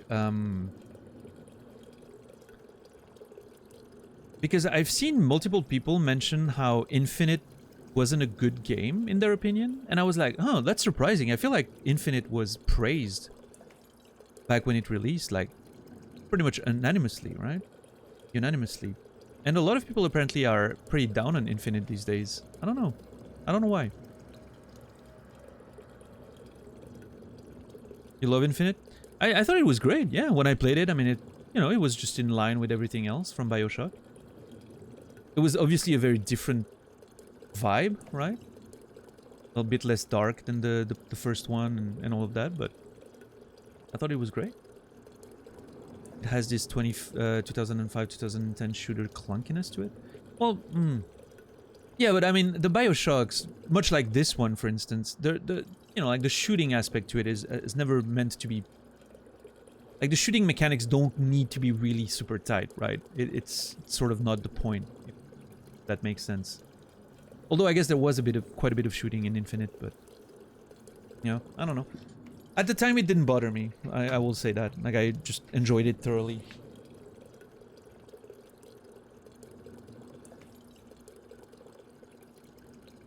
Yeah, Mask? I don't know. I think Skyrim was just... Well, I guess Skyrim was critically acclaimed, right, on release. I was just always a bit of an outlier in that regard, but...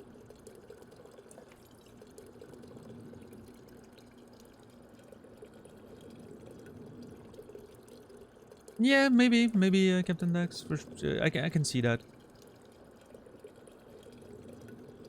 I mean, obviously there's no downside to making each and every piece of your game play better and be better and feel better, right? Like, there's no downside.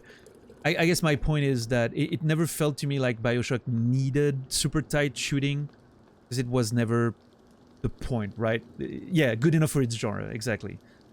But obviously there's no... There's obviously no downside to making something better, obviously. This is a very interesting painting.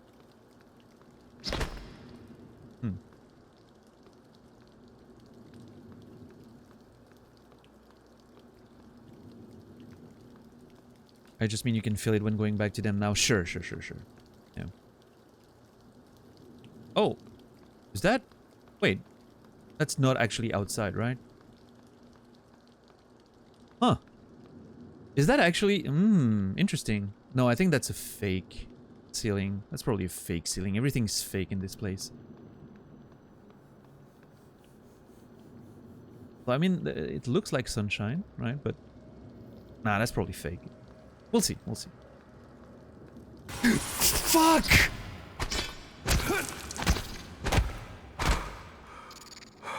I think I stopped its attack by slamming it in the air. And I didn't get damaged. Oh, interesting. Dirt skiff. Some spare parts. Nice. Yeah, Credo. I noticed too late that there were two of them on the ground, and I was like, oh. It was one of those moments of like, oh no, there's two of them. I'm fucked.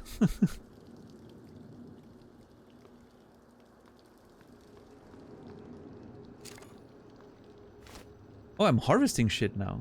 Man, this game has a lot of little things. Bunch of decaying dwarf red cosmos cuttings. Nice. I do really enjoy like the mechanics. I'm very glad that I removed the enemy health bars. I think it makes it a bit more immersive. You don't really know the state of the enemy, right? It sort of adds to the frantic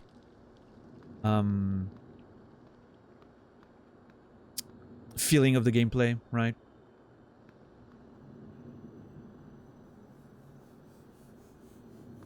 Maybe, I don't know, maybe as we go I'll remove more and more elements of UI. We'll see. Break glass in case of emergency, I guess, huh? Yeah, exactly, Mask. I was like, oh shit, there's 2 of them. Oh no, it's jumping at me. And then, like, the pure reaction hit, right? I love the graphics there. Everything you know is about to change. I love how it looks. Very cool. Very cyberpunk-ish. Alright. Neuromods and abilities. The Neuromod is a revolutionary TrendStar invention that allows you to learn new skills and abilities. Press to open your transcribe and navigate the Neuromod section. Hell yeah.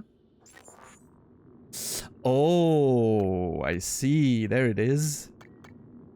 Oh, nice. Hell yeah.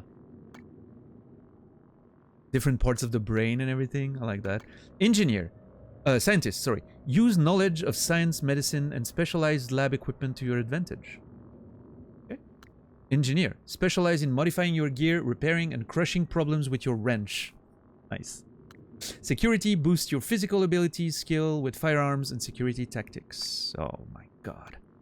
So many options. And neuromods are literally skill points. Gotcha.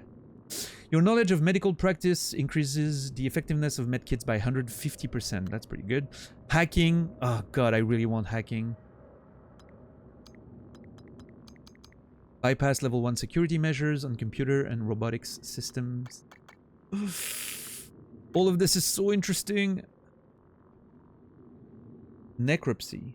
Requires physician. Recover more valuable organs from typhon remains. Typhon organs can be recycled for exotic materials, which is used in the fabrication of neuromods. That seems like a good investment. As early as you can, I guess. If you can then turn that into more skill points, right? I'm not sure how it works yet, though. Leverage. Lift heavy objects with ease and throw objects further. Thrown objects will damage enemies. Fuck yeah. Oh, this is... Oh, dude. Everything is so exciting. That's the mark of a good game. When every skill you see, you're like, I want that. Ah.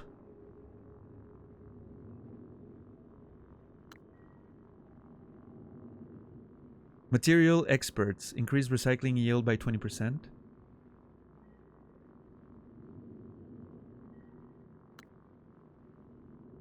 Reduce stamina cost of wrench attacks by 25%. Nice. Attacking with the wrench has 25 chance of doing bonus damage. Nice. Noger. Good to see you. We can use our mug clumsiness as a weapon. Yeah, and our chair stacking skill, right?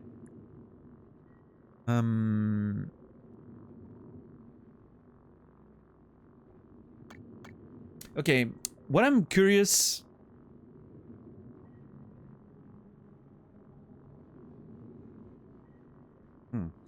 What I'm really curious now is, I'm wondering... Obviously, my brain instantly wonders, is there a way for me to respec, right? Because obviously that changes the way you approach things.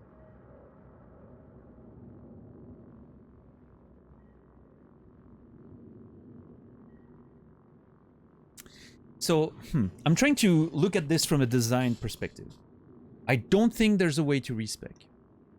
Because if there was, you could sort of like cheese the system, like get repairs or get hacking and then respec and then, you know, hack the thing you need and then go back, respec, whatever. So I feel like this is the sort of game that may not have respec.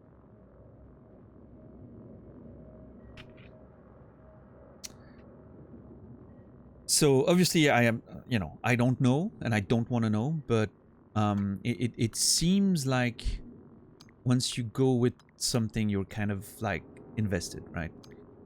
I'm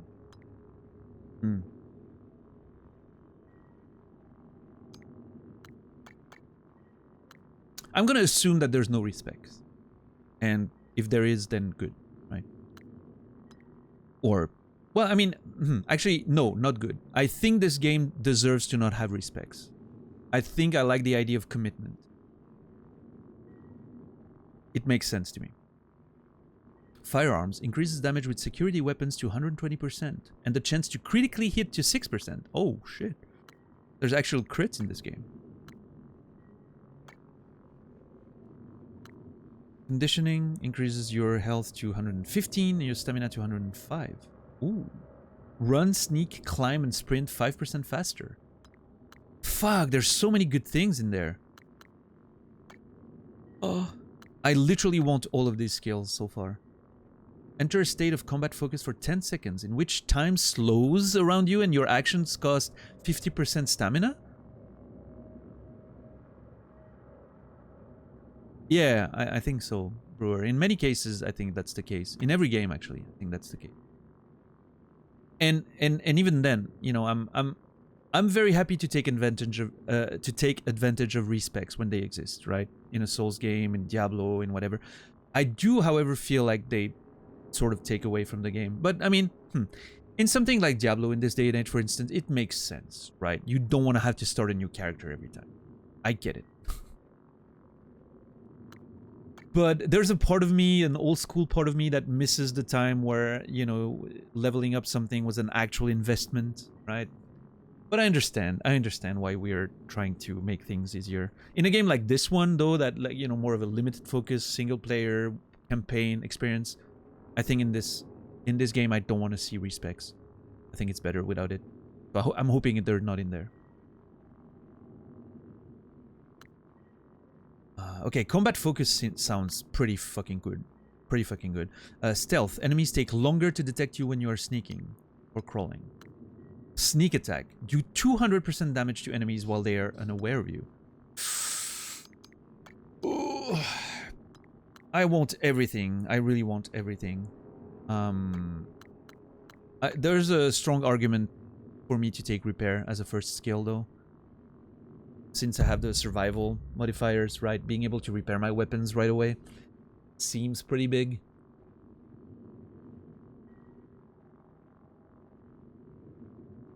So I think I'm gonna go with repair as a first. Now, what I'm also hoping is that the game has a limited amount of neuromods, in the sense that I'm hoping you can't get everything on a first playthrough. Otherwise, you know, it makes it kind of trivial. Well, I don't know. The way in which you pick things can certainly affect your experience. Even if you, at the end of it all, have most of them, right? I don't know. But yeah. I think repair seems like a good choice. Hacking is definitely something I want. I do love hacking in those games. It's interesting because all the combat stuff seems so interesting, because obviously doing more damage, being better with guns and stealth and sneak attacks and whatnot sounds awesome, but there's so many utility skills that are very exciting to me. Also, this leads to extra inventory space, which is, you know, obviously amazing.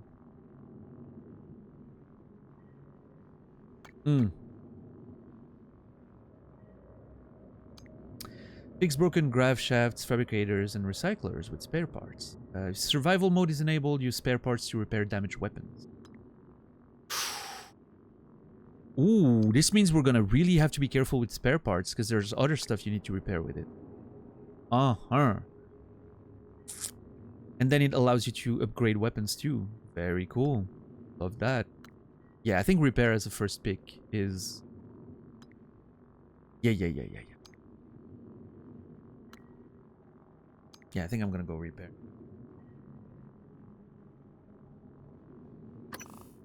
Are you sure you want to spend a neuromod on this ability? I think so, yes.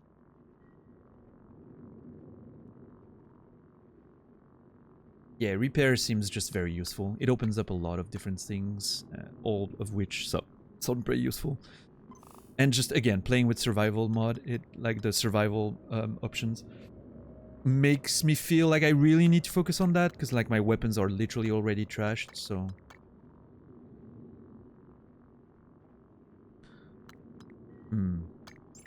Yeah.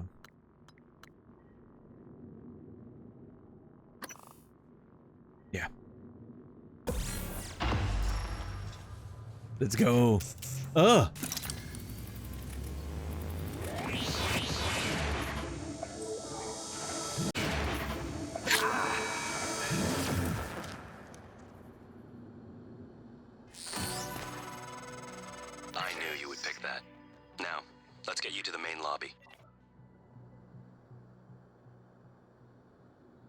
Oh yeah, I love stabbing my eye with, you know, needles. Ugh. Wait, doesn't the description say something about having to like leave them in there for... There was a document, right? Hold on.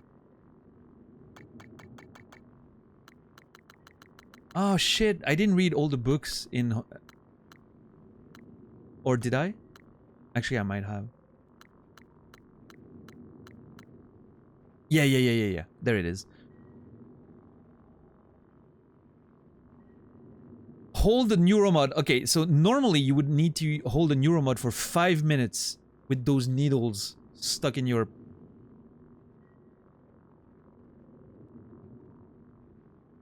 Either they didn't want... Obviously, they didn't want to, you know, that you're not going to do that for 5 minutes in the game, obviously. But maybe that's a more modern applicator. They're faster or something. But if the implication is that you're holding them for 5 minutes, like, fuck that. Like, seriously, fuck that. Repair. Repair. Let's see. How much do I get from one repair? Oh, actually, there's a whole menu. Interesting. One spare part is 25% repair. Amazing. Yeah, I'll just use one for now, right? And, well, I'm not going to use one on this gun until I use it and actually see how it plays. Yeah, that's good for now.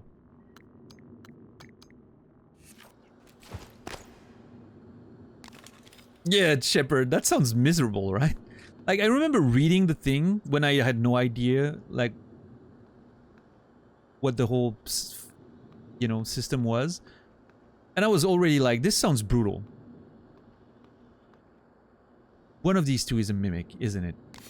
Fucking hell.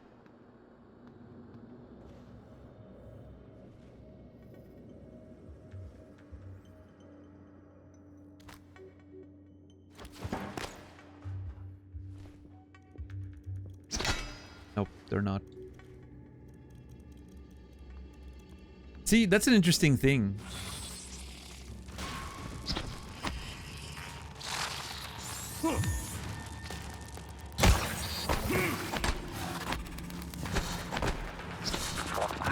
God, I tried to dodge like a Souls fucking like. Fuck! I need to stop trying to dodge with circle. It's not gonna work.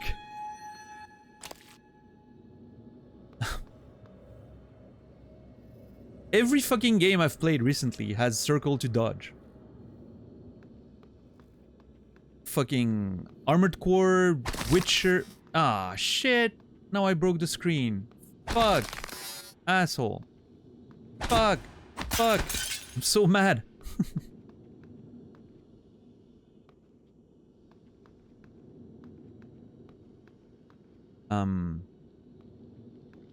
Hey Zia, what's up? Well, back to the water, I guess. So, like, I was gonna say, it's interesting how, like, there's already rooms you cannot access, right? Because of, like, not having leverage and whatnot. This is really cool. I really like when a game just forces you to make decisions and you can't just go everywhere. Like, it's not... It doesn't care about you being like, oh no, I can't go in there, you know? Like, nope, you'll come back later, maybe. You know, like if I had picked hacking, for instance, I could go in there right now and get whatever that is, right? I think it's great that it forces you to make those choices. I really enjoy that. Also, do we have any indication as to what the code to enter here might be? No? Okay. I can repair this right there. Let's do that.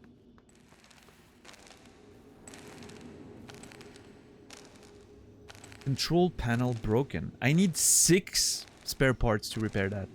Oh, shit. Yeah, okay, so the cost of repairing things can be pretty high. Which means I really need to be careful and conservative with my weapons, too. I can't just repair, right? Like everything and just not care. Yeah, this is gonna be a whole thing. Holy crap.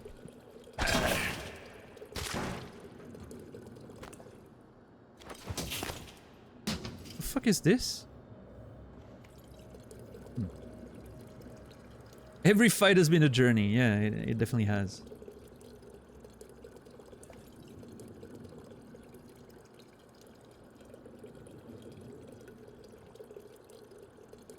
You know what? Let me explore the fucking bathroom first. We'll get to the rest of it later. Hold on. First, have I killed all of them? Favorite wheel. The favorites wheel allows you to quickly select and equip weapons and eventually side powers. Hold Y to open the favorite wheels and use that to select a weapon. Blah blah blah. Equip weapon. Yeah, sure. All right, I see. Eh.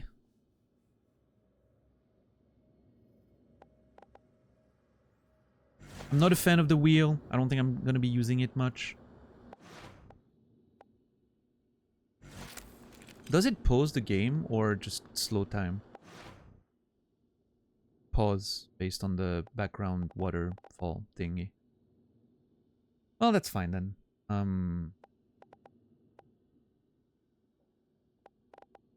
Right trigger. That's R2, right? Right trigger is R2. So that's medkits. That's some food. Wait, hold on. I have 7 cans? No, I don't. I guess it puts all the consumables in the same thing. I don't know.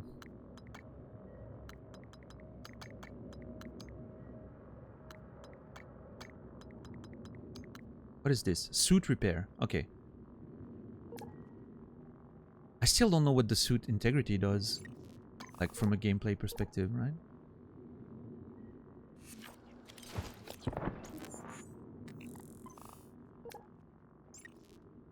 I'm really curious to understand what it does. I do get it, like some of it gets damage every time. But what does it actually do? Did I get a tutorial that I forgot about that? I don't think so.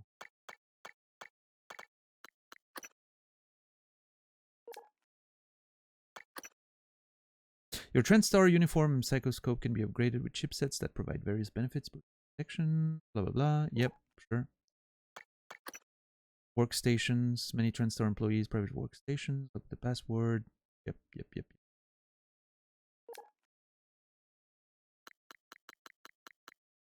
No, I don't think it said anything. Oh, hold on. Repair. No. It's fine. I'm sure I'll figure it out at some point. So this is the exit, right? Yeah. Not gonna exit yet.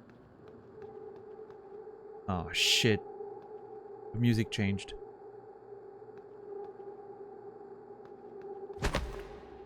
Is that... I don't... Oh, Jesus, that scared me. Souphead, thank you so much for 4 months. Tier 1. I appreciate it, man. Thank you so much for the support. Souphead74, you will be remembered. Thank you. I sprained my thumb and I don't know how. That sucks.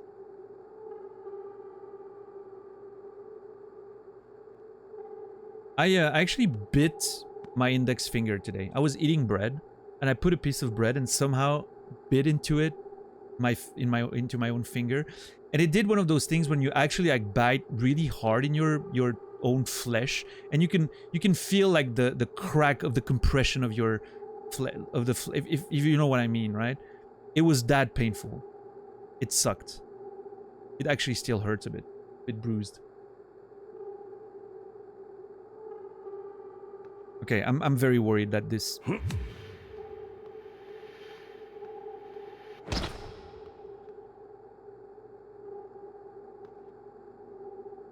Just a briefcase. Fine.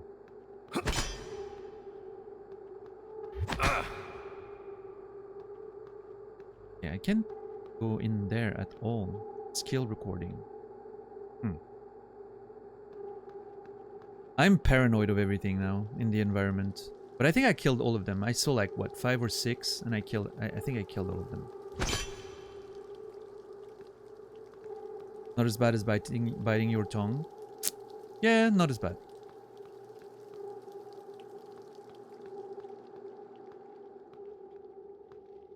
Okay, is there another way to get in there? Probably not, right?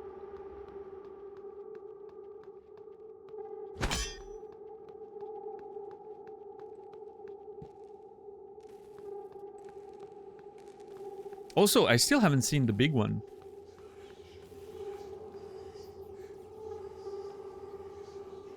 Oh, that's scale recording. Oh, yeah. But I haven't found a way to get in there yet. But I mean, if the big creature is like stuck in there, I'm not actually I'm not exactly impatient to get in there. Sounds scary.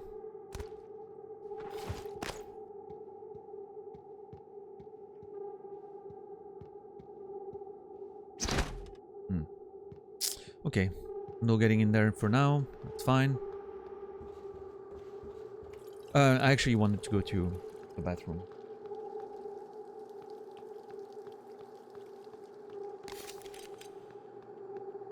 I wish there was a better way, like, to stun than switch items, but... Is there... Hold on. Is there, like, a weapon switching button?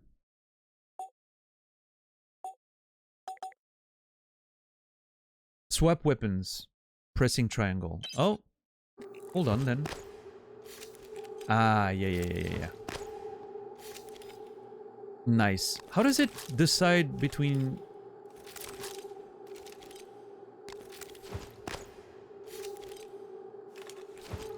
I don't understand how it decides which weapons to switch to. Okay, so, okay, let's say you start with the wrench, and then you go to the disruptor. Does it go back to the previous weapon you had? Okay, and now I'm on the disruptor, and I go to the glue cannon. It should go back to the disruptor. Yes. And if I'm on the glue cannon and I go to the wrench, it should go back to the glue cannon. Okay, I understand. So this is great, because now I can be with that, switch immediately. Well, actually, hold on. Wrench, disruptor, go back to the wrench. Right. Yep, that's exactly what I needed to do. Perfect.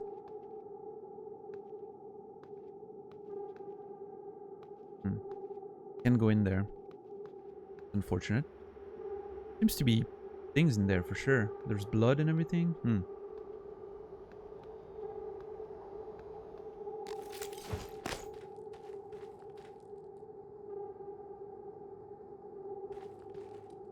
There's 2 of those explosive canisters, which has me worried. Oh, synthetic material. What is that? Used by the fabricator. Okay.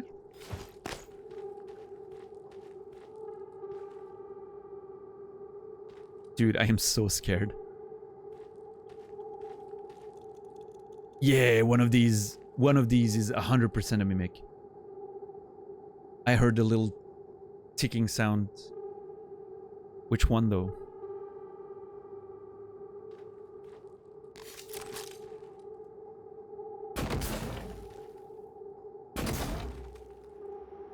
Oh.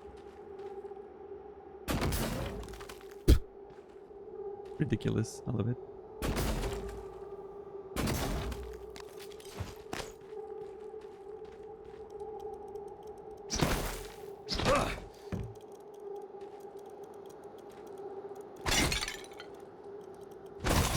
Ha!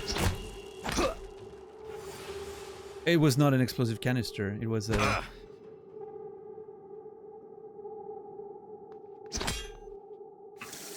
It was, a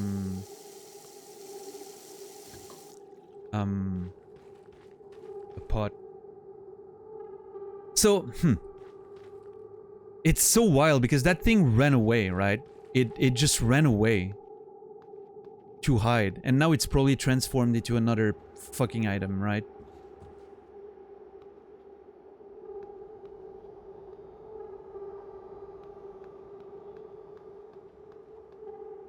Where is it? Show thyself.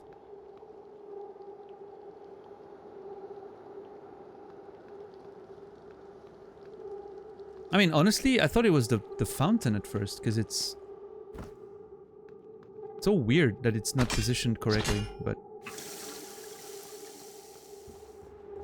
Yeah, it's like mosquitoes, exactly. It's just like you miss it and then it runs away and it's a bitch to find again.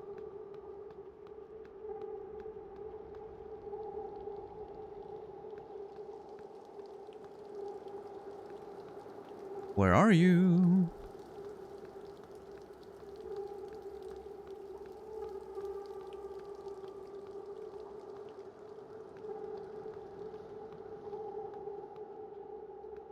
Oh, it's on the table. I think one of those reels.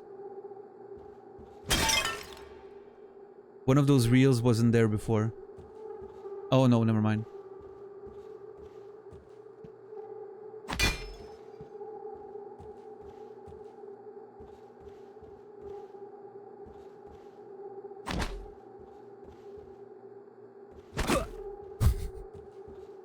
Don't know where it is.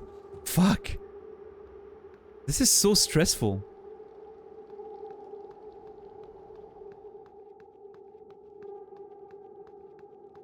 My shadow scared me there. I just want to point out.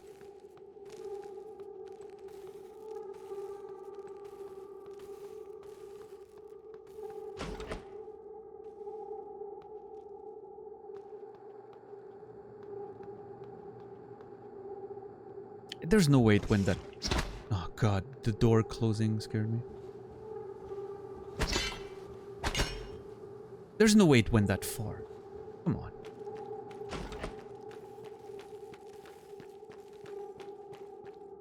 I hate the idea that I know that one of them's out there. I just don't know where. Maybe it went up there on the the balcony and I can't access it yet.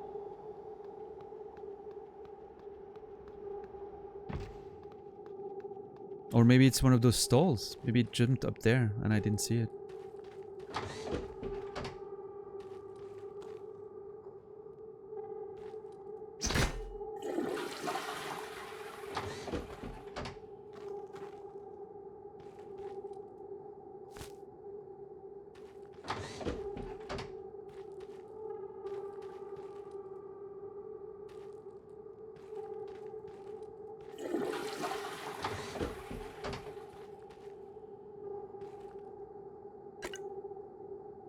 Some toilet iced tea, very nice.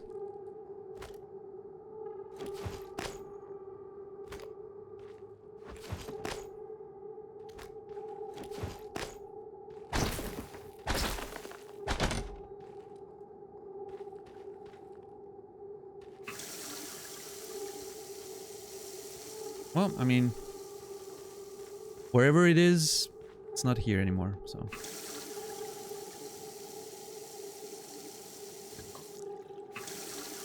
I mean, what do you want me to do, Saladino? Like, everything's fucking... Literally, everything is against me in this world. Okay, the water fountain's faster than the other one. I feel like it resets faster.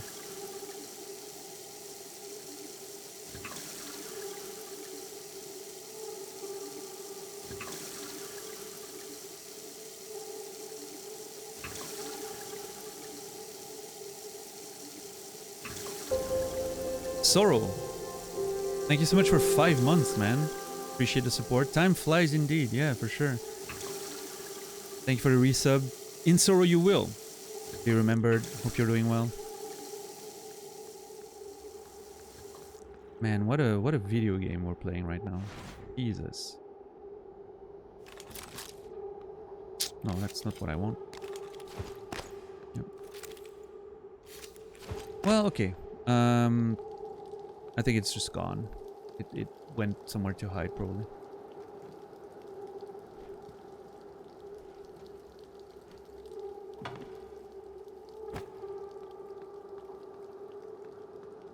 Yeah, Sorrow. I think just open world games are just not for me at this point, I think, in my life.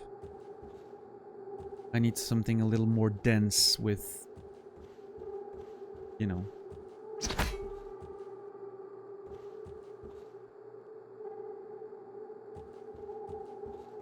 things. I don't know how to phrase it better, but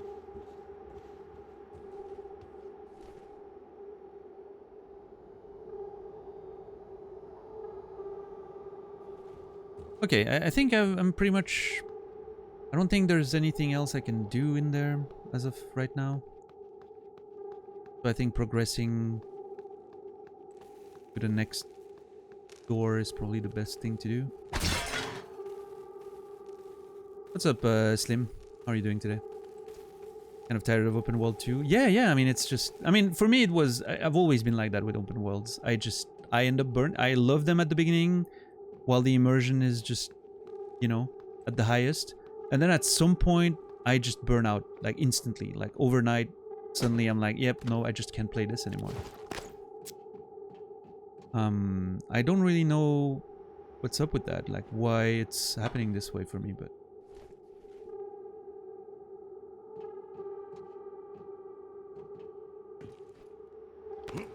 Okay. Hold on. There might be a way for us to explore up there. Can I?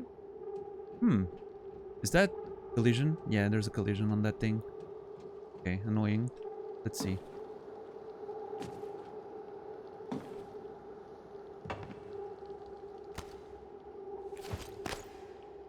Yeah, there's no shortages of game, that's for sure. That's something I need to come to terms with, is I don't need to force myself to play a game just because I started it, right?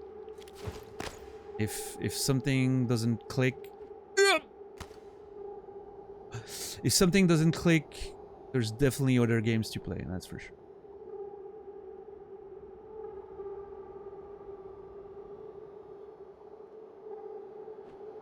See, this is... Okay, this is... absolutely fucking amazing. The fact that I was able to do that is just like it. I love games like these. I love games where you feel like you're actually getting, like, it makes me feel like I went somewhere that I was not supposed to, and maybe I'm supposed to go there this way, like, or maybe it's supposed to be an option. Maybe it was designed to be an option, right? But the fact that it makes you feel like you've kind of like snuck one in, right, is such a great feeling.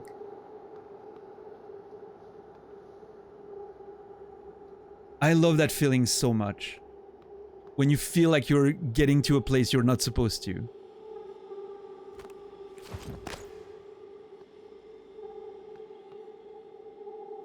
Even when it's, you know, like, arguably it's been designed in a way that they figured someone might do that, right? I mean, there's a little lamp positioned perfectly with the thing. Like, I mean, it makes sense they would have thought about it, right? But the fact that it makes you feel like you've just managed to get somewhere you weren't supposed to is just so great.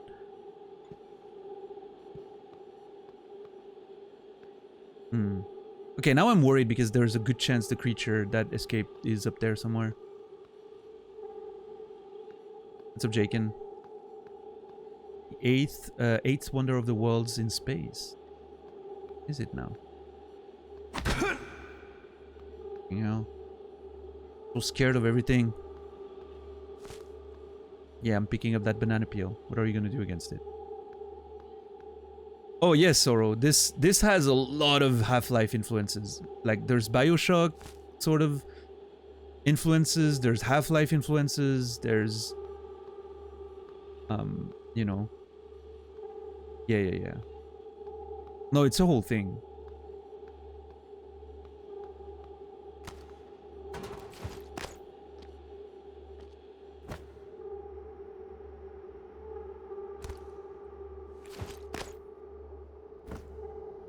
Like, if you have time, Sorrow, I highly recommend watching yesterday's stream.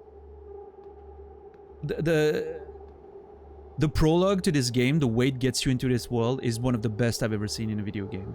It's, like, actually fucking amazing. V01025501 Corpse. That's a very interesting name.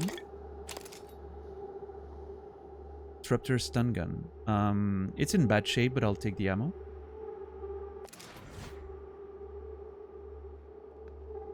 What if I take it as well? Like, is it... Okay, it also ends up in my inventory.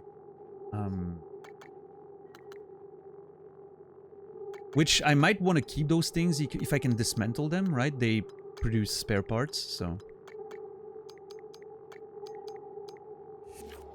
Yeah, until I know what I can do with inventory stuff, and until my inventory is not full, I'll just keep things, I guess. TranStar is the cutting edge of science. Yeah, it seems to be, huh? In more ways than one. Yeah, Soro, if you have time, I highly recommend watching yesterday's stream. You can, it's not gonna take too long for you to catch up on the VOD if you skip some of the very long discussions. There were some very long discussions because the game brought up some very interesting topics here and there. I feel like one of these chairs is fake. Let's see. Because every other table had 2 chairs. And suddenly this one has 3. Nah. I don't believe it. Or yeah, or play it yourself if you want to, but yeah, I mean, it's so fucking great. It blew my mind. Yesterday was mind-blowing in more ways than one.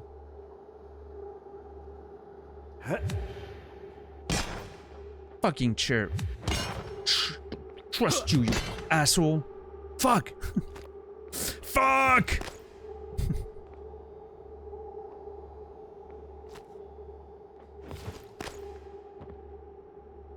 Oh. It actually squashed the fucking thing. Dude, this is amazing.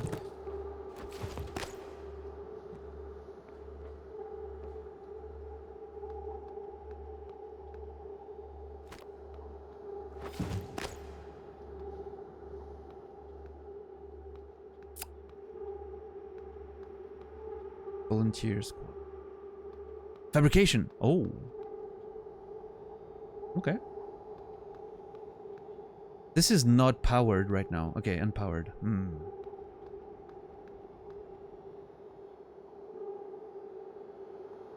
Yeah, Brewer. Interesting. That was one of the best parts of those streams too. Like the path of pain with the flower was one of my craziest ideas and probably one of my greatest achievements in video game. What's up, Edsta? Good to see you.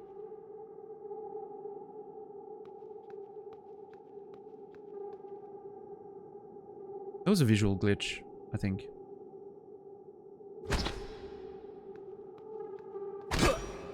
Oh yeah, I'm enjoying it, Edsta, for sure. I never quite understood the, like, immersive sim as a genre name, but... That's a me problem, I think. I get what they are. I know what they are, right? I know the games that fit that category, but it's just such a weird name for me. Fucking hell.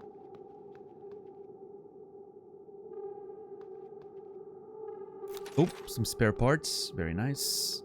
Love that.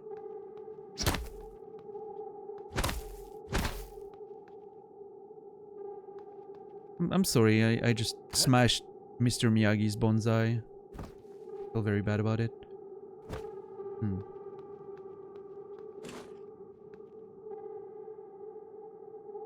Okay, so I don't think there's much to explore up there for now, because I don't have access to that. And this one's unpowered, and, you know.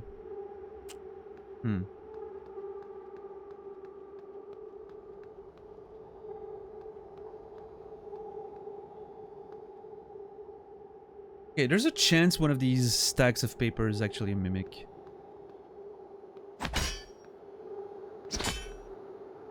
Okay. I'm so paranoid of everything right now.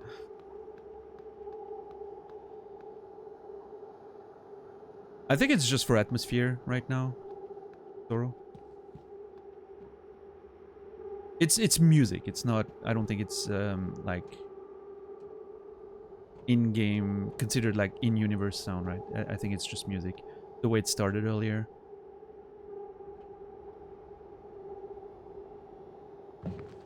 Okay. Well, oh shit, is there a way it went into the vent?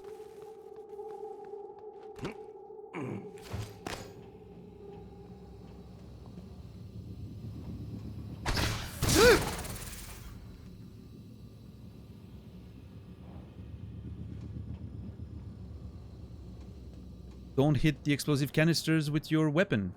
It makes sense. I don't know why I didn't think of that. Well, let's go back to the toilet fountains.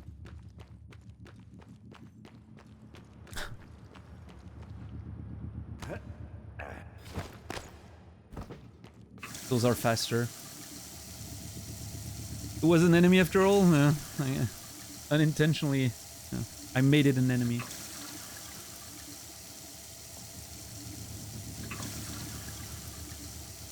I'm trying to be conservative with my resources right now. Hence the spending time drinking at the fountains.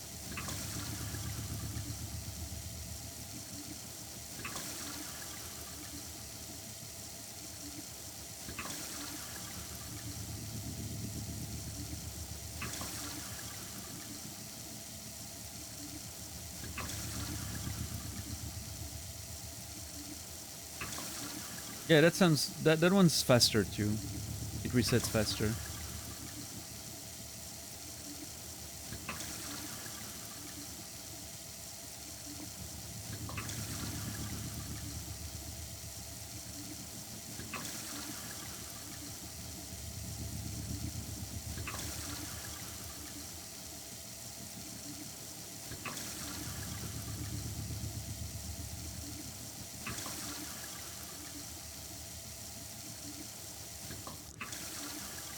Am I full? Not yet. Oh, man.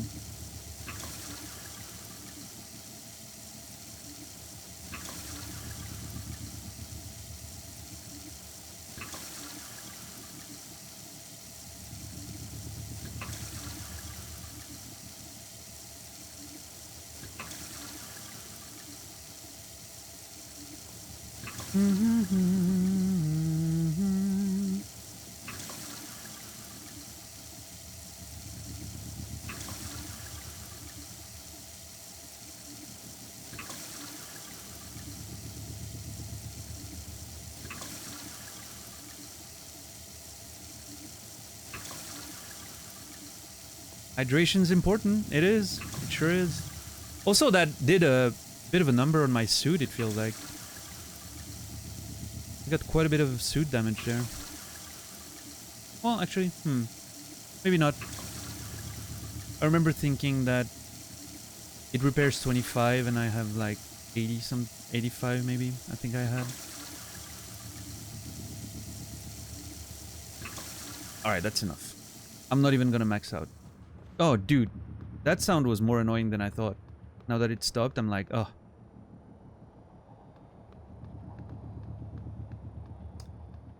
Well, I guess there's nothing else to do but this, right?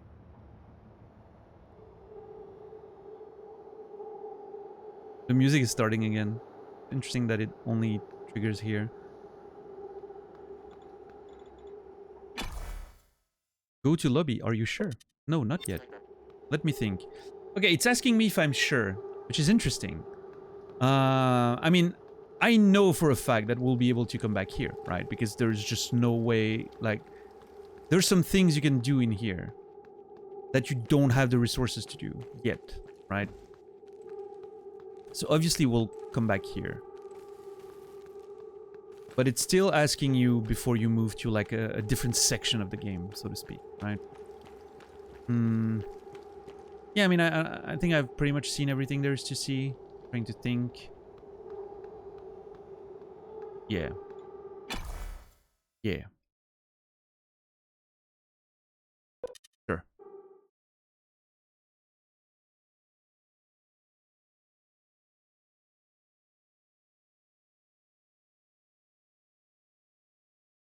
Exciting.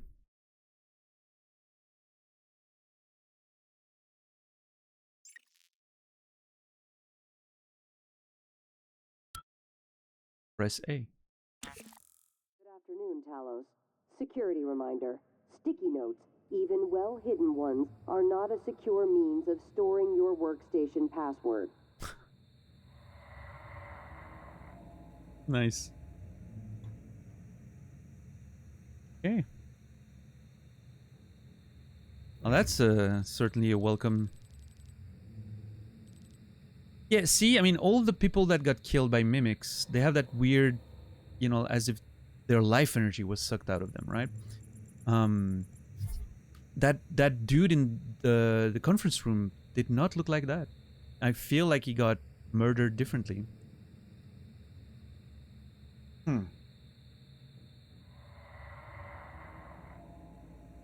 Yeah, I do have Moon Crash on this. I'm not sure if I'm gonna play it though. We'll see. I mean, for now, I'm just not considering the DLC or anything.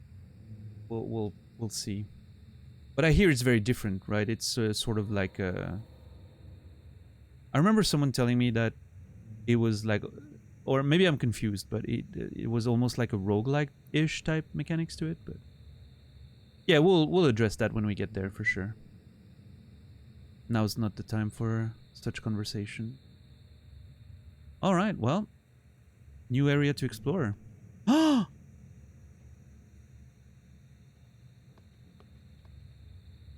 Oh, dude, is that the actual moon? You made it. Ready for your first real view of the world? Sure. I mean, I was until you scared me.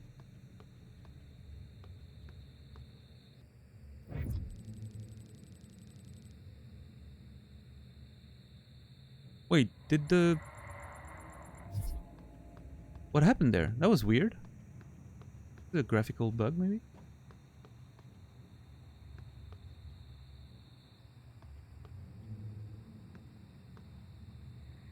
Suit repair kit, bullets, medkits. Nice. Briefcase, nothing. Cool. Nash Underwood.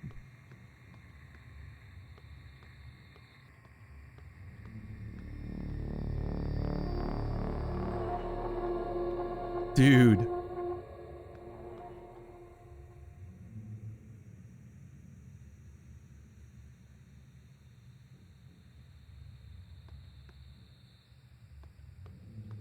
Holy crap, dude.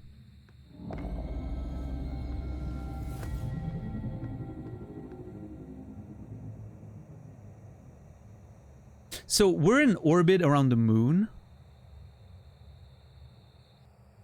And at the same time, obviously, orbiting around the Earth.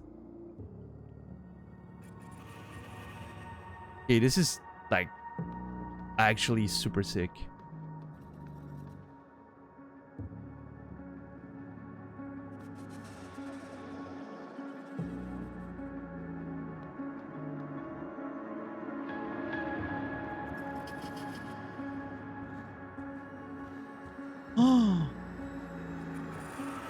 Holy crap, what the hell? Okay, there's some destruction, signs of destruction there.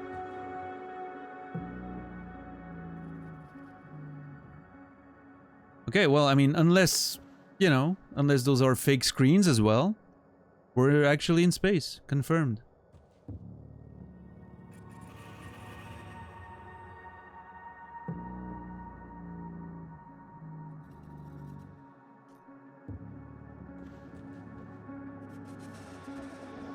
I mean, there's a non-zero chance that this is another one of those illusions, right? But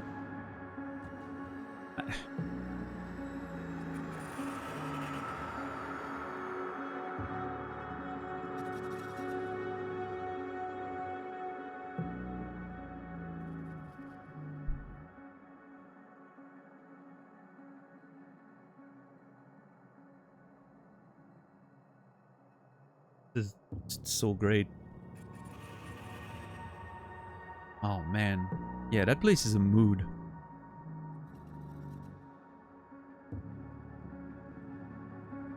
So yeah, we're orbiting the moon and obviously orbiting the Earth as a consequence, and the sun as a consequence.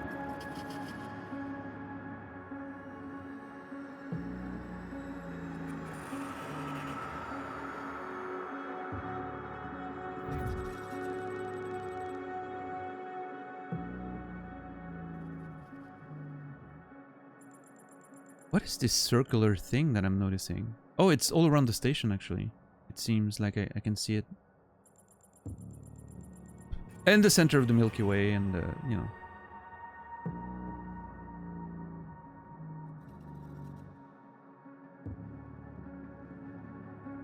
Dude, what a vibe. Holy shit.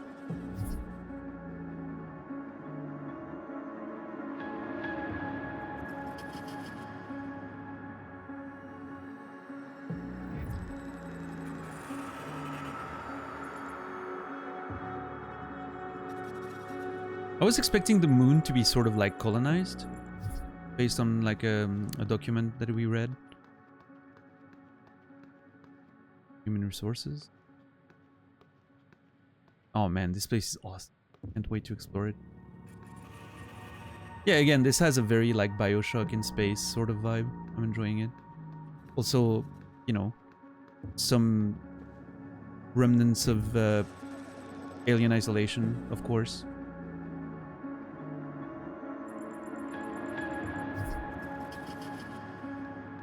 Neuromod division.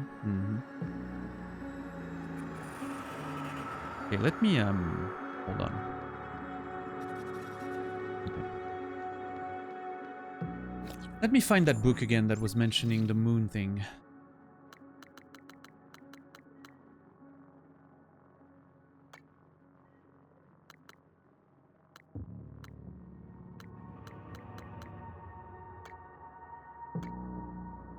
I don't remember which one it was. One of them was mentioning the moon.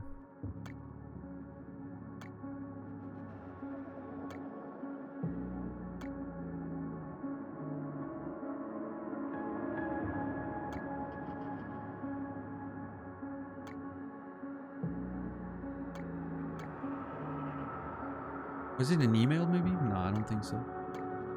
Yeah, I don't know.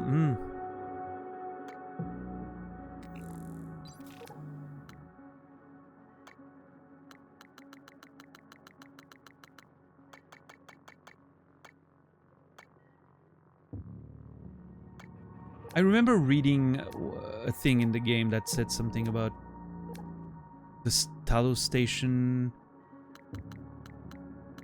and then like the moon, Earth moon system or whatever. That was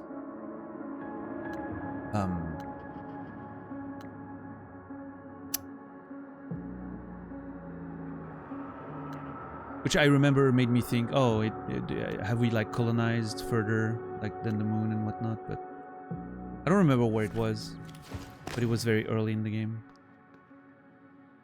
Okay, cool. Well, I'm looking forward to exploring all of this tomorrow.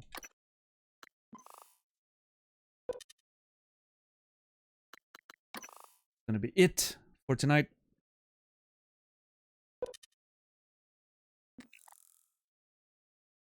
Blue balls? Well, I mean, you knew it was gonna happen, right?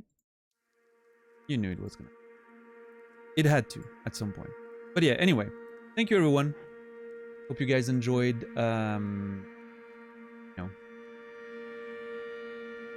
Tonight's stream.